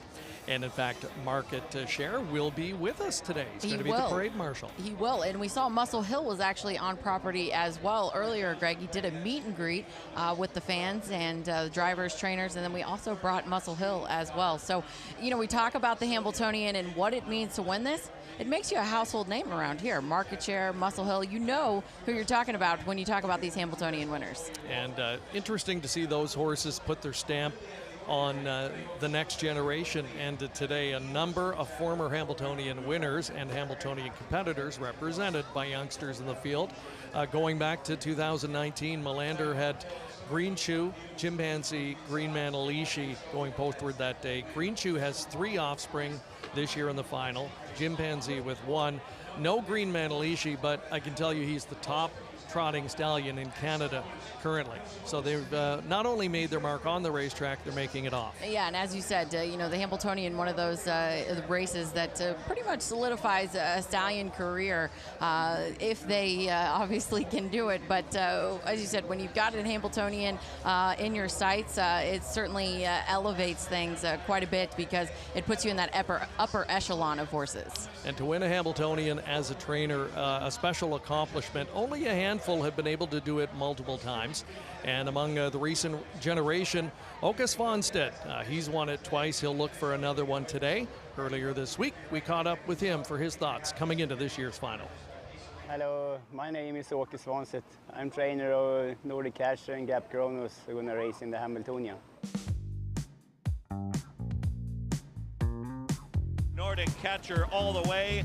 Maryland is closing. Nordic Catcher and Maryland hit the line together. It was a little different to buy a pacing mare to Sweden. They don't have pacer races in Sweden. And of course I was interested of a six-pack, and then there was Some Beach Somewhere mother. And she was trained by Henrik Lundell, neighbor to us here. And she was an okay open mare. And then I have two sons in Sweden, and they look at the horse and they said that I'm gonna like him if I saw him, they said. So yeah, then we bought him. It was the first time I drove tough with him this year. He feels good in the front and come home fast. Yeah, I had high expectations, of course, because he feels so good last year. But he trained back good the whole spring and early this summer, and raced 1 second faster for every time. So yeah, that's I'm happy with that. Gap Kronos in front by 2. It's Gap Kronos, a convincing winner over Nordic Catcher. He is a big horse also, maybe a little late, but he raced 51 and 4 last year and won at that. And in the elimination, they come home very fast and he couldn't keep up. But if you go fast the whole mile, then it's better for him. Captain Corey, Åke Svanstedt is Captain Hamiltonian! Captain Corey! Yeah, it's a wide open race. It's a lot of good horses, so it's tough.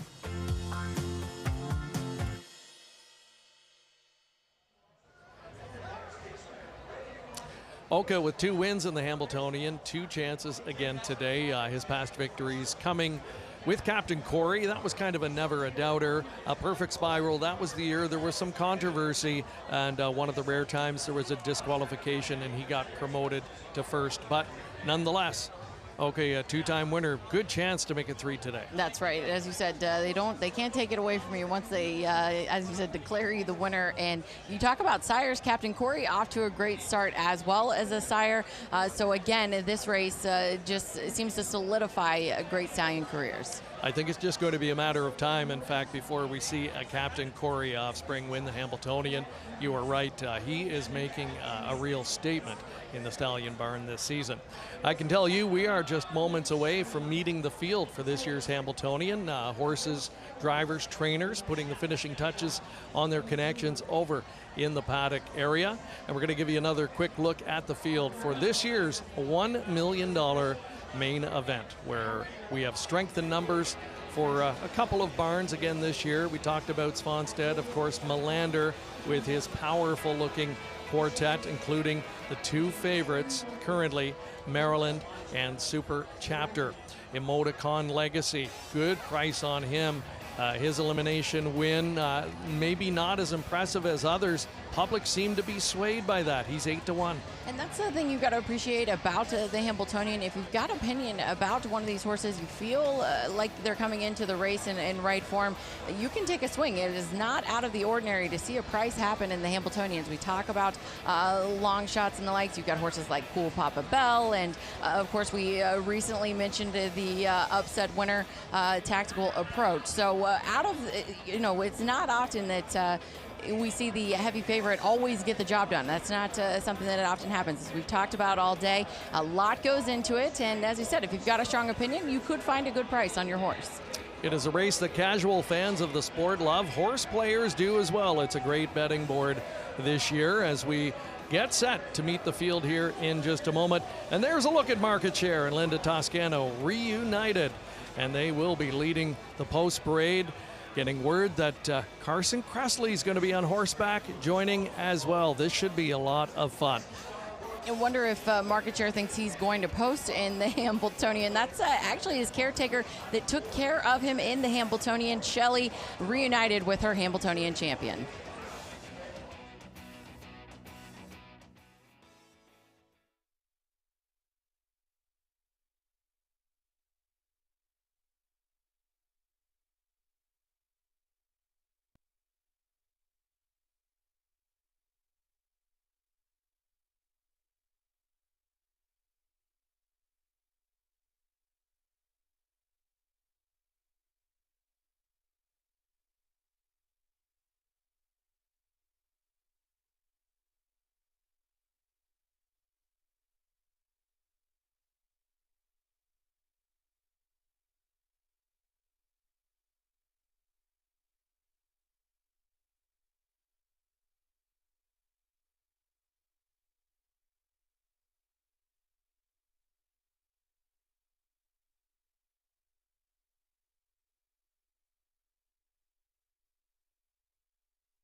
The $1 million Hamiltonian coming up next, and there is a look at Market Share. He looks fantastic, reunited with Linda Toscano, and they are leading the post parade for this centennial edition of America's Trotting Classic.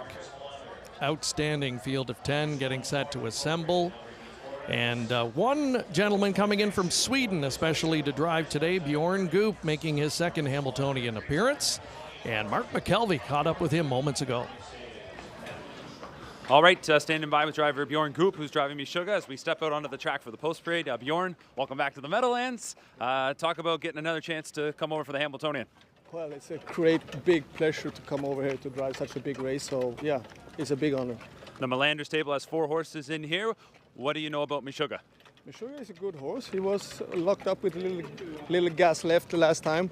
But we just have to trail by the rail and see, what happens. He's broke 2 times by the rail, so we just have to try to take him away, and then, yeah, we're going to trail and see.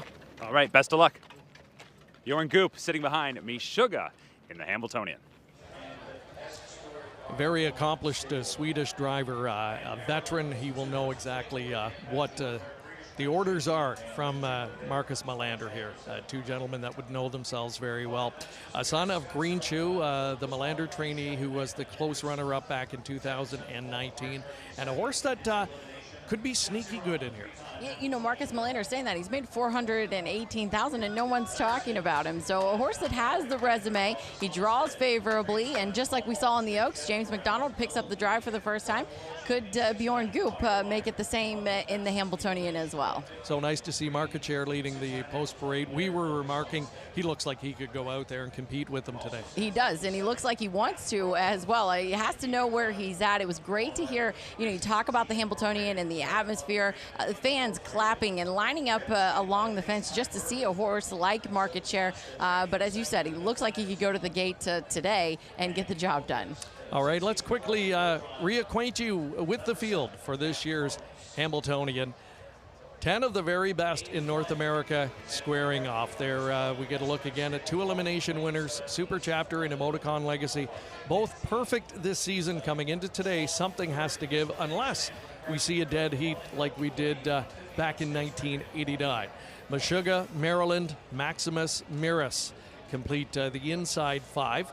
And then it's the other elimination winner, Nordic Catcher. Good starting spot for him just outside of the main rivals. As you said, just outside of his main rivals. Will be interesting to see how Team Svanstedt tries to race him here. Obviously, as we've talked all day, a lot of decisions to be made when that gate folds from post 6. Greenma, Go Dog Go, outside starting spots as we get a look at the massive crowd, the largest we have seen in a number of years.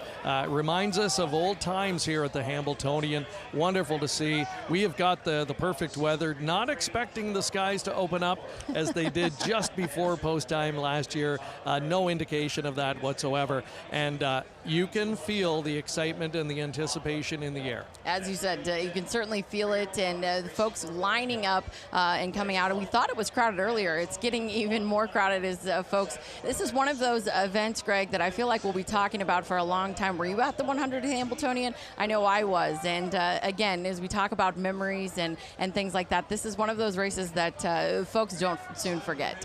Yeah, it's a day that people want to be here. You want to be a part of it and celebrate such a special milestone. It's an honor for us. I know it's an honor for the participants as well.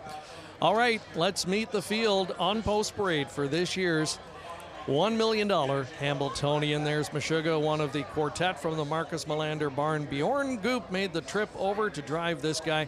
1 for 6 this year. Almost $500,000 though in career earnings. Post 2 will be the undefeated Super Chapter for trainer Marcus Melander. He was bred by Hanover Shoe Farms. Hanover Shoe Farms, the winningest breeder, the leading breeder of Hambletonian winners with 11 champions. Yannick Gingras, of course, victorious in last year's edition behind Carl. Trainer Luc Blais and owner Determination of Montreal, Quebec won in 2019 with Forbidden Trade. They've got Louis-Philippe Roy on board their homebred Emoticon Legacy this time from post 3. He's at 7-1.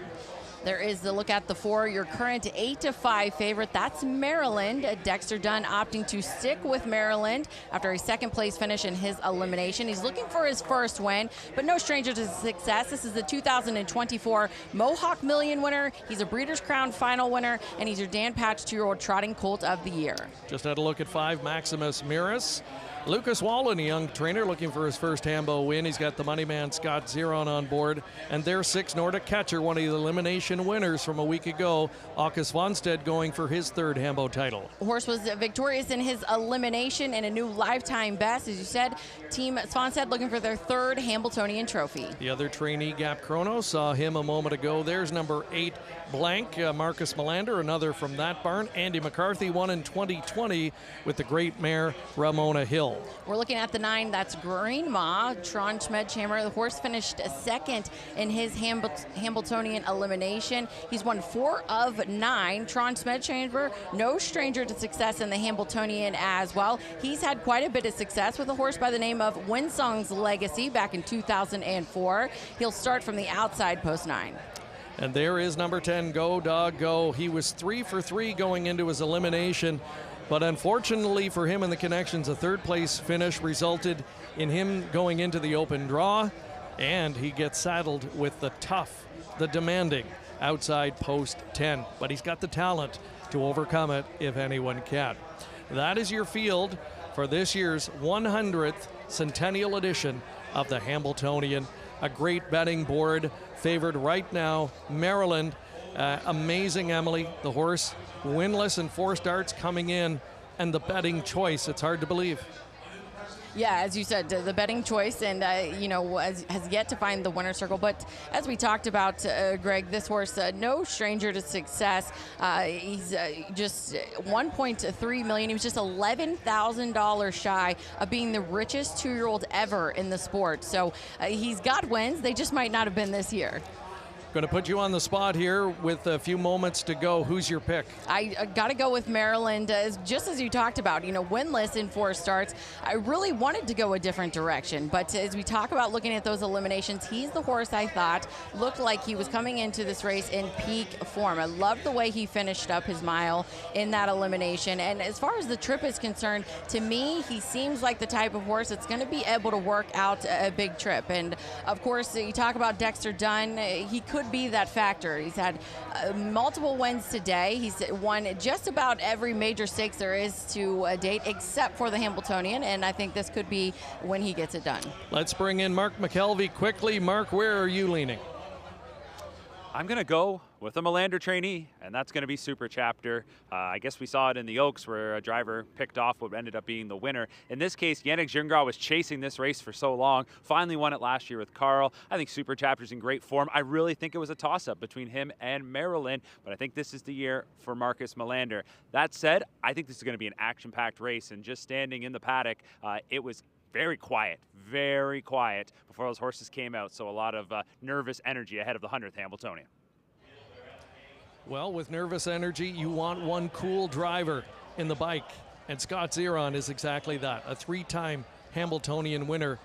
And he's not even 40 years old. He's got Maximus Miras, I think, peaking at the right time, raging with trot, finishing second in his elimination. Looks to give trainer Lucas Wallen his first Hamiltonian title. Sit back, fasten your seatbelts, and enjoy the 100th Hambletonian. Here's Ken Warkenden with the call. The 100th Hambletonian. Race 12, here they come.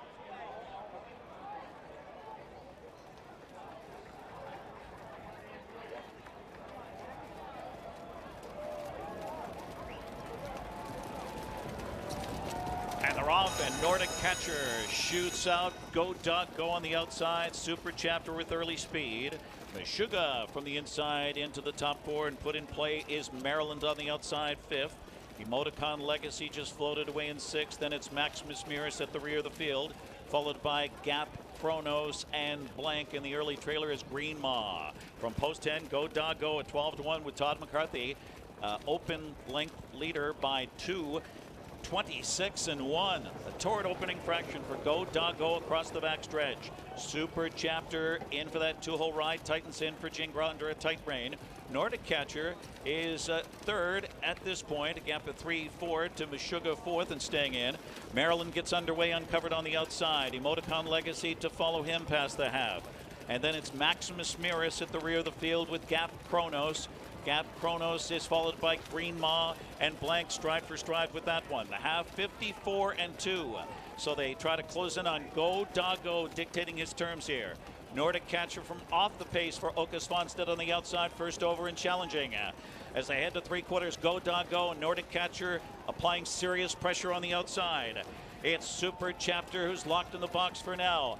Well positioned Maryland second over and 4th. Meshuggah on the inside 5th. Emoticon Legacy on the outside 6th. They take them by 3/4 and it's Go Doggo in front. Nordic Catcher is relentless on the outside. Super Chapter needs racing room. Had a perfect trip. 1:22-4 for 3/4 in the stretch of the Hamiltonian. Nordic Catcher steamrolls first over, takes the lead. Super Chapter shakes loose late on the outside into second. Late trot from Maryland, but it's Nordic Catcher. Åke Svanstedt wins one for the boss. Nordic Catcher, then Super Chapter, then close Maryland. Or Gap Chronos 150 flat. A stakes record in the Hamiltonian.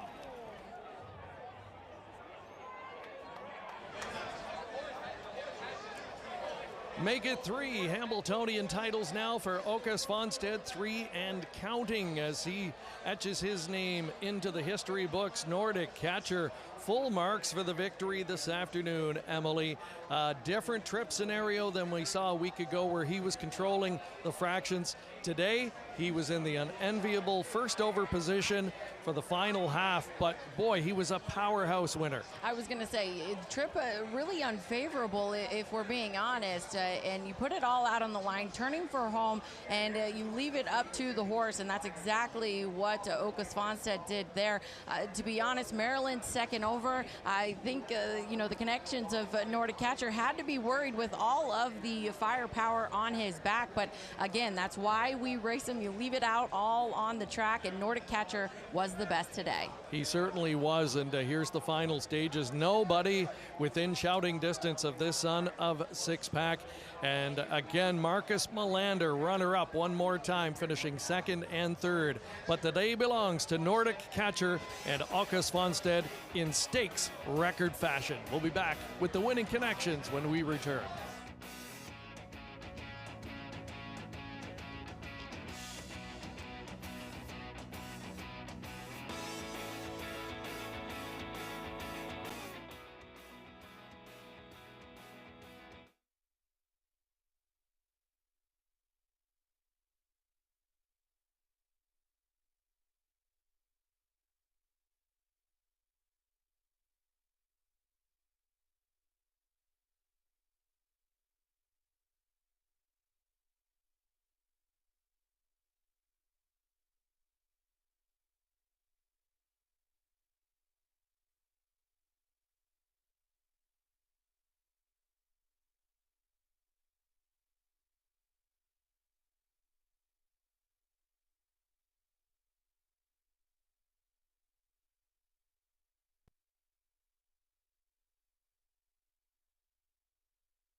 Here's another look at Nordic catcher in the closing strides of the Hambletonian.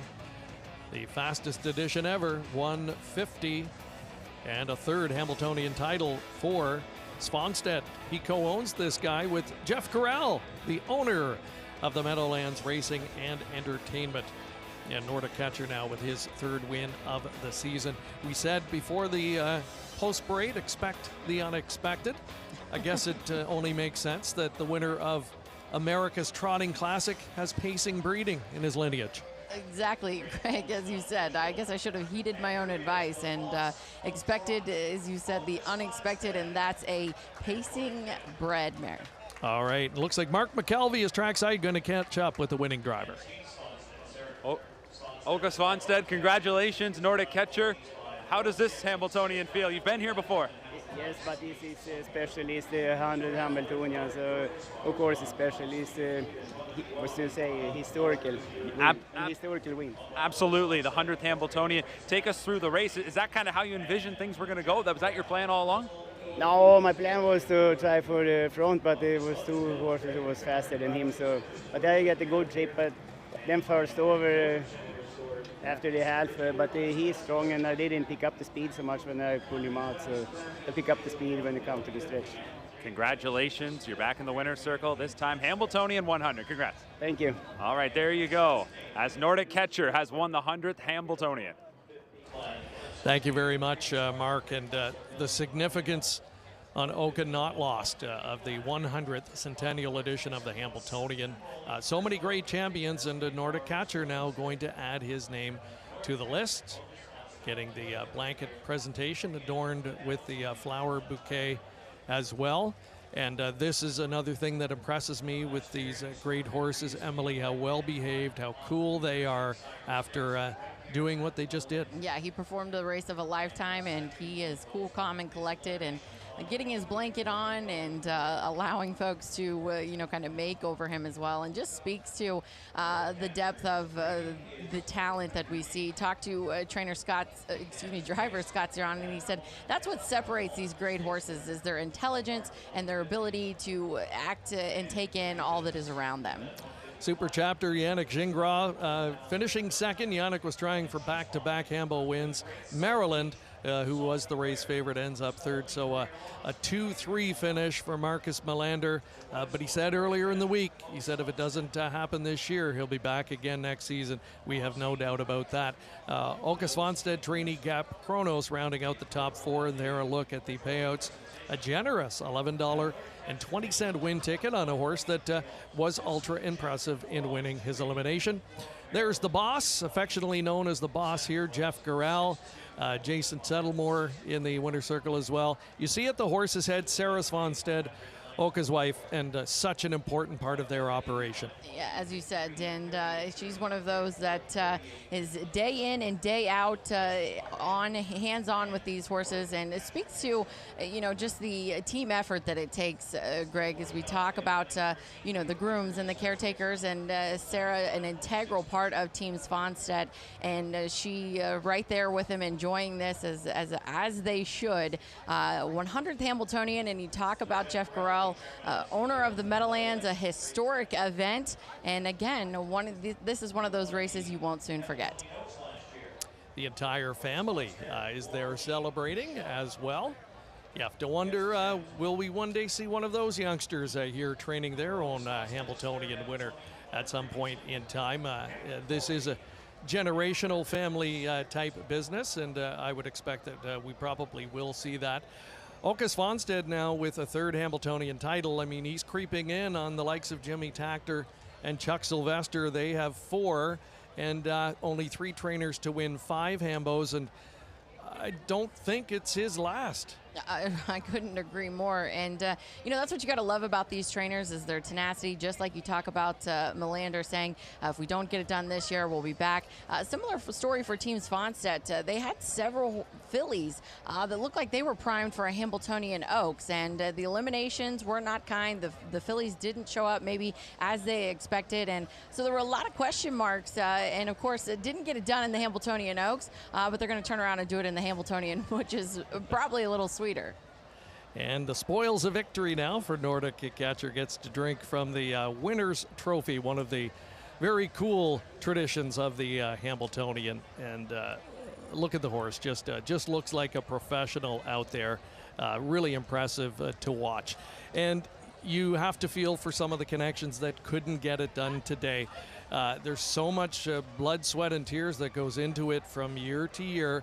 They are all pointing for this one race. Everything has to go right. You need luck on the day as well, and it all comes down to 2 minutes or less. Yeah, and just like we talked to Oka there, you know, it doesn't work out like you thought. He said he wanted to leave, and a number of those horses leaving, and that were a touch faster. So you've got to make decisions on the fly, and that's what makes this race so special. And I think that's what makes it interesting too, Greg. You know, you've got to leave it all on the line, and that's what we saw. There was no taking back, no racing conservatively. It's all systems go once that gate folds, and again, may the best horse win, and that's what we saw today.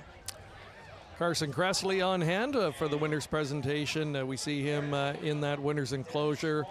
John Campbell, Mr. Hamiltonian, right beside Oka, and congratulating him. He knows that feeling well. He's been in the winner's circle 6 times over the course of his Hall of Fame career. And again, look at the Svanstead children, the next generation that we will very likely see in a Hamiltonian winner's circle again for many years to come.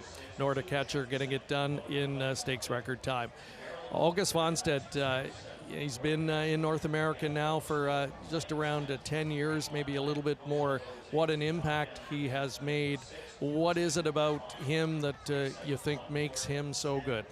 You know, when we talk about these races and these specific races, and I think that's maybe what sets him apart is, you know, his ability to peak a horse at the right time. Nordic Catcher, a horse with just 9 lifetime starts, and really you look at his resume, he's been no worse than 3rd in 9 lifetime starts. Maybe you haven't heard a lot from him, but this is a race that you circle on the calendar, and that's exactly what he did with this horse here.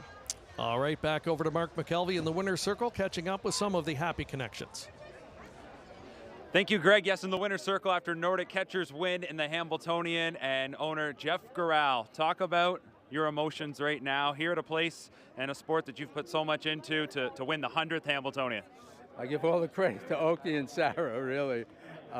They're such great trainers. I just along for the ride, but I've been giving this trophy out since I bought the place, and I was, it'd be nice to give the trophy out to myself.